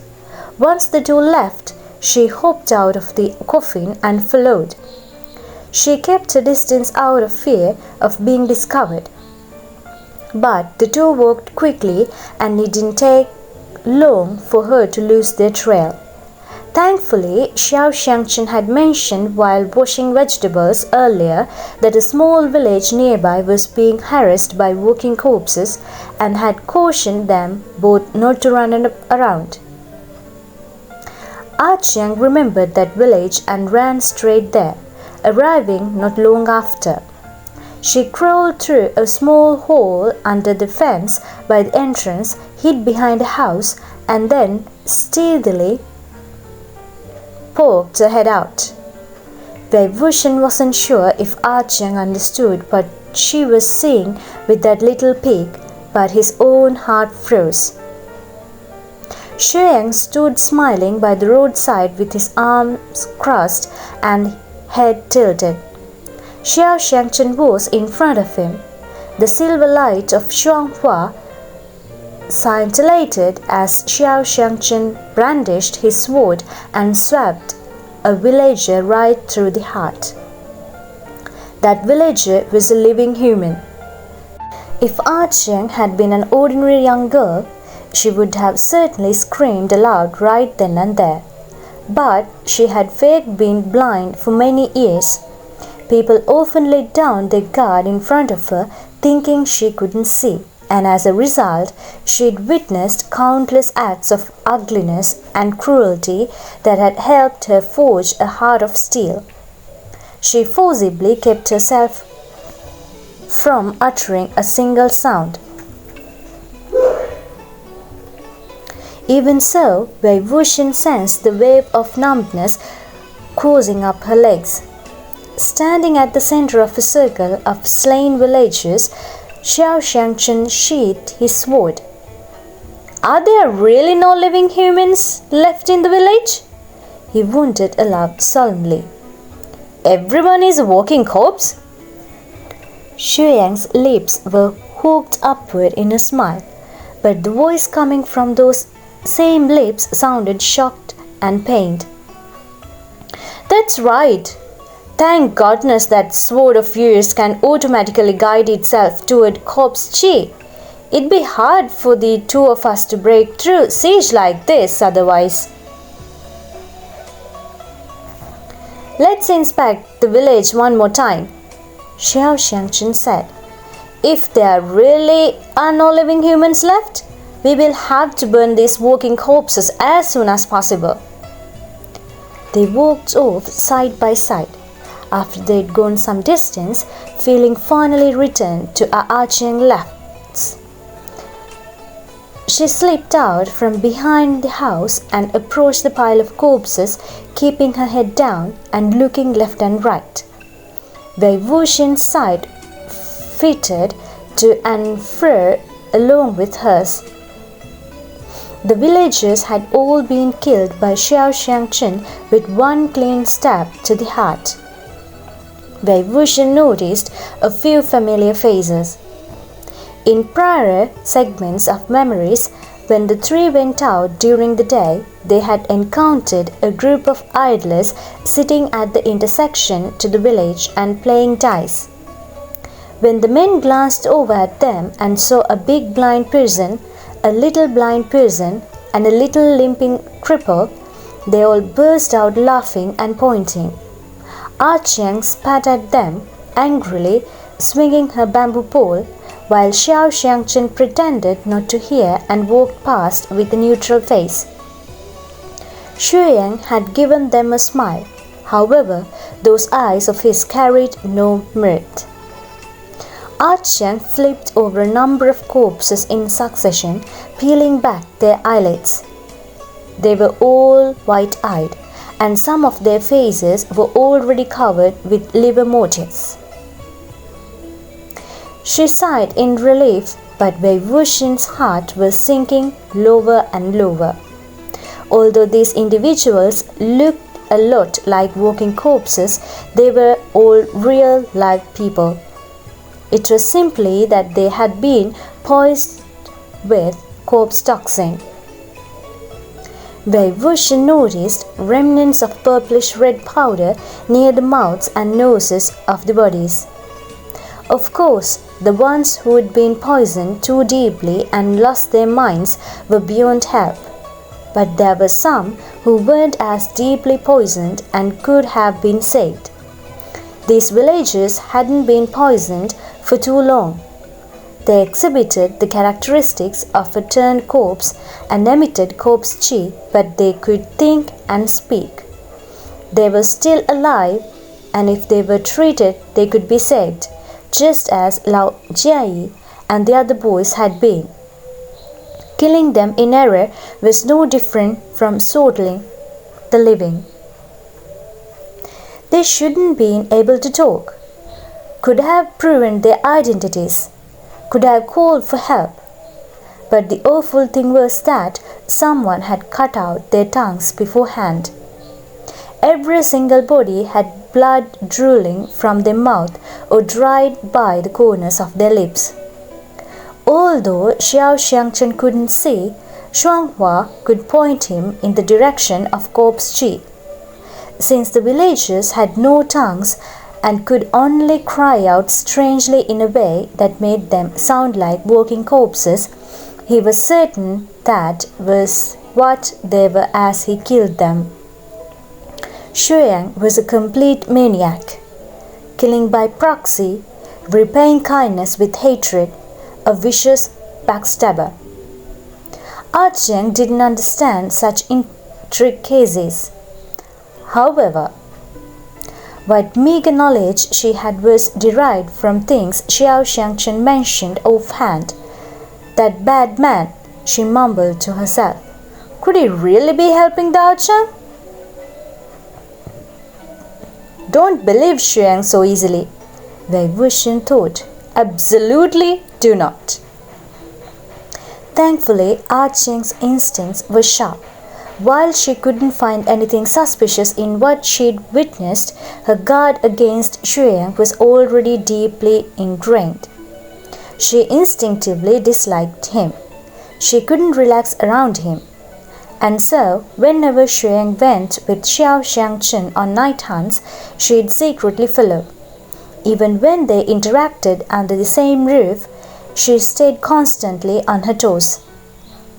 One evening, while the wintry wind howled, the three of them squeezed together by the shabby hearth in the small room for warmth. Xingchen was repairing a torn basket, and Xiang was curled by his side and wrapped snugly in the only blanket around. Xiang, meanwhile, listened to Xiang incessantly badger Xiang to tell her a story, and looked quite bored with his cheek propped on his hand. Stop your whining, he said, annoyed. Keep that up, and I'll tie your tongue. Xiang ignored him completely and continued to beg. Xiang, I want to hear a story. No one ever told me stories when I was younger, so I don't know how to tell them, Xingchen replied. But Xiang continued pestering him, clearly ready to start rolling around the ground. Xingchen relented. All right, let me tell you a tale from the mountain, Xiang said helpfully. Once upon a time there was a mountain, and up on the mountain there was a temple. No, Xingchen said. Once upon a time there was a nameless immortal mountain, and on the nameless mountain there lived an immortal who had attained enlightenment. This immortal took in many disciples, but they were forbidden to descend the mountain. Wuxian understood immediately. Baoshan sunran. Why were they forbidden to descend the mountain? Cheng asked. Because the immortal herself did not understand the world below the mountain. That was why she had hidden herself there. She said to her disciples, if you descend the mountain, do not bother to return. Do not bring the conflict of the outside world back with you. How could anyone endure that? Cheng wondered. There must have been disciples who couldn't help sneaking down the mountain to play. Indeed, Xingchen said. The first to descend from the mountain was an outstanding disciple.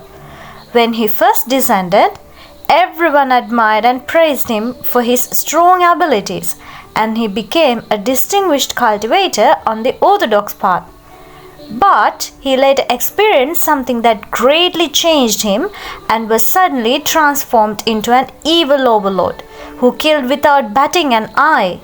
In the end, he was cut down by the weapons of many. This was the first of Bao Shen Sanren's disciples to have met a bad end, Yan Liang Daoren. What exactly had Wei Wuxian's martial uncle encountered to make him change so drastically?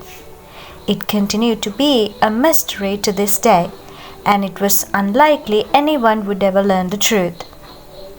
Xingchen finished repairing the basket and felt its surface to ensure it wouldn't prick one's hand. Satisfied, he put it down and continued his tale. The second was a female disciple, also outstanding. Warmth enveloped Wei Wuxian's chest. Sansa Sanren. Is she pretty? Cheng asked. I do not know, Xingchen replied. She was said to be very beautiful. Cheng propped her face up with both hands. Oh, I know then. After she descended the mountain, there must have been a lot of people who liked her and wanted to marry her. She must have married a high-ranking official or the head of a major family. Hehe. Xingchen laughed. You guessed wrong. She married a servant who attended the head of a major family, and the two ran off to faraway lands. I don't like that. Cheng scoffed. Why would an outstanding, beautiful fairy like her fall for a servant? This story is stupid. Some sore, broke-ass scholar probably made it up. And then, what happened after they traveled so faraway lands? And then, a mishap occurred during a night hunt, and they both lost their lives. Xingchen concluded. What kind of story is this? Bleh! Marrying a servant? Fine. But then they both died together? I'm not listening to this anymore. Good thing Xingchen didn't tell her that those two also birthed a famously evil overlord whose demise everyone called for. Otherwise, she just might spit on me too, Wei Wuxian thought. Xingchen was resigned. This is why I said at the start that I am no good telling stories. Then, Dao Cheng, you at least remember your experiences from past night hunts, right? Cheng prompted. I love hearing about those. Tell me, what kind of monsters have you fought in the past? Yang's eyes were half-lidded this entire time. He only barely seemed to be listening. But at Cheng's question, his eyes focused, his pupils contracted, and he looked askance at Xingchen. Well, there are too many of those, Xingchen replied. Really? Asked Yang suddenly. Then was Dao Cheng still going on night hunts all alone in the past? The corners of his lips were curled in an obvious expression of malice, but his voice was full of innocent curiosity. Xingchen paused, then smiled softly. No. Cheng was interested now. Who else was there? This time, Xingchen paused even longer. It was a good while before he replied. My most intimate friend. There was a peculiar glint in Yang's eyes. The smile hanging off his lips deepened. Picking at Xingchen's scars had given him considerable pleasure. Cheng, however, was genuinely curious. What kind of person is your friend Dao Cheng? What's he like? Xingchen easily replied. A sincere gentleman of high moral character. Yang rolled his eyes disdainfully at this. He seemed to have mouthed a few curse words, his lips forming their shape. Afterwards, he pretended to be puzzled. "Then, Dao Cheng, where is your friend now? With the state you're in, how come he hasn't come looking for you?"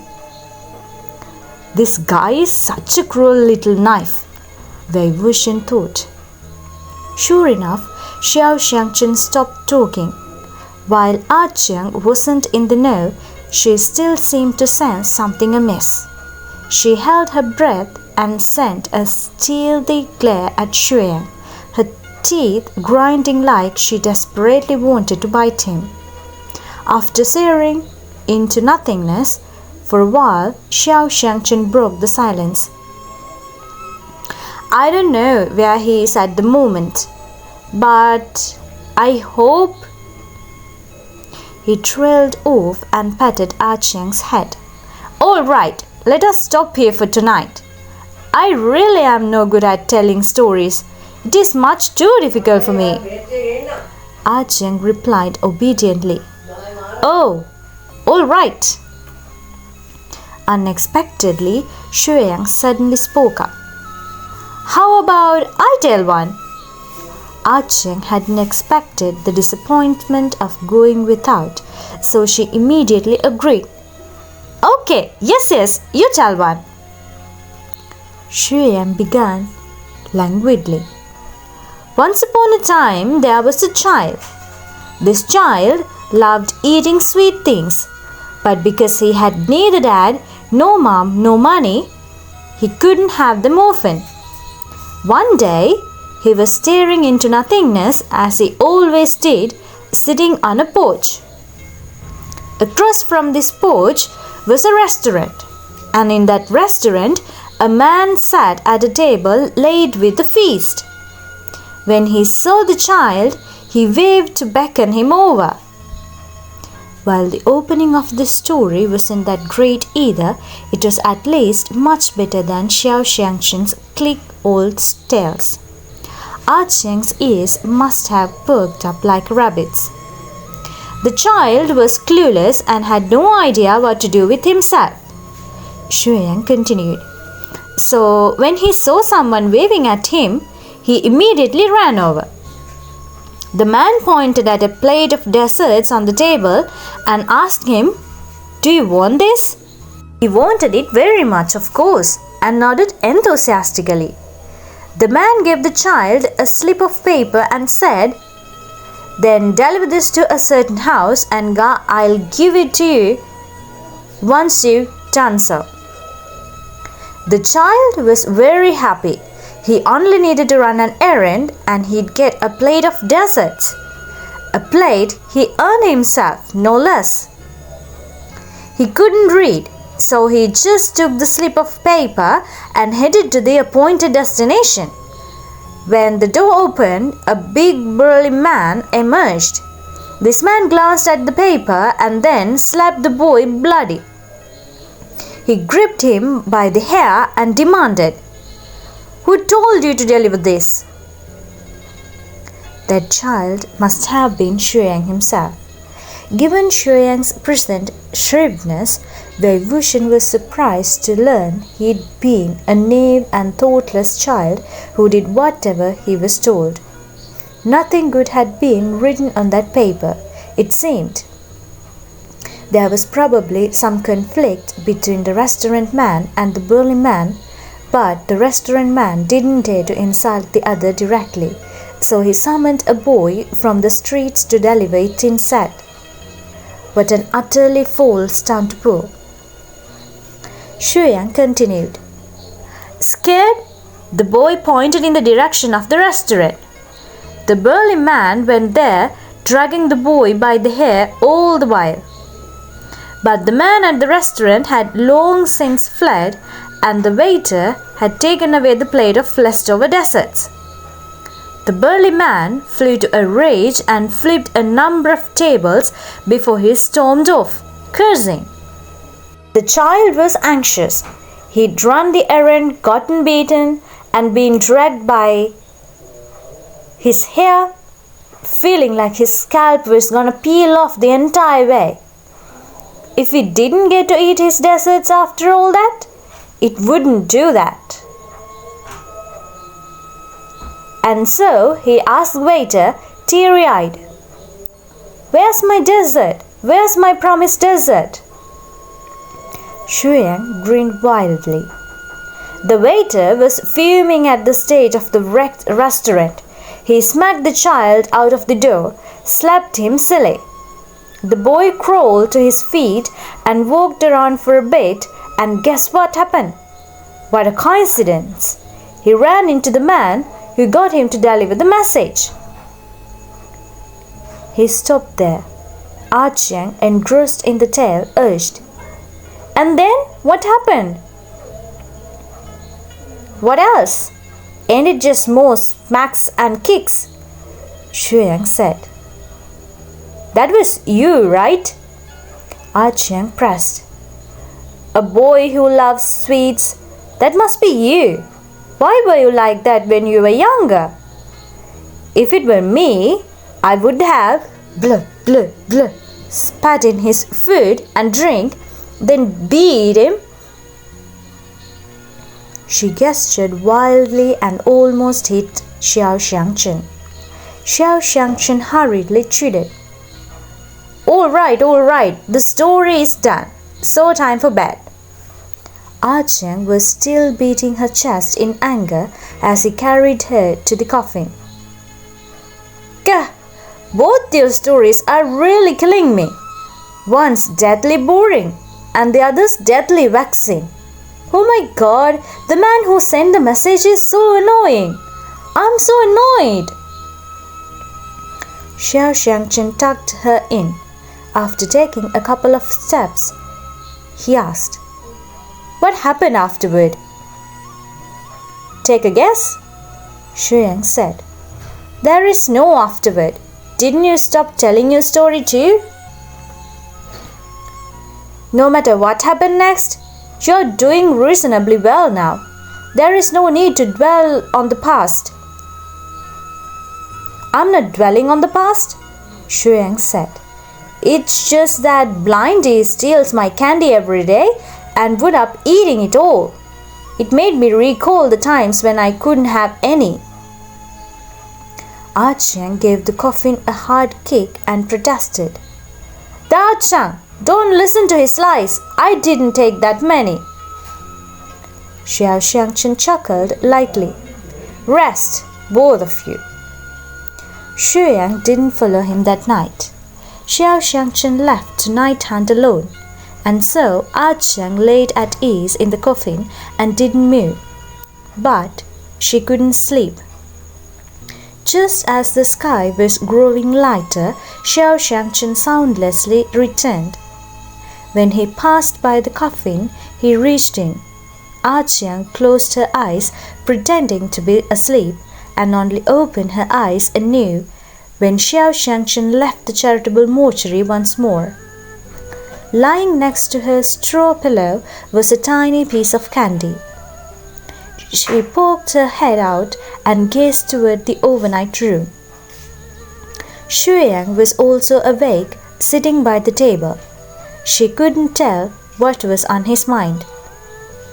A piece of candy lay quietly by the edge of the table. Following that night of stories by the hearth, Xingchen would hand both of them a piece of candy every day. Xiang was elated, of course, while Xiang displayed neither gratitude for the gesture nor any intention of rejecting it. Xiang was mad about that attitude of his for days. Xingchen took care of their food and board in easily.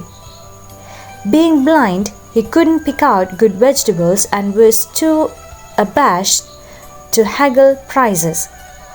When he went out alone, it was fine if he found good-hearted vendors, but a number of times he ran into those who purposely took advantage of the fact that he couldn't see. The bundles would either be shorted by weight or the vegetables wouldn't be fresh. Xingchen didn't mind, or rather, he didn't really pay attention.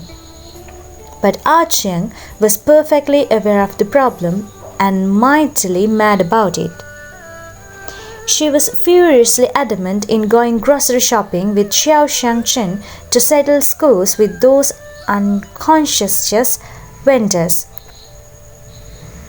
Unfortunately, she had to hide the fact that she could see, so she didn't dare throw a fit and flip stools like a shrew in front of Xingchen. That was where Xiang came in handy. True to his unsavory character, his eyes were sharp and his tongue sharper. As long as he was present, the first thing he did was brazenly cut the price of any purchase in half. If the other party gave him an inch, he'd push further and take a mile. If they refused, his eyes would turn menacing. The vendors would think it's good enough that they'll pay at all. Never mind fussing over how much is paid, and then hurry them off. Go, go, get out of here. This must have been how Xiang used to lord over Kui Prefecture and Lanliang. He likely never had to pay for anything he wanted.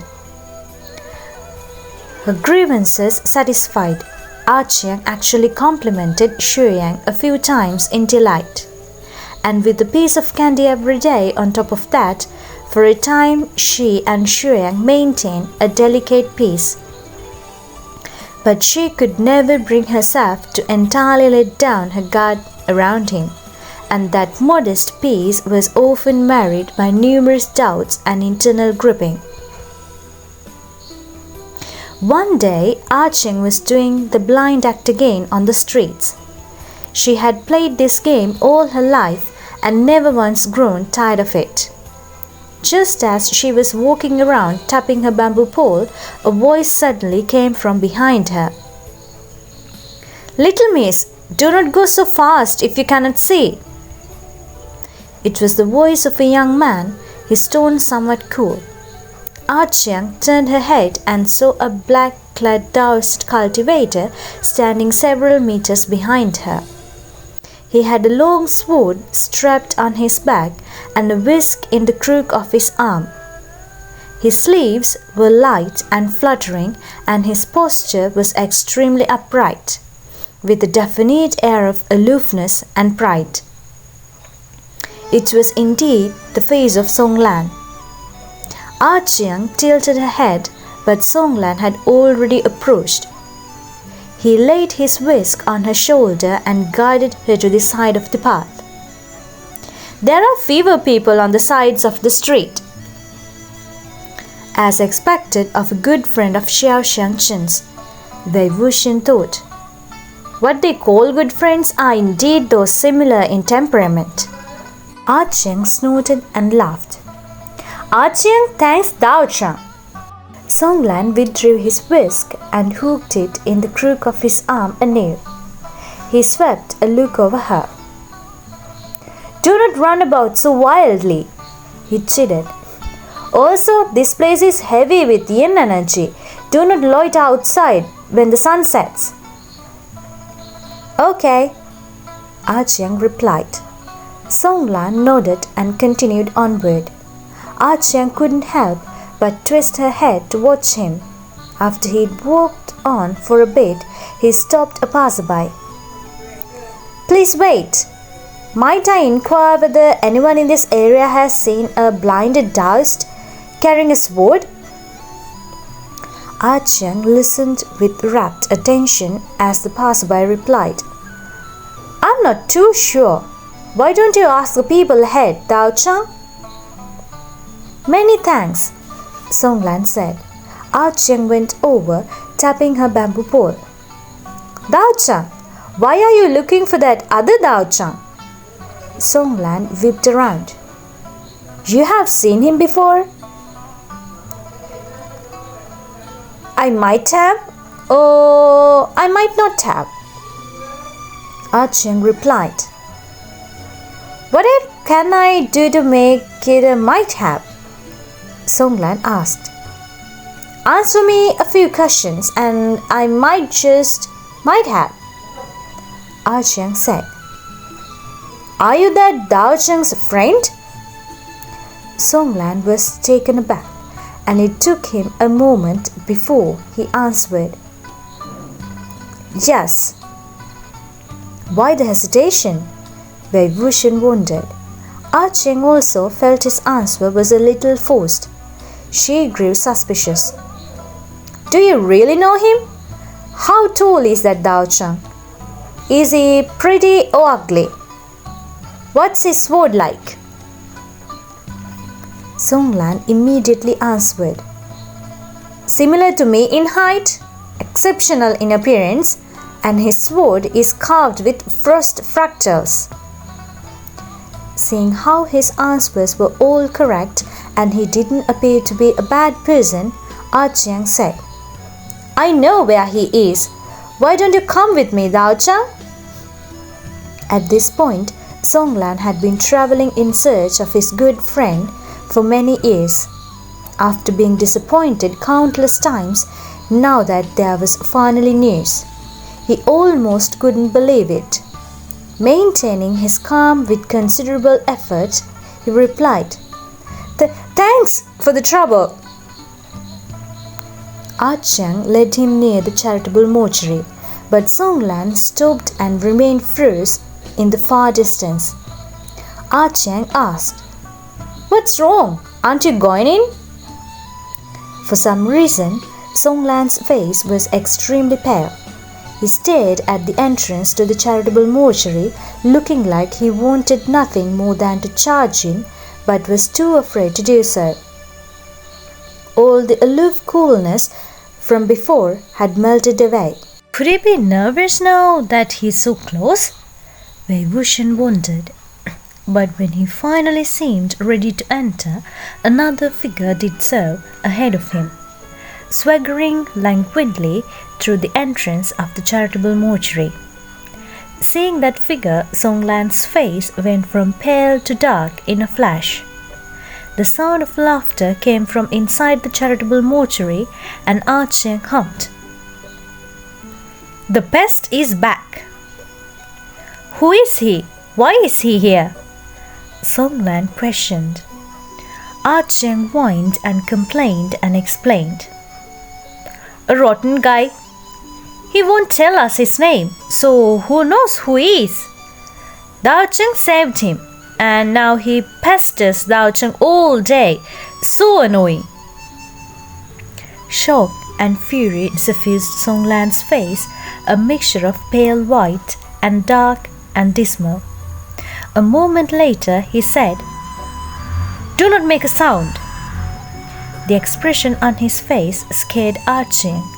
He was quiet as directed. The two soundlessly approached the charitable mortuary, and one stood by the window, the vial hid underneath. They heard Xingchen speak inside. Whose turn is it today? The moment he heard that voice, Songlan's hands shook so hard that even Xiang noticed. Why don't we stop taking turns from now on? Switch it up, Xiang suggested. You always have something to say when your turn comes. Switch it up how? Here, I've got 2 small sticks, Xiang said. The one who picks the longest stick won't need to go, but the one who picks the shortest stick does. How's that? After a moment of silence, Xiang laughed out loud. You pick the shorter one. I won. You go. Xingchen had no choice but to say helplessly, All right, I will go. He seemed to have stood up and started walking toward the door. Very good, Wei Wuxian thought. Hurry out. Best if Songlan can grab you and run the moment you step outside. Unexpectedly, he didn't get that far before Xiang spoke again. Come back, I'll go. Why are you suddenly willing? Xingchen asked. Xiang rose to his feet. Are you a dummy? I was lying to you just now. I drew the shorter stick, but I had another, longer one hidden. No matter which one you picked, I could always take out a longer one. I'm just messing with you since you can't see, that's all. He poked fun at Xingchen for a bit before leisurely picking up the basket and heading out the door. Xiang looked up to see that Song Lan's entire body was shaking. She was puzzled as to why he was so angry. Song Lan indicated for her to remain silent, and the two left soundlessly. Only after putting some distance between them and the mortuary did Song Lan begin questioning Xiang. That person, when did Dao Cheng save him? His tone was grave. Xiang understood now that this was no trivial matter, so her voice became solemn as well. A long time ago. It's been many years now. And that entire time the Dao Cheng hasn't known his identity? Song Lan questioned. He hasn't, Xiang confirmed. While staying at the Dao Cheng's side, what has that person done? Talk all slick, bully me, scare me, and he goes on night hunts with Dao Cheng. Song Lan's brow immediately furrowed. He must not have expected Xiang to be so altruistic either. Night hunt? Hunting what? Do you know? Xiang didn't dare give a careless answer. After thinking for a moment, she replied, They used to hunt for walking corpses all the time. Now they hunt ghosts or haunted livestock or something. Song Lan questioned her thoroughly, seeming to feel something was off without being able to pinpoint exactly what it was. Do he and the Dao Cheng get along well? Despite her reluctance to admit it, Xiang gave him the truth. I feel like Dao Cheng isn't very happy on his own. So, to finally have someone from the same profession, and it kind of seems like he enjoys listening to that rotten guy's wisecracks. Dense clouds of gloom covered Song Lan's expression, storming with indignation and heartache. Amidst this confusion and disbelief, one thing alone was clear. Xingchen must never find about this. Do not tell that Dao Cheng anything unnecessary, he said. Then he moved to follow in the direction Xiang had gone, his expression grave. Xiang called after him. Dao Cheng, are you heading off to beat up that bad man? But Song Lan was already far away. Wei Wuxian thought, he won't just settle for a beating, he's gonna butcher Xiang alive. Xiang had left with the grocery basket, and Xiang knew the usual route he took to the market. She took a shortcut through a forest, running as fast as the wind while her heart pounded, and finally spotted him up ahead. He was yawning as he walked lazily along, dangling the basket from the one hand, which was stuffed full of green vegetables, radishes, steamed buns, and other such goodies. It seemed he was on his way back from the grocery run. Xiang was an old hand at hiding and eavesdropping. She moved sneakily along with him, stooped low and hidden behind the forest brush. Suddenly, Song Lan's cold voice came from ahead. Shuya! as if a bucket of cold water had been thrown in his face or he'd been slapped awake from a dream. Xiang's expression was instantly ghastlier than ever before.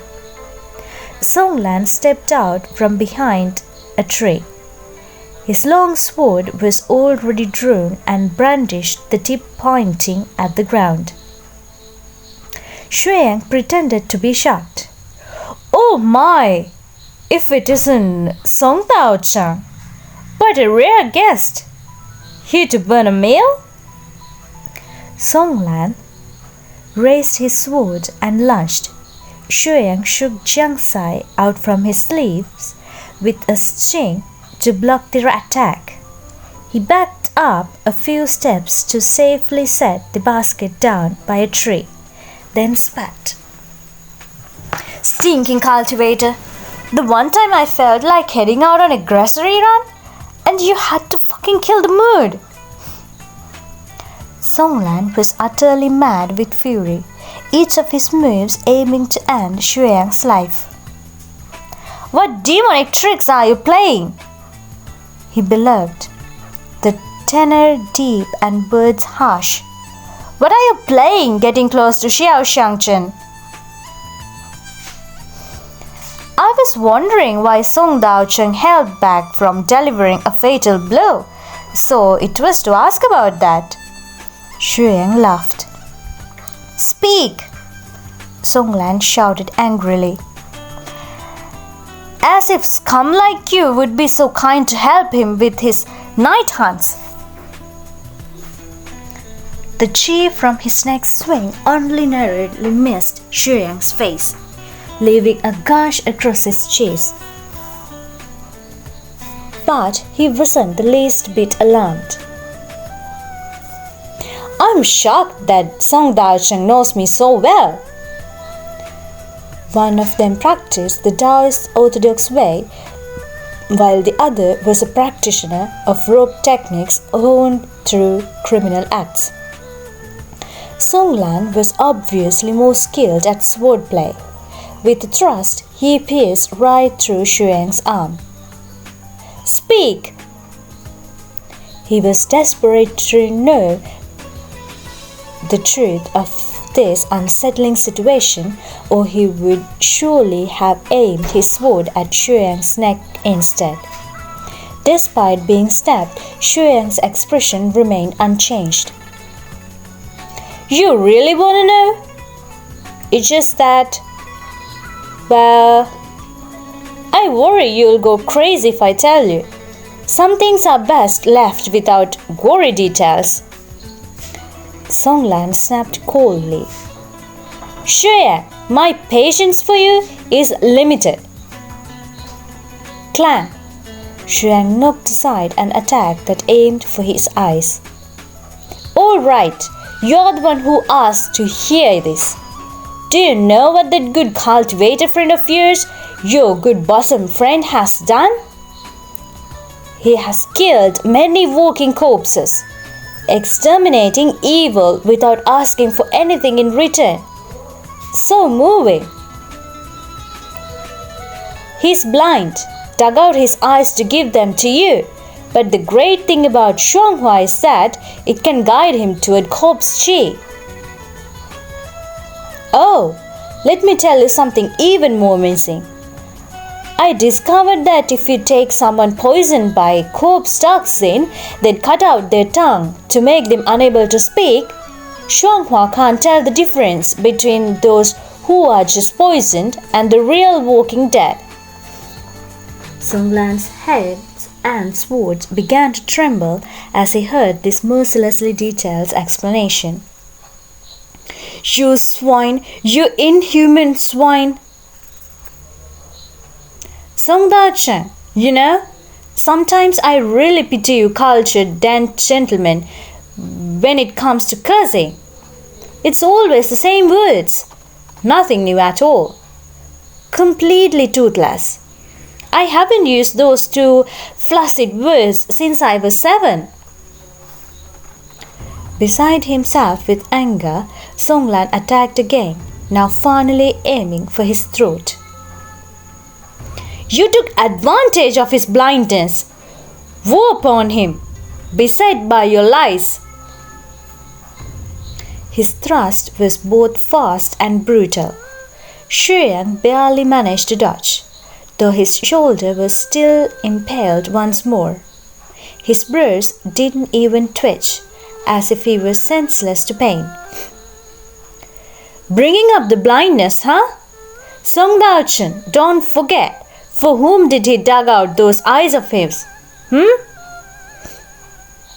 At this, Song Lan's expression and movements both froze. Xiang continued on. And what leg do you have to stand on, criticizing me? Gonna claim to be his friend? Do you really still have the nerve to call yourself Xiao Xingchen's friend? Haha. Song Dao-chen, need I remind you what you told him after I massacred Baisha Temple? He was worried about you. He wanted to come help you. But how did you greet him? What did you tell him? Song Lan was devastated. At the time, Xiang cut him off and shut him up. At the time, you were in the throes of lamentation? In pain? Grieving? Or just lacking any other targets? To be fair, I did slaughter your temple because of him. You had every reason to take it out of him. But that was exactly what I wanted. Every single word struck home. Both Xiang's hand and words closed in with each step. His sword attacks grew more and more languid, but also increasingly sinister and shrewd, and he was imperceptibly gaining the upper hand. And yet, Song Lan didn't seem to notice at all. Xiang sighed dramatically. Who was the one who said there was no need to ever meet again? Wasn't that you, Song Dao-chen? He listened to your demand and vanished from sight after digging out his eyes for you. So why have you come shuffling around here now? Aren't you just making it awkward for everyone involved? Do you agree, Xiao Xingchen Dao-chen?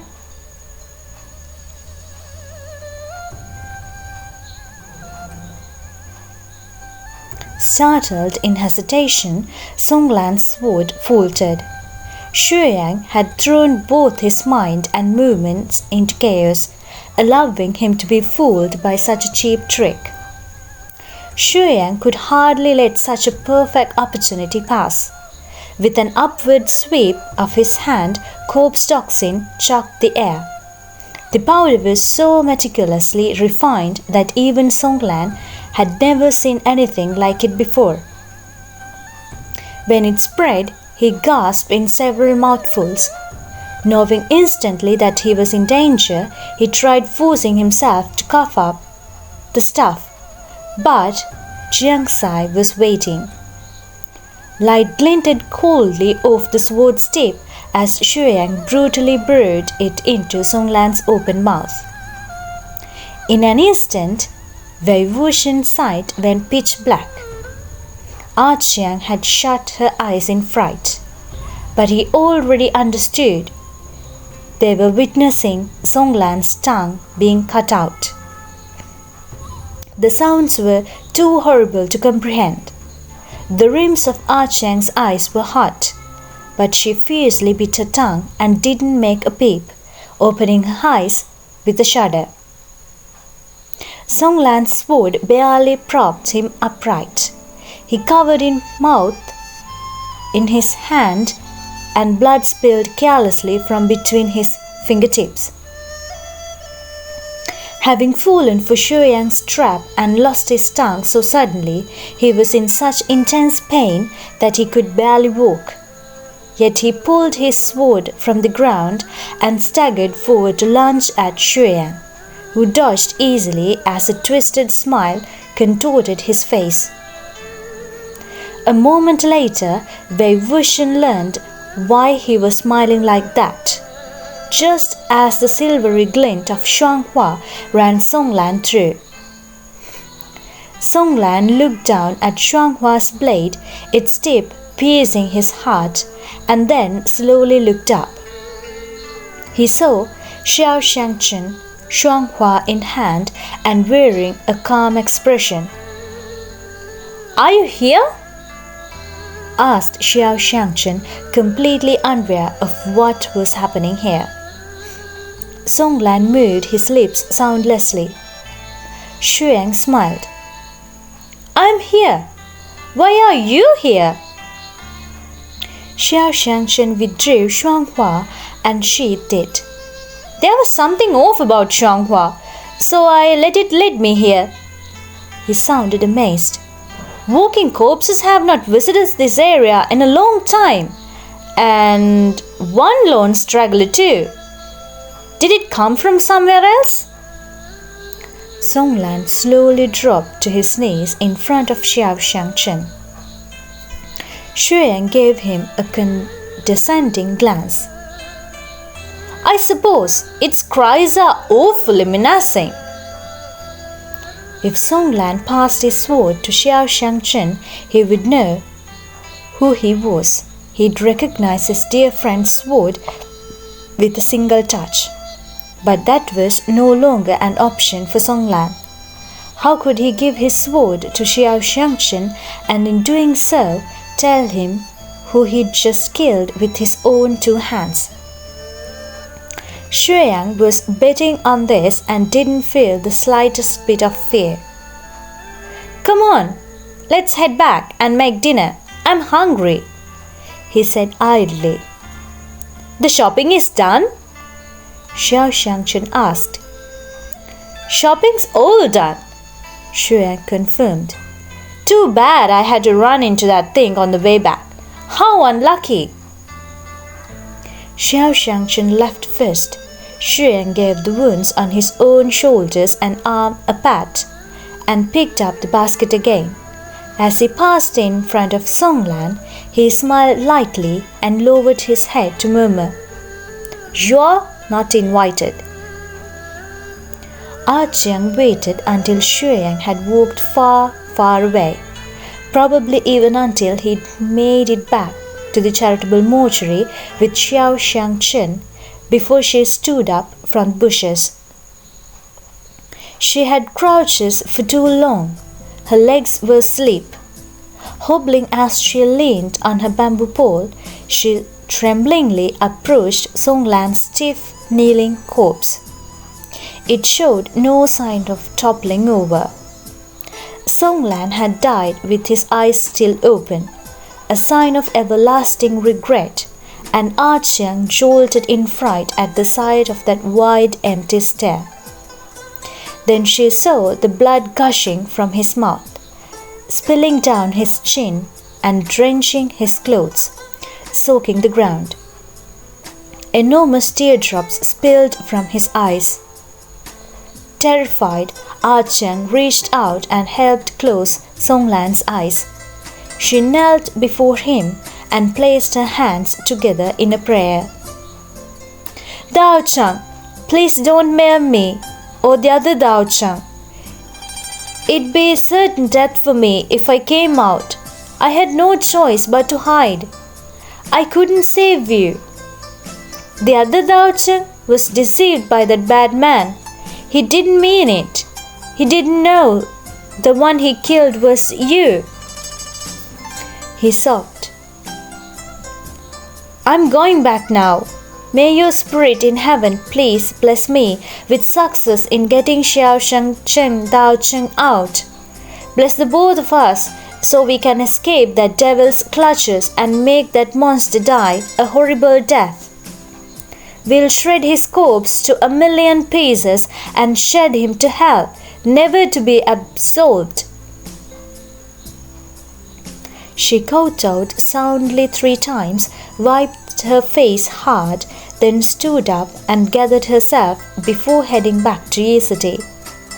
The sky was already dark by the time she returned. Xiang was sitting by the table, peeling apples and cutting all the slices into rubbing shapes. He looked like he was in exceptionally good mood. anyone who saw him would think him simply a mischievous young lad. No one could ever imagine what he'd just done. Xingchen came out carrying a plate of green vegetables. When he heard her, he called out a question. "Xiang, where did you go today? Coming back so late?" Xiang peered at her, and his eyes suddenly flashed. "What happened? Her eyes are all swollen." Xingchen hurried over. "What is the matter? Did someone bully you?" "Bully her? Who could manage to bully her?" Xiang scoffed. Although he was smiling, his suspicion was obviously aroused. Suddenly, Xiang threw down her bamboo pole and burst out into hysterical wailing. She was all snot and tears, crying so hard she was short of breath. She flung herself into Xingchen's arms, her body racked with sobs. "Am I very ugly? Am I? Tell me, Xiang, am I really very ugly?" Xingchen stroked her head. "Of course not. Xiang is so beautiful. Who said you are ugly?" Xiang scoffed disdainfully. "So ugly, more so when you cry." "Do not say that," Xingchen admonished him. Xiang cried even harder now, and she stomped her feet. "It's not like you can see, Xiang. What's the use if you tell me I'm beautiful? You must be lying. He can see, and he said I'm ugly. So it seems like I'm really ugly and blind." The two naturally assumed she was throwing a fit because she'd been called ugly freak or white-eyed blindy by some random child and was feeling aggrieved. "They called you ugly, so you ran back here to cry?" Xiang commented with contempt. "What happened to that usual shrewishness of yours?" "You're the shrew!" Xiang snapped. "Xiang, do you still have money?" Xingchen paused, then said somewhat sheepishly, I think so."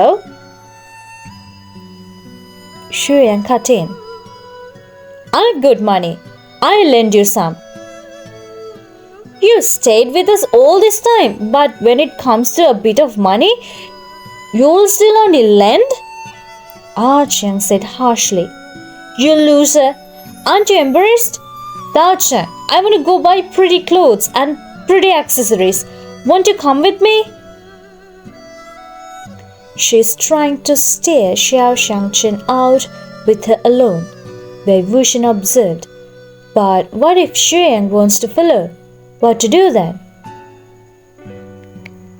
"I can, but I cannot help you determine if something looks good on you," Xingchen said. Xiang interrupted again. "I'll help her."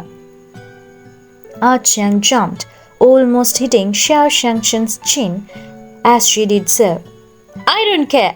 I don't care. I want you to accompany me. I don't want him to come. He only knows how to call me ugly. He calls me little blindy." It was hardly the first time she'd thrown a hissy fist. They were used to this by now.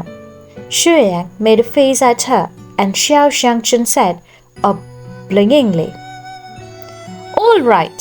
How about we go tomorrow?" "I want it tonight," Xiang whined. "Where are you going to go if you head out at this time of night? The market's closed," Xiang said. Xiang had no other options. "Fine, then tomorrow. You promise?" Her plan hadn't worked, and if she continued to make a fuss about going out, then Xiang would definitely get suspicious again. Forced to relent, Xiang sat down at the table to eat. While she'd performed that act just now exactly as she always had, which was to say, incredibly convincingly, her belly was tense the entire time. She was still extremely nervous and her hand was a little shaky as she held her bowl. Xiang was seated to her left. He eyed her askance and Xiang's legs tensed again. Too frightened to eat, she conveniently pretended to have lost her appetite from anger. She spat out every mouthful she took, pushing the bowl around hard, mumbling strings of curse under her breath. Damn tramp, rotten peach. It's not like you're that good-looking either, tramp. The other two listened as she cursed out that non-existent rotten bitch, and Xiang rolled his eyes hard while Xingchen cheated her. Do not waste food. And thus Xiang's eyes moved from Xiang to Xingchen's face. It's no wonder the little thug was so accurate in this impersonation of Xingchen, Wei Wuxian thought. After all, they sat facing each other every day. Plenty of opportunity to scrutinize him in detail. Xingchen was completely unaware of the eyes on him. However, at the end of the day, the only blind person in this house was him. Once they'd finished their meal, Xingchen cleaned away the dishes and utensils and went inside. Growing agitated, Xiang wanted to slip in after him, but Xiang suddenly called her out. Xiang! Xiang's heart jumped into her throat, and Wei Wuxian could feel how her blood ran cold. What are you calling me by my name for? All of a sudden, she snapped. Didn't you say you don't like me calling you little blindy? Xiang asked. Xiang hummed. There's always something fishy about people being nice for no reason. What do you want? Xiang chuckled. Nothing. I just want to teach you what to do next time you're insulted. Oh yeah? What? Xiang said. If someone called you ugly, just make them uglier. Xiang explained. Slash her face a few dozen times with a knife and make her too ashamed to ever leave her house again. She calls you blindy, you sharpen one end of that bamboo pole of yours and put out both her eyes. Make her blindy too. See if she'll talk shit after that. Xiang was disturbed but still managed to pretend she thought he was scaring her on purpose. You're messing around with me again. Take it as you will. Xiang hummed. Then he pushed a plate of rabbit apple slices toward her. Here. Looking at the plate of adorable little bunny apple slices, jade white, red skin, gold flesh, wave after wave of deep repulsion seized both Xiang and Wei Wuxian's hearts. The next day, Xiang started whining bright and early for Xingchen to take her out to buy pretty clothes and cosmetics. Xiang was annoyed. If you guys head out, doesn't that mean I'm the one going for groceries again? What's wrong with that? Xiang snapped at him. Xiang's done it so many times already. You're the one playing dirty tricks, cheating and bullying him. Yes. Okay, fine. I'll do the run. I'll go right now. Xiang relented. Once he was out the door, Xingchen asked, Xiang, are you not prepared yet? Are you ready to head out? Xiang made sure Xiang had gone far enough before she went back inside and closed the door. She posed a question in a trembling voice. Xiang, do you know someone named Xiang? Xingchen smiled fierce. The words Xiang were a heavy blow to him. He never had much color in his complexion, but when he heard that name, what color there was drained away in an instant, and his lips turned the color of a chalk. His voice came out in a near whisper, as if he wasn't sure he'd heard correctly. "Xuan?" Then he suddenly snapped to his senses. "Xiang, how did you come to know this name?" "That Xiang is the one living here with us. He's that bad man." Xingchen was still dazed. "The one with us? The one with us?" He shook his head like he was dizzy. "How did you find this out?" "I heard him kill someone," Xiang said. "He killed? Who?" Xingchen asked. "A woman," Xiang replied. "Her voice was young, and she probably carried a sword. And this Xiang was also had a sword hidden on him, because I heard them start fighting and making an awful racket. That woman called him Xiang and said he slaughtered a temple and committed atrocious crimes. She said everyone has the right to execute you. My God, that guy's a homicider. Who knows what he's up to, hiding next to us all this time?" Xiang hadn't slept, but had instead stayed up fabricating an entire night's worth of lies. First, she must not let Dao Cheng learn that he had mistaken living humans for walking corpses and killed them.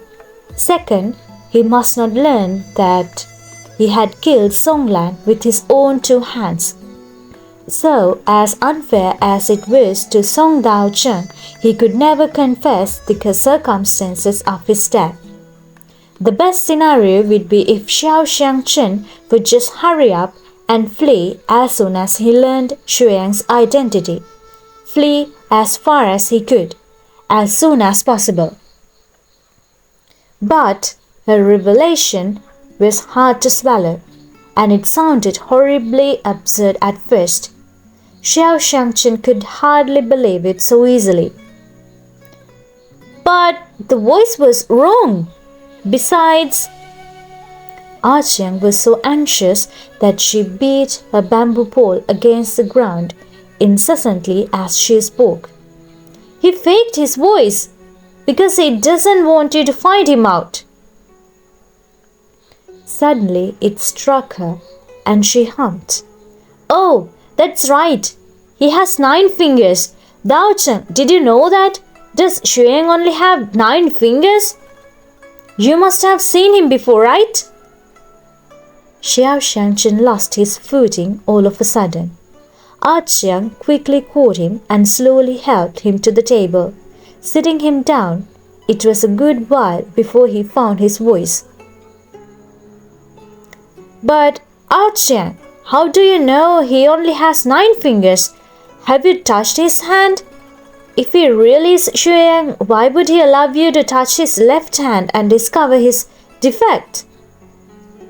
Xiang clenched his teeth tightly. "Dao Cheng, let me just tell you the truth. I'm not blind. I can see. I didn't touch his hand. I saw it." Each new clap of thunder was louder than the last. Xingchen was stunned by all the noise. "What did you say? You can see?" Xiang was scared, but this couldn't remain a secret any longer. She apologized over and over again. "I'm sorry, Dao Cheng. I wasn't purposely trying to deceive you. I was scared that once you knew I wasn't blind, you wouldn't let me be with you any longer. I was afraid you'd chase me away. But please, don't blame me right now. Let's run away together. He'll be back as soon as he's done getting groceries." Abruptly, she shut her mouth. The bandage wrapped around Xingchen's eyes was usually snow white, but now twin blots of blood were growing on it. The blood spread and spread until it gradually soaked through the fabric and rolled from his empty sockets. Xiang screamed, "Daocheng, you're bleeding!" It was as if Xingchen had only just noticed. He let out a soft "ah" and touched his face, his hand coming away soaked in blood. Xiang helped him wipe his face, her hands shuddering as she did. But the more she wiped, the more blood there was. Xingchen raised his hand. I'm fine. In the beginning, his wounded eyes would bleed when he overthought things or grew overly emotional, but the wounds hadn't opened up in a long time. Wuxian had thought they'd healed by now, but here he was, having a relapse and bleeding once more. But if it really is Xiang, why would it be like this? Xingchen mumbled. Why did he not kill me at the very start? Why did he stay by my side for so many years? How could this be Xiang? Of course, he wanted to kill you at the start, Xiang replied. I saw those eyes of his. They were mean and scary. But he was wounded and couldn't move. He needed someone to take care of him. I didn't know who he was, but if I did, if I'd known he was some homicidal maniac, I would have stabbed him to death with my own bamboo pole while he was lying there in that grass. Daosheng, let's run away, okay? Wuxian, however, sighed inwardly. That's no longer possible. If you hadn't told him, he'd have continued to live together with Xiang. But if you did tell him, and he'll never run off just like that. He feels compelled to question Xiang face to face. It's unavoidable. Sure enough, once Xingchen had calmed himself with an effort, he said, Xiang, you go on. His voice was slightly raspy. Xiang replied, a little scared, Go? Daocheng, let's live together. Xingchen shook his head. I cannot leave. I have to find out what he is thinking. He must have a goal in mind, and it is not mostly likely in pursuit of that goal that he was stayed by my side all these years. If I leave, if he is left alone here, he will slaughter the people in Yi City. That is who Xiang has always been. This time, Xiang's tears were no longer pretend. She tossed the bamboo pole aside and clung to Xingchen's leg. Daocheng, how do I live on my own? I want to go with you. If you are not leaving, I won't either. Let him kill both of us. I would have died alone and wretched out there by myself anyway. If you don't want things to end like that for me, we have to run away together. Unfortunately, with the secret of her not being blind exposed, this trick of playing pitiful was no longer effective. Xingchen soothed her. Xiang, you can see and you're smart. I believe you can live your life very well. You do not understand how terrifying this Xiang is. You cannot stay, and you must never go near him again. Wuxian heard Xiang's internal screaming. I know how terrifying he is. But she simply couldn't tell him the entire truth. Suddenly, there came the sound of spry footfalls. Xiang was back. Xingchen snapped his head up. As keen and alert as if he were on a night hunt, he pulled Xiang close to whisper to her. When he comes in, I will handle him. You take that chance and run away. Be good. Frightened to tears, Xiang nodded confusedly. Xiang kicked at the door a couple times. What are you guys doing? I'm back already, but you're still not gone. If you haven't left it, undo the latch and let me inside. I'm exhausted. His words and tone were exactly those of a good boy next door, a sprightly little martial brother. No one could ever have guessed that an inhuman monster stood outside the door. A crazed fiend, a demon wearing handsome human skin, walking and talking like a man. The door wasn't locked, but it was barred from the inside. If they didn't open the door soon, Xiang would surely become suspicious, and when he entered, he would be on guard. Xiang wiped her face and yelled, Exhausted, my ass. It's how far to go and get groceries, and you're already tired? Your big sis got caught up changing into a couple of outfits. What's it to you? Xiang's reply was full of scorn. And how many sets of clothes do you own? They're all the same, no matter what you change into. Open up. Even though Xiang's legs shook uncontrollably, she still sounded vigorous and confident. Bah. Well, I won't open it for you. Kick the door open yourself if you are so amazing. Xiang laughed aloud. You're the one who said it. Dao-chan, don't blame me if you got to repair the door later. True to his word, he kicked the wooden door open with a single punch. He crossed the tall threshold and entered, one hand holding the basket full of vegetables, the other a vibrantly red apple. He had just taken a crisp bite of it when he looked down and saw Shuanghua blade burrowed into his belly. The grocery basket fell to the ground. The green vegetables, the radish, the apples, the buns, all rolled across the floor. Xingchen barked in a low voice. Xiang, run! Xiang bolted, charging out the front door.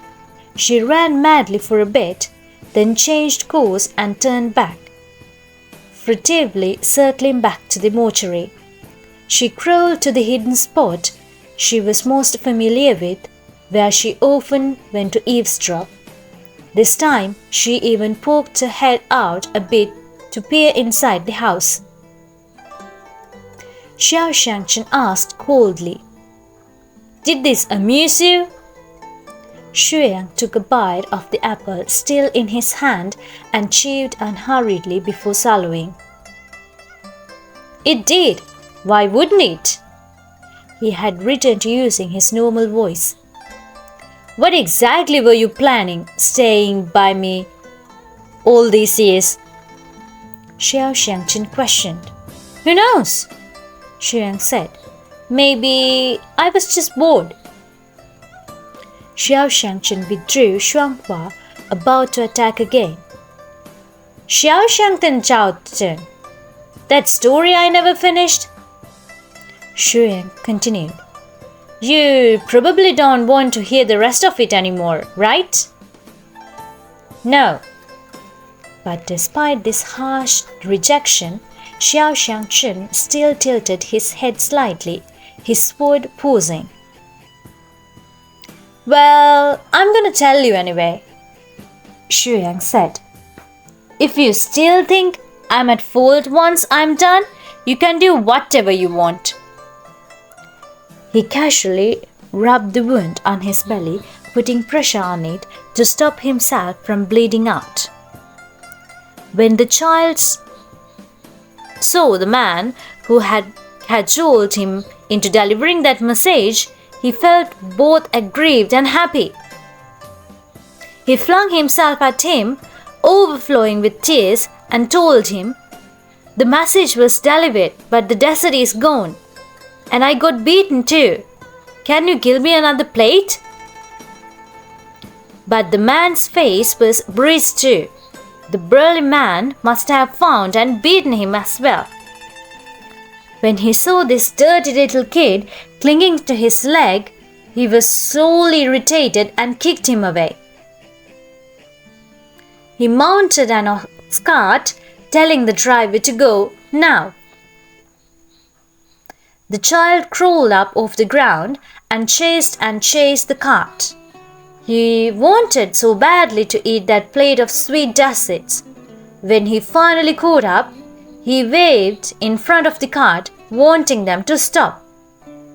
The man was annoyed by all the crying, so he snatched the whip from the driver's hand and lashed the boy's head, whipping him to the ground. Xiang then emphasized each word. And then, one by one, the cart's wheels rolled over each finger on that child's hand. Not caring whether or not Xingchen could say it, he raised his own left hand. 7 years old. The bone of his left hand was completely shattered, and one finger was crushed to mush on the spot.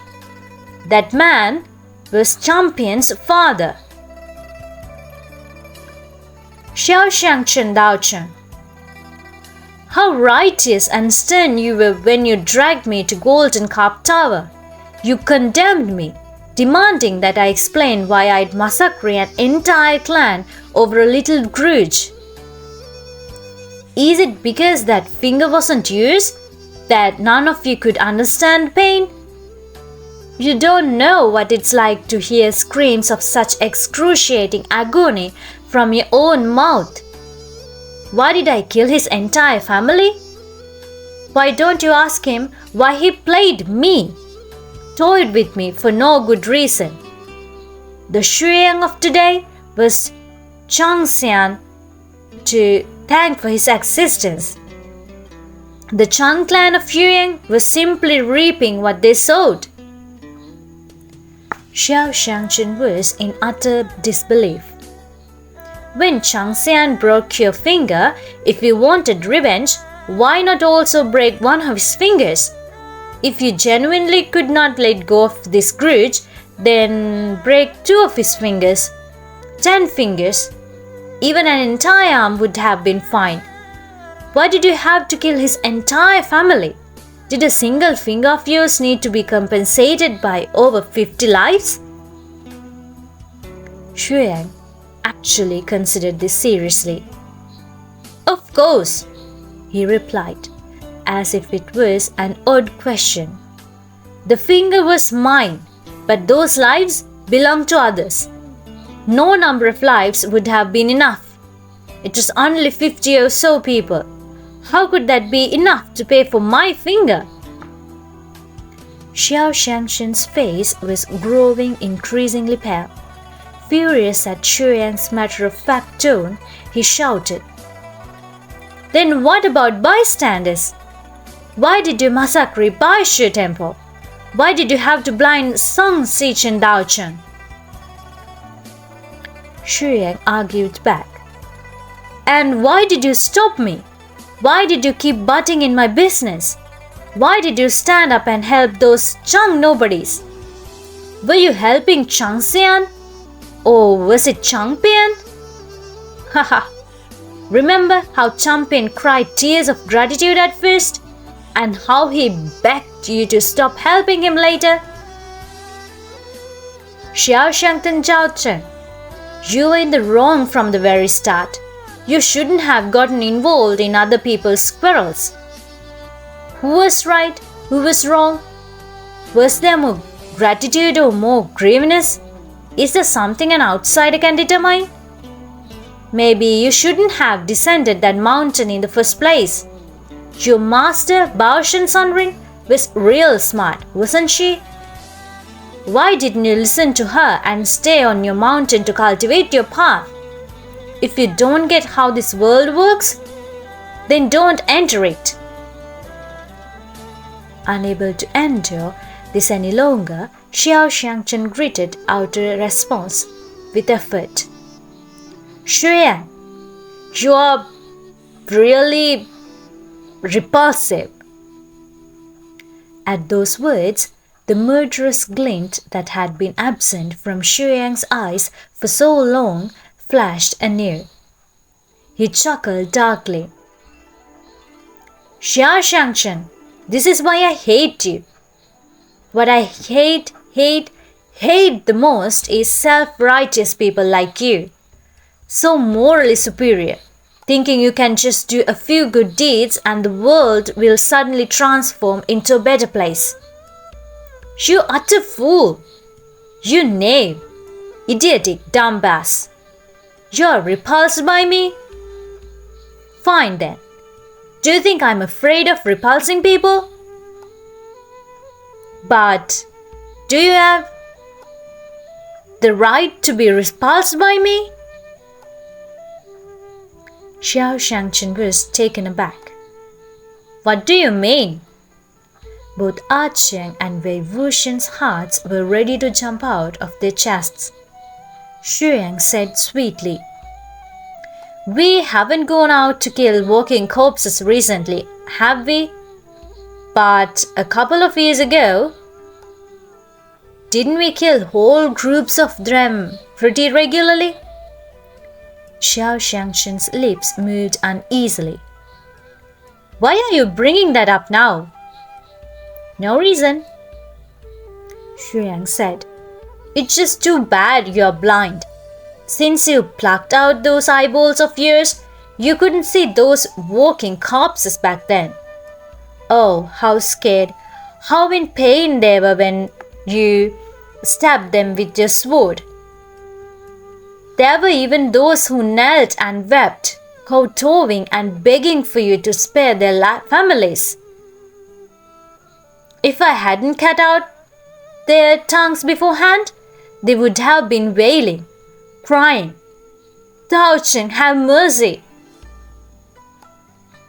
Xingchen's whole body began to shake. It was a good moment before he said, arduously, You're lying to me. You want to deceive me. Yeah, I'm lying to you. I've always been lying to you, Xiang said. Who would have thought? You bought every single lie, but now that I'm telling the truth, it's an osa. Xingchen took a staggering lunge at him, yelling, Shut up! Shut up! Covering his belly with his right hand, Xiang snapped the fingers of his left as he backed away leisurely. The expression on his face could not be called human anymore. There was a mad glint in his eyes, and when he smiled and bared those tiny canine teeth, it made him look like a devil manifested in flesh. Sure, I'll shut up, he shouted. If you won't believe me, then trade a few moves with the one behind you and have him tell you whether or not I'm lying to you. A gust from a swung sword whipped close by Xingchen, who reflexively blocked with Shuanghua. But when the two swords clashed, he was stupefied. Not just stupefied, he seemed to have hardened into a haggard statue. Carefully, so very carefully, Xingchen ventured aloud. Is that you, Xingchen? There was no answer. Songlan's corpse stood there behind him. He appeared to be staring at Xingchen, and yet his eyes had no pupils. The long sword in his hand was the one that had clashed with Shuanghua. The two had studied sword play side by side in the past. They had crossed blades many a time for such purposes and could recognize each other by the feel of the strike alone. Yet Xingchen still seemed unsure. Shuddering, he slowly turned round and reached out to feel the blade of Songlan's sword. Songlan didn't move. Xingchen moved his hands upward along the blade until finally, bit by bit, he traced out the two characters carved on their hilt. Fu Shui. His face was growing paler by the minute. He felt the blade of Fu Shui so overwhelmed he didn't seem to realize when it cut his palm.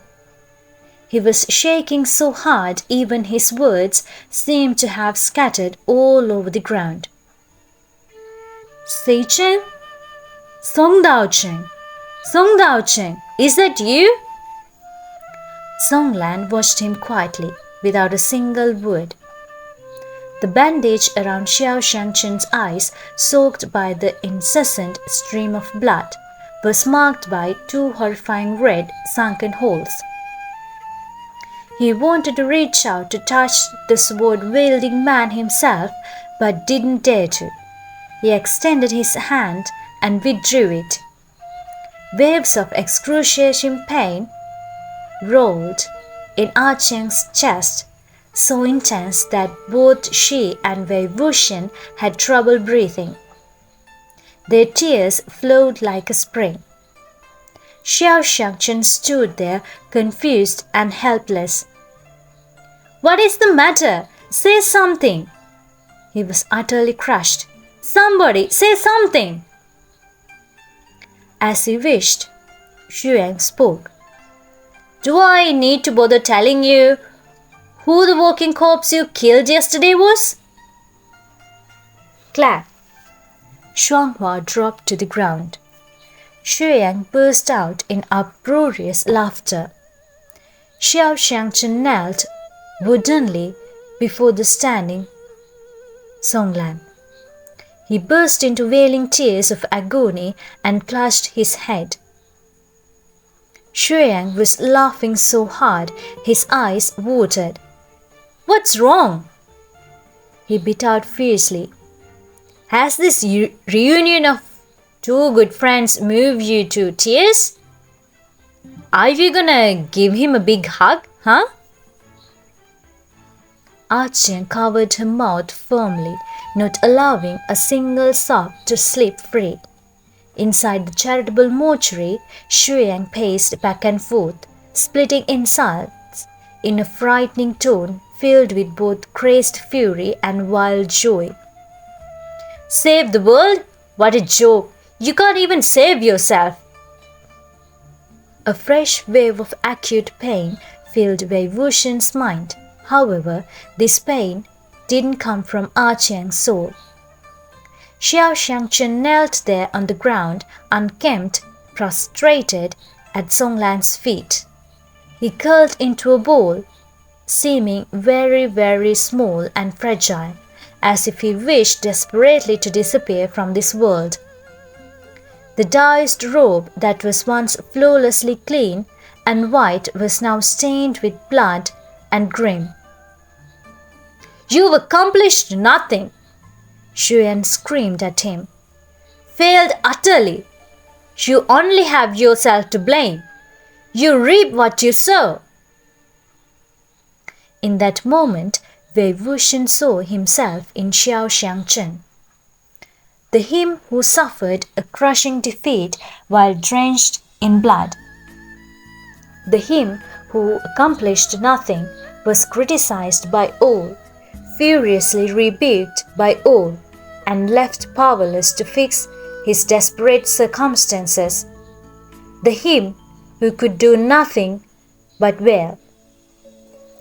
The white bandage was thoroughly dyed red. Xingchen's face was covered in blood. Without eyes, the only tears he could shed were crimson. He'd been deceived for years, taken a foe for a good friend, had his kindness crushed underfoot. When he thought he was exorcising evil, his hands were instead stained with the blood of innocence. And with those same two hands, he had killed his own dear friend. He moaned in agony, "Please have mercy." "Weren't you about to stab me?" death by your sword? And now you're suddenly turning around and begging for mercy?" Xiang taunted. He clearly knew that with the protection of Songlan's fierce corpse, it was impossible for Xingchen to take up the sword once more. He had won again, a complete victory. Suddenly, Xingchen snatched up Shuanghua, which had been lying on the ground. He turned the sword and placed the blade against his own neck. A clear and clean silver gleam slashed across Xuyang's deep and dayless black eyes. Xingchen's grip loosened, and deep crimson blood rolled down Shuanghua's blade. At the crisp clatter of the long sword hitting the ground, Xuyang's laughter and movement came to an abrupt halt. He was silent for a moment. Then he approached Xingchen's unmoving dead body. He looked down. The twisted curve of his lips slowly drooped, and blood crawled into his eyes. Maybe Wei Wuxian was mistaken, but the rims of his eyes seemed to have reddened. He then furiously gritted his teeth. "You are the one who forced my hand!" Then he sneered and muttered to himself, "It's better that you are dead. More obedient when you are dead." Xiang felt for Xingchen's breath and pinched at his wrist for a pulse. As if he thought Xingchen wasn't dead enough, the body not stiff enough. He stood up, went to the overnight chamber and came out carrying a basin of water. Using a clean cloth, he washed Xingchen's face clean of blood and even attentively wrapped a brand new bandage around his eyes. He drew an array on the ground, set up the necessary materials, then carried Xingchen's body in and arranged it properly. Only after doing all that did he remember to dress his own stomach wound. Probably convinced the two of them would meet again shortly, his mood became jollier by the minute. He picked up all the vegetables and fruits that had been strewn across the ground and neatly placed them back into the basket. He cleaned the house in a sudden bout of diligence and even laid down a new layer of thick straw in the coffin where Xiang usually slept. Once he'd finished, he took out the candy Xingchen had given him the night before from his sleeve. Just when he was about to pop it into his mouth, however, he stopped himself and thought for a moment. Xiang put the candy away. He sat by the table, a hand propping up his creak, and waited in sullen boredom for Xingchen to sit up. But Xingchen never did. The sky grew increasingly dark, as did Xuyang's dimming expression. His fingers tapped impatiently on the table. When dusk had fallen completely, he kicked the table, cursed, and swept back the hem of his robe as he stood up. He half knelt by Xingchen's corpse to inspect the array and the symbols he had drawn. He checked them repeatedly, but there didn't appear to be anything wrong. His brows furrowed as he pondered, but in the end he still wiped it all away and redrew it. This time, Xiang sat directly on the ground and stared at Xingchen with great patience. Another period of waiting followed. Xiang's feet had already fallen asleep 3 times and were painfully and itchy, like millions of ants were nibbling on them. Her eyes were also swollen from crying, and her sight was a little blurry. They waited for another 2 hours before Xiang finally realized things had gotten out of control. He placed his hand over Xingchen's forehead, then closed his eyes to search. A moment after, his eyes snapped open. Wuxian knew what he'd likely found was the few feeble fragments that remained of a broken soul. And a soul this broken could not be used to forge a fierce corpse. It seemed Xiang had never foreseen such an accident. For the very first time, that forever smiling face was blank. Without thinking, he used his hands to cover the gash on Xingchen's neck. However, the blood had already run dry. Xingchen's face was as white as a sheet, and large blotches of darkened blood were dried around his nape. It was completely pointless to compress the wound now. Xingchen was already dead, thoroughly and utterly. Even his soul was shattered. The display between the Xiang of the present and the Xiang in his story, who bowled when he didn't get to eat dessert, make it very hard to connect the two. But in that moment, Wuxian finally saw the shadow of that confused child. In the blink of an eye, Xiang's eyes were bloodshot, and he abruptly rose to his feet, his hands clenched tightly into fists. He thrashed about inside the charitable mortuary, breaking and throwing things, creating a huge racket as he wrecked the house he had just tidied up earlier himself. His expression and the sounds he made were more maniacal than all of his previous abnormal behavior combined. After smashing up the house, he calmed down once more and crouched back in the same spot.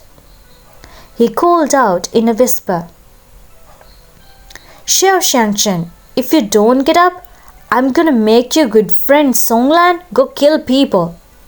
I'll kill every single person in Yi City and make them all invite into living corpses."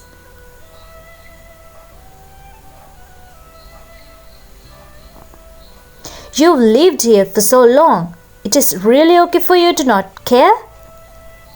I'll strangle that little blindy Xiang to death. I'll leave her body outside and have wild dogs tear her corpse to shreds." Xiang shuddered violently without a sound. No one answered. Xiang suddenly shouted, enraged, "Xingchen!" He grabbed the collar of Xingchen's Taoist robe and shook, glaring at the dead man's face. Suddenly, he pulled at his arms and halted him up. Carrying the corpse on his back, Xiang walked out the door, mumbling under his breath like an insane man. "A spirit trapping pouch! A spirit trapping pouch! That's right! A spirit trapping pouch! I need a spirit trapping pouch! A spirit trapping pouch! A spirit trapping pouch!" He'd been gone quite a while before Xiang dared to move. She couldn't stand upright and wound up rolling to the ground, where she squirmed for a while before crawling back to her feet. She took a few arduous steps, shaking out her bones and muscles, then walked faster and faster, faster and faster until she finally broke into a run. She ran for a long time, leaving Yi City far, far behind her before she dared release the wail stifled in her chest. "Dao Cheng! Dao Cheng!" she sobbed. "Dao Cheng!" The scene changed. Suddenly, they were in a different place. By now, Xiang seemed to have been on the run for a while. She walked in a strange city, pretending to be blind with a bamboo pole in her hand, and she asked whoever she encountered, "Excuse me, are there any major clans in this area? Excuse me, are there any really strong masters in this area? Cultivation masters, I mean." "She is searching for someone who can avenge Xiao Xingchen," Wuxian observed. Unfortunately, no one took her inquiries seriously. Most simply walked off after a few placating words. However, Xiang wasn't discouraged. She tirelessly asked one person after the other and continued to be waved off and chased away. Seeing her search was bearing no fruit here, she left and walked down a small path. She'd been walking and asking around for the entire day, leaving her exhausted beyond measure.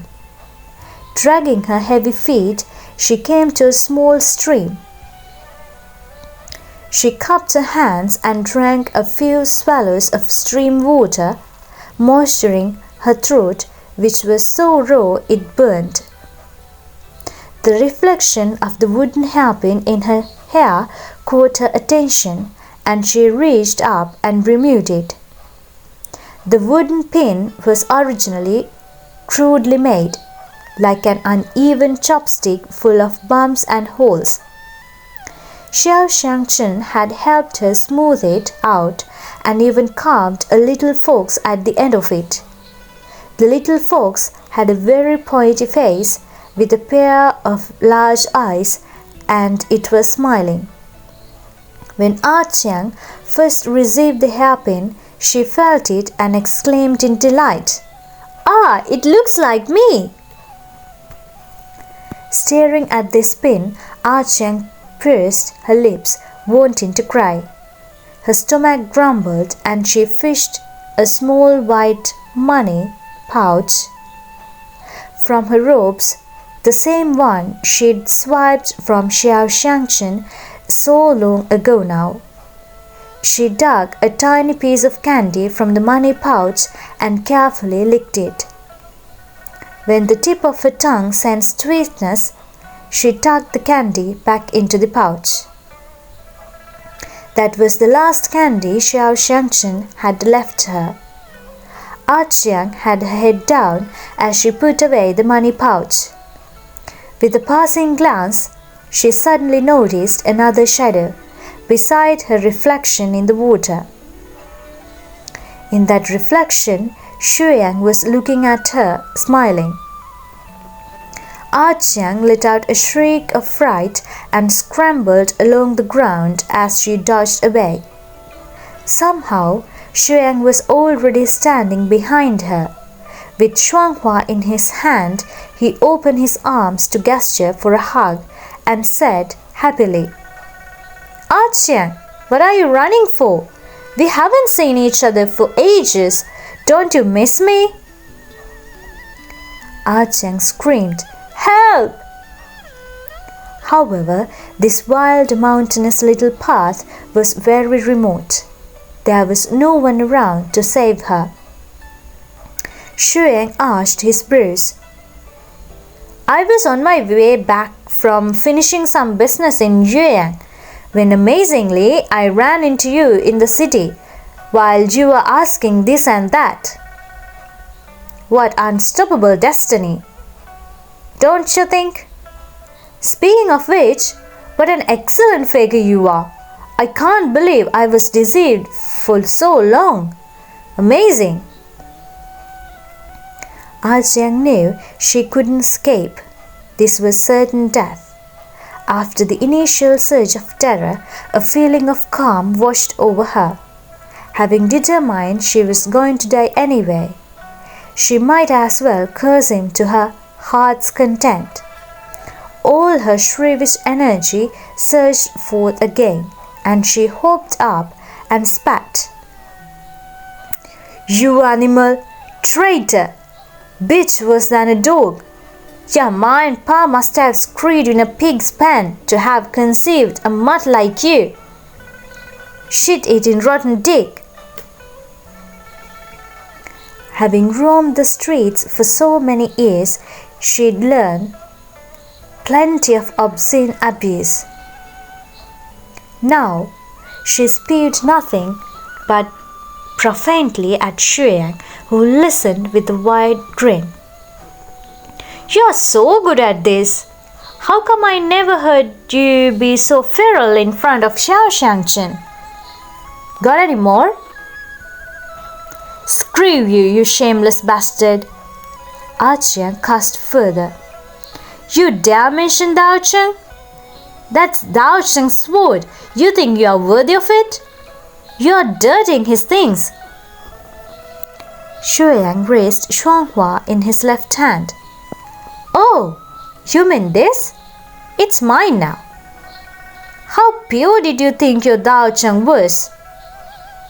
"Well, it's mine from now on, in any case." "Yours, my ass," Xiang snapped. "Dream on, why don't you? Where do you get the right to say whether Dao Cheng was pure or not? You are nothing but snot. Dao Cheng must have had 8 lifetimes of bad luck to have the misfortune to be tainted by you. The only dirty one is you.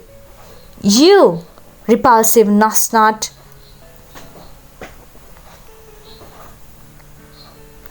Xiang's face finally dimmed. Xiang had been on edge for so long, always on the run. Now that this dreaded moment had finally arrived, her heart was strangely light. Xiang sneered darkly. "Since you enjoy pretending to be blind so much, why don't I help you make it a reality?" He swept his hand up and a strange powder assaulted Xiang's face, blasting into her eyes. Her vision was nothing but blood red all of a sudden, before everything turned black. Stabbing pain overwhelmed her eyeballs and Xiang gave a blood-curdling scream. Xiang's voice came again. "Such a long tongue in that big mouth of yours? I don't think you'll be needing it either." A sharp and bone-biting cold object burrowed into Xiang's mouth. Just as Wuxian felt the pain at the end of his tongue, he was forcefully pulled back. The crisp jingle of the silver bell was only inches away. Wuxian was still submerged in Xiang's emotion, unable to snap out of it for the longest time. His surroundings seemed to spin around him. Lan Jiangyi waved in front of him. "No reaction? He didn't go stupid, did he?" Jin Liang retorted. "I told you all empathy was super dangerous." "Wasn't it you who didn't ring the bell in time? What was going on in your head?" Lan Jiangyi countered. Jin Liang's face froze. Thankfully, Wuxian finally got a hold of himself. He stood supporting himself on the coffin as he did. Xiang had already broken away from his body and was also leaning over the side of the coffin. The boys scurried around him like a litter of piglets, squishing together and talking all at once. "He's up! He's up!" "Thank goodness he didn't go stupid." "Wasn't it already stupid?" "Don't talk nonsense." The chirping by his ears were incessant. Wuxian waved them off. "Quiet! I'm so dizzy." They quickly quitted. Wuxian looked down and reached into the coffin, peeling aside the clean and tidy collar of Xingchen's Taoist robe. Just as he expected, at his throat was a thin yet fatal wound. Wuxian sighed. He turned to Xiang. "You worked hard." The reason Xiang was a blind ghost but didn't move slowly or carefully like someone who had been blind in life was because she'd only been truly blinded right before her death. Before that, she'd always been agile and energetic, a young girl who moved like the wind. The years since, she had hidden alone in Yi City, which was choked with evil miasma, skulking about and setting herself against Xiang. She scared away the living who entered the city, giving them warnings and herding them out. How great her courage and dedication must be! Xiang was leaning over the side of the coffin. She put her hands together in a praying motion as if begging for something. Then taking her bamboo pole for a sword, she swung it in a kill, kill, kill motion, just like she used to do when playing around. "Don't worry," Wuxian assured her. He turned to the clan juniors. "You guys stay here. The walking corpses in the city won't enter this charitable mortuary. I'll be right back." Lan Jiangyi couldn't help but ask, "What exactly did you see during empathy?" "That story's too long. I'll give a full report in the future," Wuxian said. "You can't shorten it? Don't keep us in suspense," Jinliang yelled. "I could." And Wuxian did exactly that with the next words. "Xiang must die."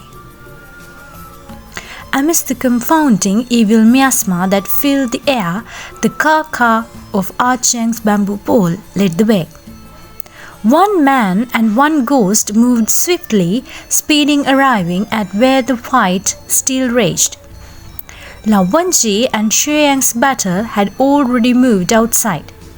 Bichen and Jiangxi's sword glares clashed with each other. He'd clearly arrived at the battle's critical moment.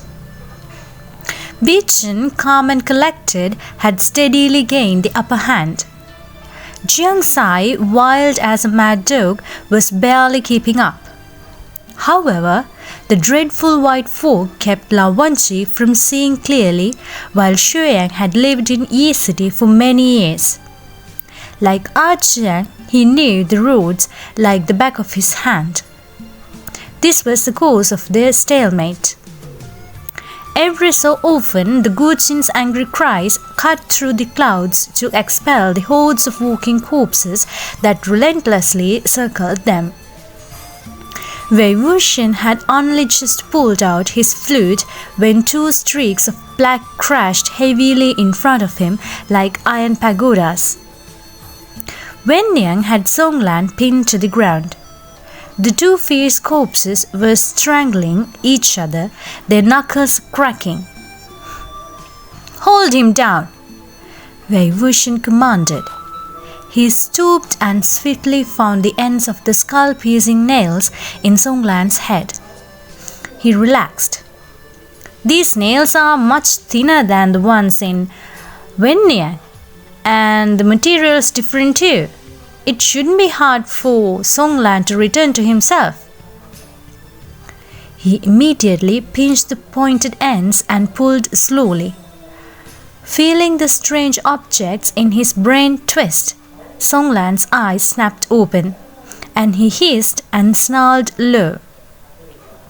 Wenniang had to increase the strength of his grip to prevent him from struggling free. When the skull-piercing nails were pulled out, Songlan instantly slumped to the ground, like a puppet whose strings were cut and stopped moving. Just then, there was a rage-maddened roar from the scene of combat. "Give it back!" Wangji's sword had slashed across Xiang's chest. Bichen's tip didn't only spill blood, it also plucked free the spirit-trapping pouch hidden in his robes. Wuxian, unable to clearly see what was happening, yelled in response, "Xiang!" What do you want him to give back? Shuanghua? It's not like Shuanghua is your sword. So where do you get off saying give it back? Are you that shameless? Xiang burst out laughing. Well, Senior Wei, aren't you insensitive? Go ahead and laugh. You can laugh yourself to death, and you still won't be able to piece Xingchen's soul back together. He finds you repulsive, and yet you still had to try and drag him back to play with you? Xiang went from laughing uproariously one second to yelling hatefully the next. Who wants to play games with him? Then why did you kneel so pitifully before me, begging me to restore his soul? Xiang was very astute. He had to be able to see that Wuxian was trying to distract him on purpose, first by angering him to distraction and then by making him yell, so Wangji could determine his position and attack. And yet he couldn't help himself from answering again and again. Why? Like you don't know. He spat furiously. I'm gonna turn him into a fierce corpse, an evil spirit for me to command. He wants to be some kind of moral virtues cultivator, doesn't he? I'll make him kill non-stop without a day of peace. Huh? Wuxian commented. You hate him that much? Then why did you go and kill Champion? Xiang laughed derisively. Why did I kill Champion? Do you even need to ask, yelling patriarch? Didn't I tell you? If I said I was going to kill the entire Chang clan of Yuyang, then I wouldn't even spare the dog. Every time he ran his mouth, he announced his own location. The sound of a blade piercing flesh echoed through the air again and again. Xiang must have been near impervious to pain. Wuxian had already witnessed this during his session of empathy. The youth could be stabbed through the belly and still joke around like nothing had happened. That certainly is a nice excuse. But the timing doesn't line up. Wuxian continued to needle him. Someone like you, who would take 1,000 eyes in exchange for a single lost eye, who works with such viciousness and efficiency, why put it off for so many years if you genuinely mean to kill the whole family? You know full well for whose sake you really went to kill Champion for. Why don't you tell me then? Xiang spat. What do I know full well, huh? What do I know? The last part was screaming aloud. If you just wanted to kill him, why did you use Liangqi? Wuxian pressed him. It's a form of torture meant to punish sinners. If you were avenging yourself, why did you use Shuanghua rather than Jiansai? Why did you have to pluck out Champion's eyes just like Xingchen? Xiang screamed his response for all he was worth. Bullshit! That's all bullshit! What should I have let him die an easy death when I wanted revenge? Well, I agreed that it was vengeance, Wuxian assured him. But who exactly were you avenging? What a joke! If you really wanted vengeance, the one to suffer the 1,000 cuts of Liangqi should have been your damn self. The two sharp whizzing sounds snapped through the air, shooting toward him. Wuxian didn't move an inch, but Wen Liang darted in front of him and intercepted the two gleaming, vicious, black skull-piercing nails. Xiang let out the hooting laugh of a mad owl and then stopped abruptly. He fell silent, no longer responding, and continued to fight Wangji in the dense fog. This little thug's life force is too strong. It's like he can't feel pain at all, no matter where you hurt him, Wei Wuxian thought. If he'd just keep yapping, Lanchan could stab him some more. I refuse to believe he could still jump around with his limbs cut off. Too bad he's not taking the bait anymore. Just then, a series of clear, crisp taps, ka, ka, came from within the fog. It quickly clicked in his head. Wei Wuxian ordered, Lanchan! Stab where that bamboo pole is tapping! Wangji immediately attacked. Xiang grunted. A moment later, the bamboo pole sounded again from a different place, dozens of meters away. Wangji continued to strike where the sound directed him. Xiang threatened in a dark tone. Little blindy! Trailing so close behind me? Aren't you scared I'll crush you between my fingers? Xiang had been constantly on the move in Yi City ever since she was murdered by Xiang, hiding so he wouldn't find her. For some reason, Xiang seemed to ignore her wandering ghost, perhaps thinking her too insignificant to be of concern. But Xiang was now following him like a shadow within the thick fog, beating her bamboo pole against the ground to expose his position and guide Wangji's attacks. Xiang was extremely fast, able to disappear from one place and reappear almost instantly in another. However, Xiang was quick as well, even quicker as a ghost than she'd been when alive.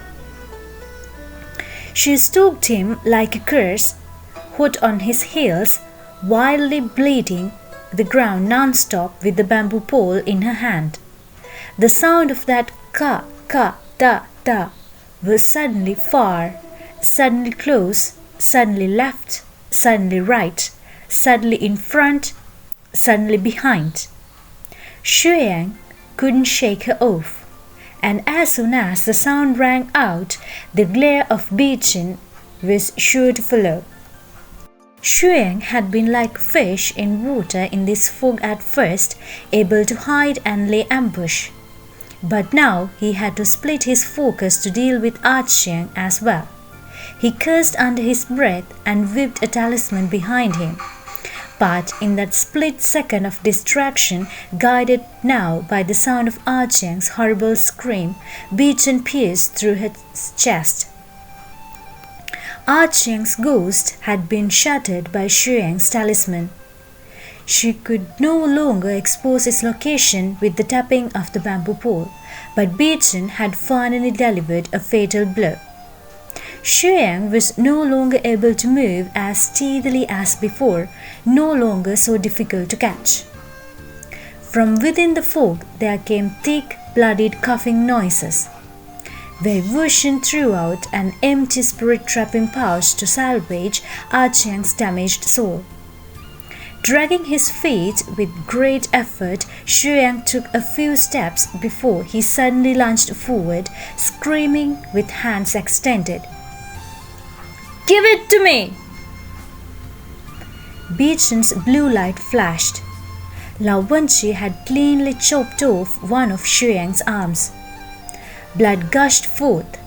Ahead of Wei Wuxian, a large area of hazy white mist was suddenly dyed crimson. The stench of blood was overwhelming, a humid, rusty smell that dominated the senses, but Wei Wuxian had no time to care. He was busy concentrating on locating and squirreling away the pieces of Xiang's shattered soul. Although Xiang still did not moan in pain, there came the sound of knees heavily hitting the ground. Having finally lost too much blood, he collapsed, unable to walk a step further. Wangji readied beacon once more, its next attack poised to send Xiang's head rolling. Unexpectedly, a burst of blue flames erupted suddenly from within the white miasma. A spell fire of a transportation talisman. Wei Wuxian knew disaster was imminent. He charged over, having no time to worry about the perils within the fort. In his rush, he nearly slipped. Where the stench of blood was thickest, there were rivers of it all over the ground, all spilled from Xiang's severed arm. But Xiang himself had vanished. Wangji walked over, and Wei Wuxian asked, "The gravedigger?" Xiang had suffered a fatal blow from Wuxian and lost an arm. Judging by the amount of blood, he was undoubtedly dead. He couldn't possibly have had enough energy or spiritual power left to use a transportation talisman. Wangji inclined his head. "I struck 3 times at the gravedigger. His capture was imminent. A sudden assault from a large crowd of walking corpses aided him in his escape." Wei Wuxian's brows furrowed as he thought aloud. So he was already hurt but didn't hesitate to spend an immense amount of spiritual power just to take Xiang's corpse with him? Which means he probably knew Xiang and his history. Taking the body, he was hoping he had the Stygian tiger sail on him. Rumor had it that the Stygian tiger sail was lost after Xiang was taken care of by Xiao. But judging by the looks of things, the tiger tally was likely on his person. Yi City had become a hive filled with millions of living corpses, walking corpses, and even fierce corpses. Corpse toxin and skull-piercing nails would hardly help control so many of them.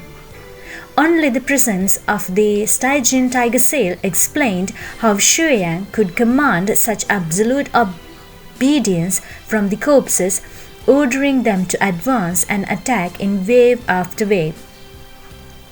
Someone as paranoid and cunning as Xiang would never let the Stygian tiger sail out of his sight. He would only ever keep it on him, where being able to feel it every walking movement would give him a sense of security. By taking his corpse, the gravedigger had as good as taken the Stygian tiger sail itself. This was no trivial matter. Wei Wuxian said gravely, "With things as they are, we can only hope there's a limit to what the restored Stygian tiger sail can do." Right then, Wangji lightly tossed something at him. Wei Wuxian caught it easily. "What is it?" "The right arm," Wangji replied. What he had tossed over was a brand new evil sealing Xiang pouch. Only then did Wei Wuxian remember the original objective for coming to Yi City. He brightened. "Our dear friend's right arm?" Wangji replied. That Wangji had actually had time to successfully find the right ghost arm while surmounting innumerable hurdles, the gravedigger, the walking corpses, the evil miasma. Really, Wei Wuxian had to hand it to the guy. "As expected of Han Guanjun," he praised vigorously. "We are ahead in the game again. It's too bad it's not the head. I really want to get a look at our dear friend's face, you know. But we'll get there soon enough. Where's Songlan?" Once Xiang's body disappeared, the white fog swirled faster and began to thin out. Visibility was improving, which was precisely how Wei Wuxian had suddenly realized Songlan had disappeared. Only Wen Niang now crouched in the spot where he had lain, gazing in Wei Wuxian's direction as if in a stupor. Wangji placed his hand on the hilt of Wuxian, which had only just been sheathed. Wei Wuxian assured him, It's fine, no need to be alarmed. Songlan was the fierce corpse from before. He should have no intent to attack anymore, or Wenyang would have given warning. It's likely his mind returned to him and he left on his own. Wei Wuxian blew a soft whistle. Wenyang stood up at the sound and retreated, head bowed, his figure disappearing into the white mist. As the sound of dragging chains gradually faded, Wangji made no comment aside from a calm. Let us go. Just as they were about to go, Wei Wuxian suddenly said, Hold on. In the pool of blood, he spotted a lonesome object. It was Xiang's severed left arm. The hand was missing a pinky, and the 4 remaining fingers were tightly balled into a fist. They were clenched hard. Wei Wuxian, crouching down, had to pull with all his strength before each finger peeled back. In the now opened hand, he found a tiny piece of candy sitting in the palm. The candy was slightly blackened, certainly no longer edible. It was a little crushed from the force of that grip. Wei Wuxian and Wangji returned to the charitable mortuary together. The doors were wide open. Sure enough, Songlan stood beside the coffin where Xiao Xingchen lay. His head hung low as he gazed into it.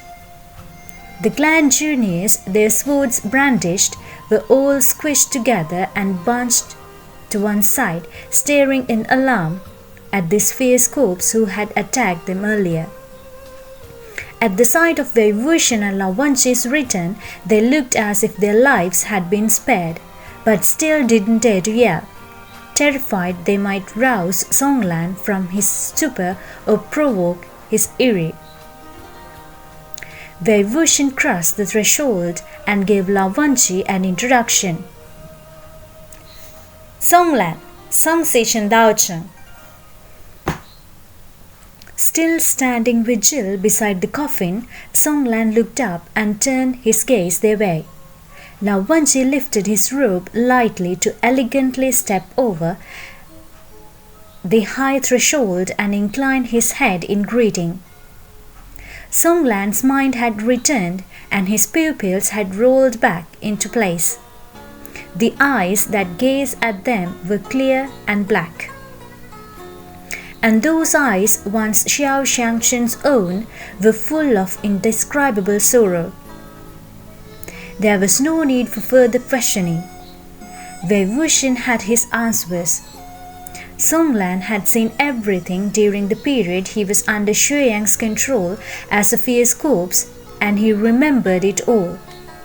To ask more questions, to even say anything else, would do nothing but add to his helplessness and pain. After a moment of silence, Wei Wuxian took out 2 small identical spirit-trapping pouches and passed them over. Xiao Xiangchen Daocheng and Miss Qiang, respectively. Although Qiang was terrified of Xiang, she still trailed after the murderer who had killed her with his own 2 hands. She was the one who kept him from hiding and guarded Beechen's blade to make sure he finally reaped what he sowed. The assault of Xiang's vicious talisman had almost dissipated her soul. Wei Wuxian had put the utmost effort into salvaging what pieces he could, but it was fragmented and scattered now, much like Xiao Xiangchen's. The 2 feeble souls were curled up in the twin spirit-trapping pouches, so fragile it almost seemed like the slightest bump would make them disperse inside their bags. Songlan's hands shook slightly as he received them. He cradled them in his palms, not even daring to dangle them by the drawstrings for fear the swaying would damage them. Song Daocheng, What do you plan to do with Xiao Xiangchen Dao Cheng's body? Wei Wuxian asked. One hand carefully holding the two spirit-trapping pouches, Song Lan pulled out Fu Shui with his other hand and wrote on the ground, "Cremate the body, nurture the soul." Given how fragmented Xiao Xiangchen's soul was, it would definitely never return to its body. Cremation wasn't a bad idea. With the body turned to ash and only the pure soul left behind, perhaps one day, with patience and care, it could return to the world. Wei Wuxian nodded. "What are your plans for the future?" Song Lan wrote, "Carry Shuanghua, walk the worldly path, exercise evil together with Xiangchen." He paused briefly, then wrote, "Once he wakes, tell him, 'I'm sorry, and it was not your fault.'" The words he was unable to say to Xiao Xiangchen while he was alive. The evil miasma of Yi City gradually dispersed. They could already see the long streets and intersections. Now Wangji and Wei Wuxian led the group of clan juniors out of the barren ghost town. Song Lan bade them farewell at the city gates. He was still dressed in the same ink-black Taoist robe. Alone, he carried two swords, Shuanghua and Fu Shui, and two souls, Xiao Xiangchen and Qiang. And thus, he walked a different path. It was not the path they'd taken to get to Yi City. Lan Sichui lost himself for a moment, gazing at that retreating form, then said, "Xiao Xiangchen, bright moon, cool breeze, ever distant. Song Sichui dauntlessly scorn the snow and frost. I wonder if reunion will ever come for them." As Wei Wuxian trekked down this road, so overgrown with weeds, he noticed a field. This was where Xiao Xiangchen and Qiang saved Xiang back then, he thought. Lan Jiangyi spoke up. "Now, can you tell us what exactly you saw during empathy? How did that guy turn into be Xiang? Why was he impersonating Xiao Xiangchen? And was that really the ghost general? Where did the ghost general go? Why isn't he around anymore? Is he still in Yi City? Why did he suddenly appear in the first place?" Pretending not to have heard the second set of questions, Wei Wuxian replied, "Well, this is a complicated story." Once he was done telling the tale, as they walked down the path, there were nothing but gloomy clouds of melancholy all around them. No one remembered the ghost general anymore. Lan Jiangyi was the first to start crying. How could something like that happen in this world? Jin Liang flew into a rage. That Xiang, scumbag, that death was too kind for the likes of him. If Fairy were here, I'd send it forth to bite him to death. Wei Wuxian was horrified. If Fairy were here, he would likely have died of fright himself before it could get round to chomping Xiang to death.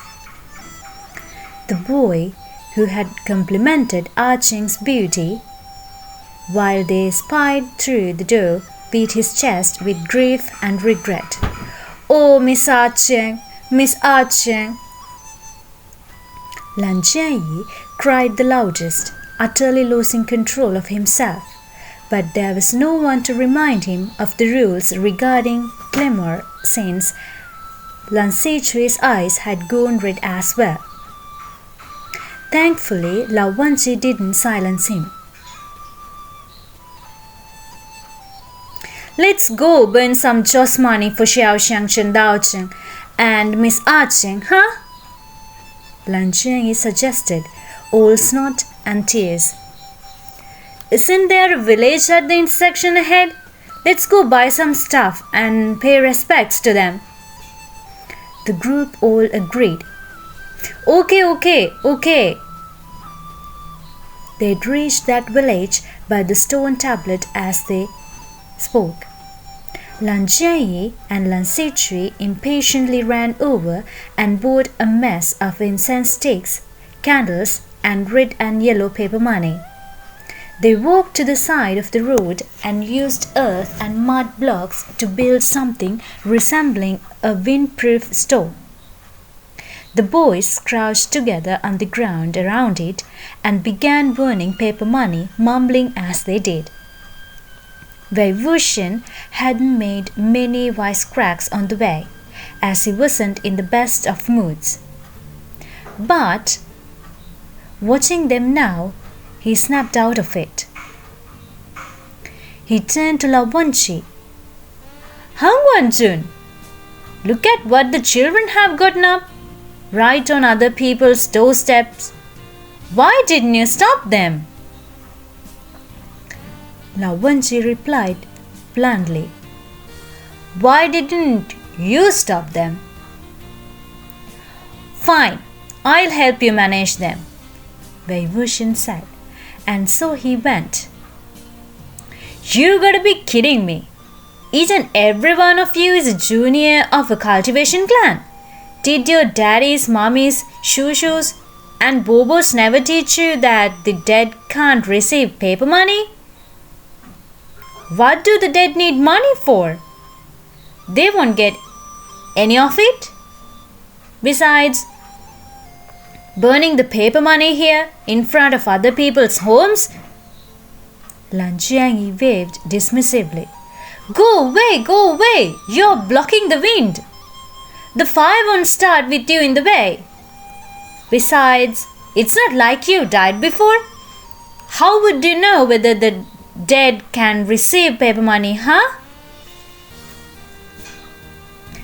The other boy, tears and soot smearing his face, also looked up and agreed. Yeah, how would you know? What if they can? Wuxian mumbled.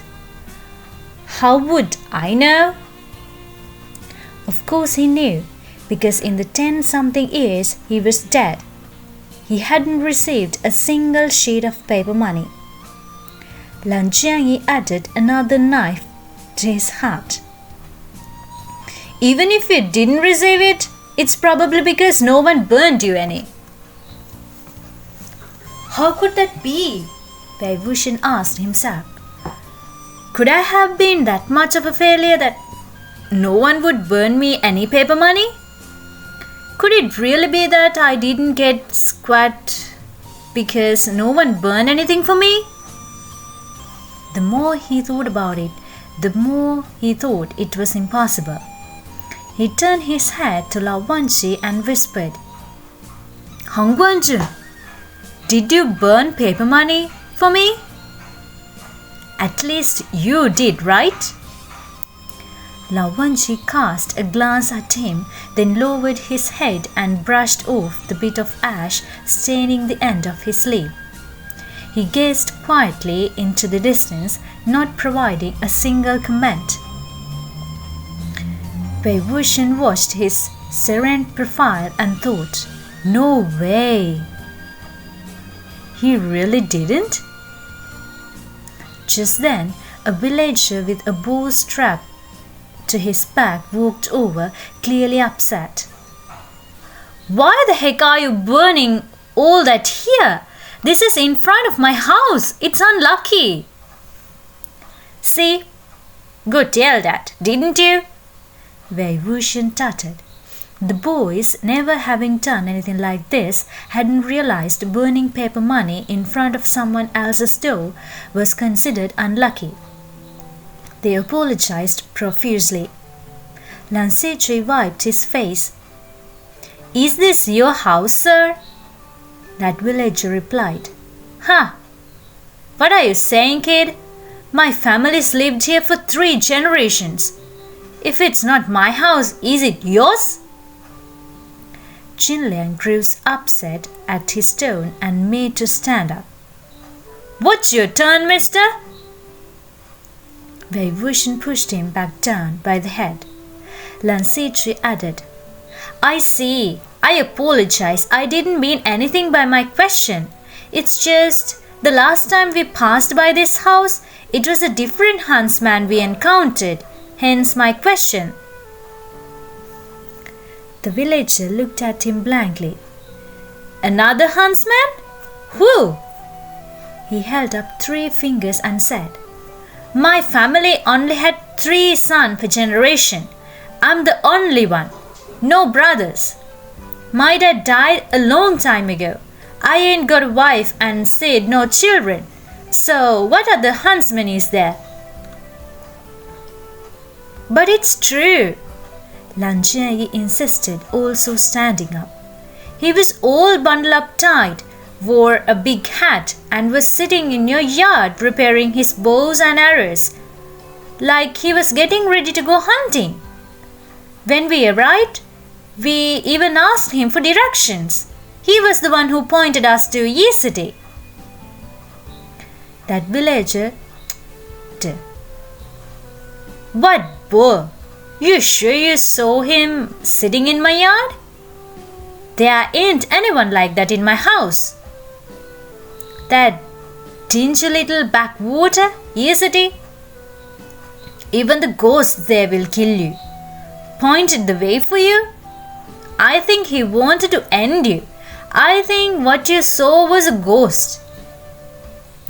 He spat a number of times to encounter the bad luck, then turned away, shaking his head. The boys were left looking around at each other in dismay. Xingchen was still arguing. But he really was sitting in this yard. I remember it clearly. Wuxian gave Wangji a brief account and then turned to them.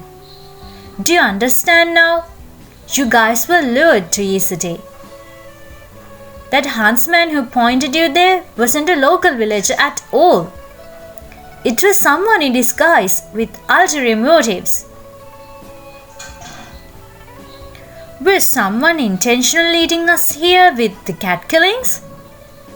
Was the fake huntsman the one who did it? Xingchen asked. Most likely, Wuxian replied. Xingchen was puzzled. Why would he go to all that trouble to lead us to Yi City? We don't know yet, at least for the time being. But be very careful from now on, Wuxian advised. If we encounter these kind of strange happenings, don't investigate on your own. Contact your families first. Have them send help and work together. If it wasn't for the fact that Xingchen was also in Yi City, your little lives might have been snuffled out. Cold sweat rolled down the juniors' backs as they thought of how things could have ended if they fell at Yi City. Whether it was a death surrounded by walking corpses or being killed by that real-life devil, Xiang, either scenario was terrifying. Wangji and Wuxian kept going for a while, leading the group of clan juniors behind them. Just as the sky was darkening, they made it to the city where they had left the dog and donkey earlier. The lights were bright and the air was abuzz with human voices. At this sight, everyone in the group felt the same thing. This is where the living should be living. Wuxian flung his arms open at the side of the spotted donkey and exclaimed joyously, Little Apple! Little Apple brayed furiously at him. Then Wuxian heard the barking of a dog and immediately burrowed behind Wangji. Fairy had come charging over as well, and the dog and donkey faced each other, baring their teeth. Tie them up properly, Wangji said. It is meal time. Dragging along Wuxian, who remained practically glued to his back, Wangji ascended to the second floor as he followed the waiter. Jinliang and company were going to follow, but Wangji glanced back and gave them all an indiscernible, sweeping look. Lancetri immediately said to the others, "Seniors and juniors must be separated. Let's stay on the first floor." Wangji gave a light nod, then continued up the stairs with a cool expression. Jinliang stood hesitantly on the steps, not knowing whether to go up or down. Wuxian turned back, giggling. "Adults and children must be separated. There are some things you guys had best not see." Jinliang pursed his lips. "Who wants to see?" Wangji ordered a table for the juniors on the first floor, while he and Wuxian sat face to face in a private booth on the second floor. "Hangguanchun, listen to my one piece of advice," Wuxian started. "Absolutely do not let your family shoulder the entire of the cleanup of Yi City. A giant city like that will be a massive expense to sort out, and incredibly tricky at that. Shudong was never under the jurisdiction of the Lan clan of Guzu. Take account of the juniors downstairs. See what families they are from and count each of those families in. It's their duty to contribute." "Worth considering," Wangji agreed. "Really? Consider it, yeah?" Wuxian said.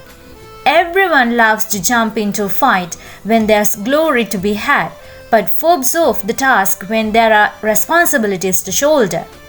If you guys hold your tongues and handle everything, you'll just wind up spoiling the other clans. And they might not fully appreciate your kindness or understand the trouble you undertaken.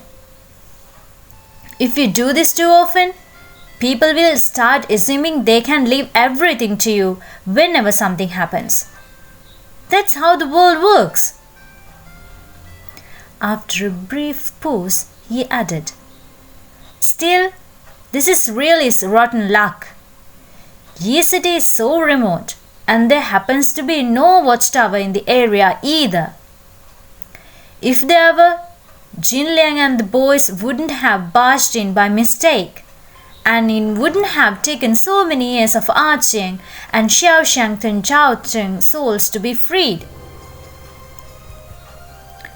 There were as many cultivation clans as there were stars, big and small, and scattered across the land. Most resided in prosperous cities that were accessible from all directions or in spiritual lands with lush, auspicious landscapes. No clans wished to set up in remote, impoverished areas. Even skilled rock cultivators rarely ventured that far in their ascetic travels. Thus, when evil hauntings occurred, the local of these remote lands often suffered untold misery with nowhere to go for help. When the former family head of the Jin clan of Lanliang, that is Jingguan Shen, was still around, Jingguan Yao had posed the idea of the watchtowers. But Jingguan Shen showed no enthusiasm for the project, which would have been monstrously expensive. Furthermore, the Jin clan of Lanliang didn't have the power to rally enough people behind them at the time. The plan got no attention and nothing wound up happening. Once Jingguan Yao formally succeeded the seat of the family head and ascended to the position of cultivation chief, he began rallying and allocating both manpower and clan resources determined to put into action the idea he'd conceived in the past. At first, the voices of dissent were the loudest. Many suspected the Jin clan of Lanliang would profit from this opportunity and were only interested in lining their own pockets. But Jingguan Yao, smile in place, persisted relentlessly for a full 5 years. In those 5 years, he formed alliances with countless people and clashed with just as many others. Using both hard and soft antics, employing every trick up his sleeves, he finally persevered long enough to see his plan come to fruition, building over 1,200 watchtowers. These watchtowers were distributed in remote and impoverished lands, and every tower was allocated a number of sack disciples from various clans. Should there be any abnormal activity, these disciples would take immediate action. Should the problem be beyond their ability to resolve, they would swiftly report to and seek help from other clans or rogue cultivators. If the cultivators who assisted asked for compensation and the locals were unable to bear the financial burden, the Jin clan of Lanliang was able to raise enough money every year to support a payment pool. All of this had happened after the Lilim Patriarch's time. It was only after traveling by a number of watchtowers that Wuxian heard about the origins from Wangji.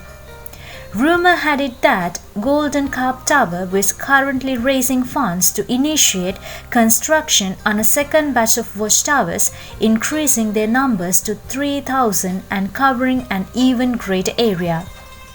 Since the watchtowers were already visibly effective, the second set would no doubt be well received soon after they were established.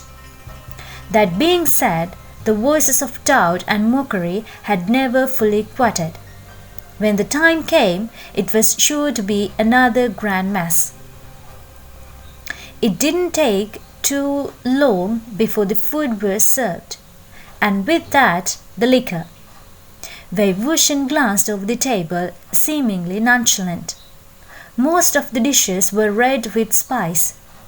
He paid attention to what Wangji took, noticing most of the dishes he reached for were plain and bland.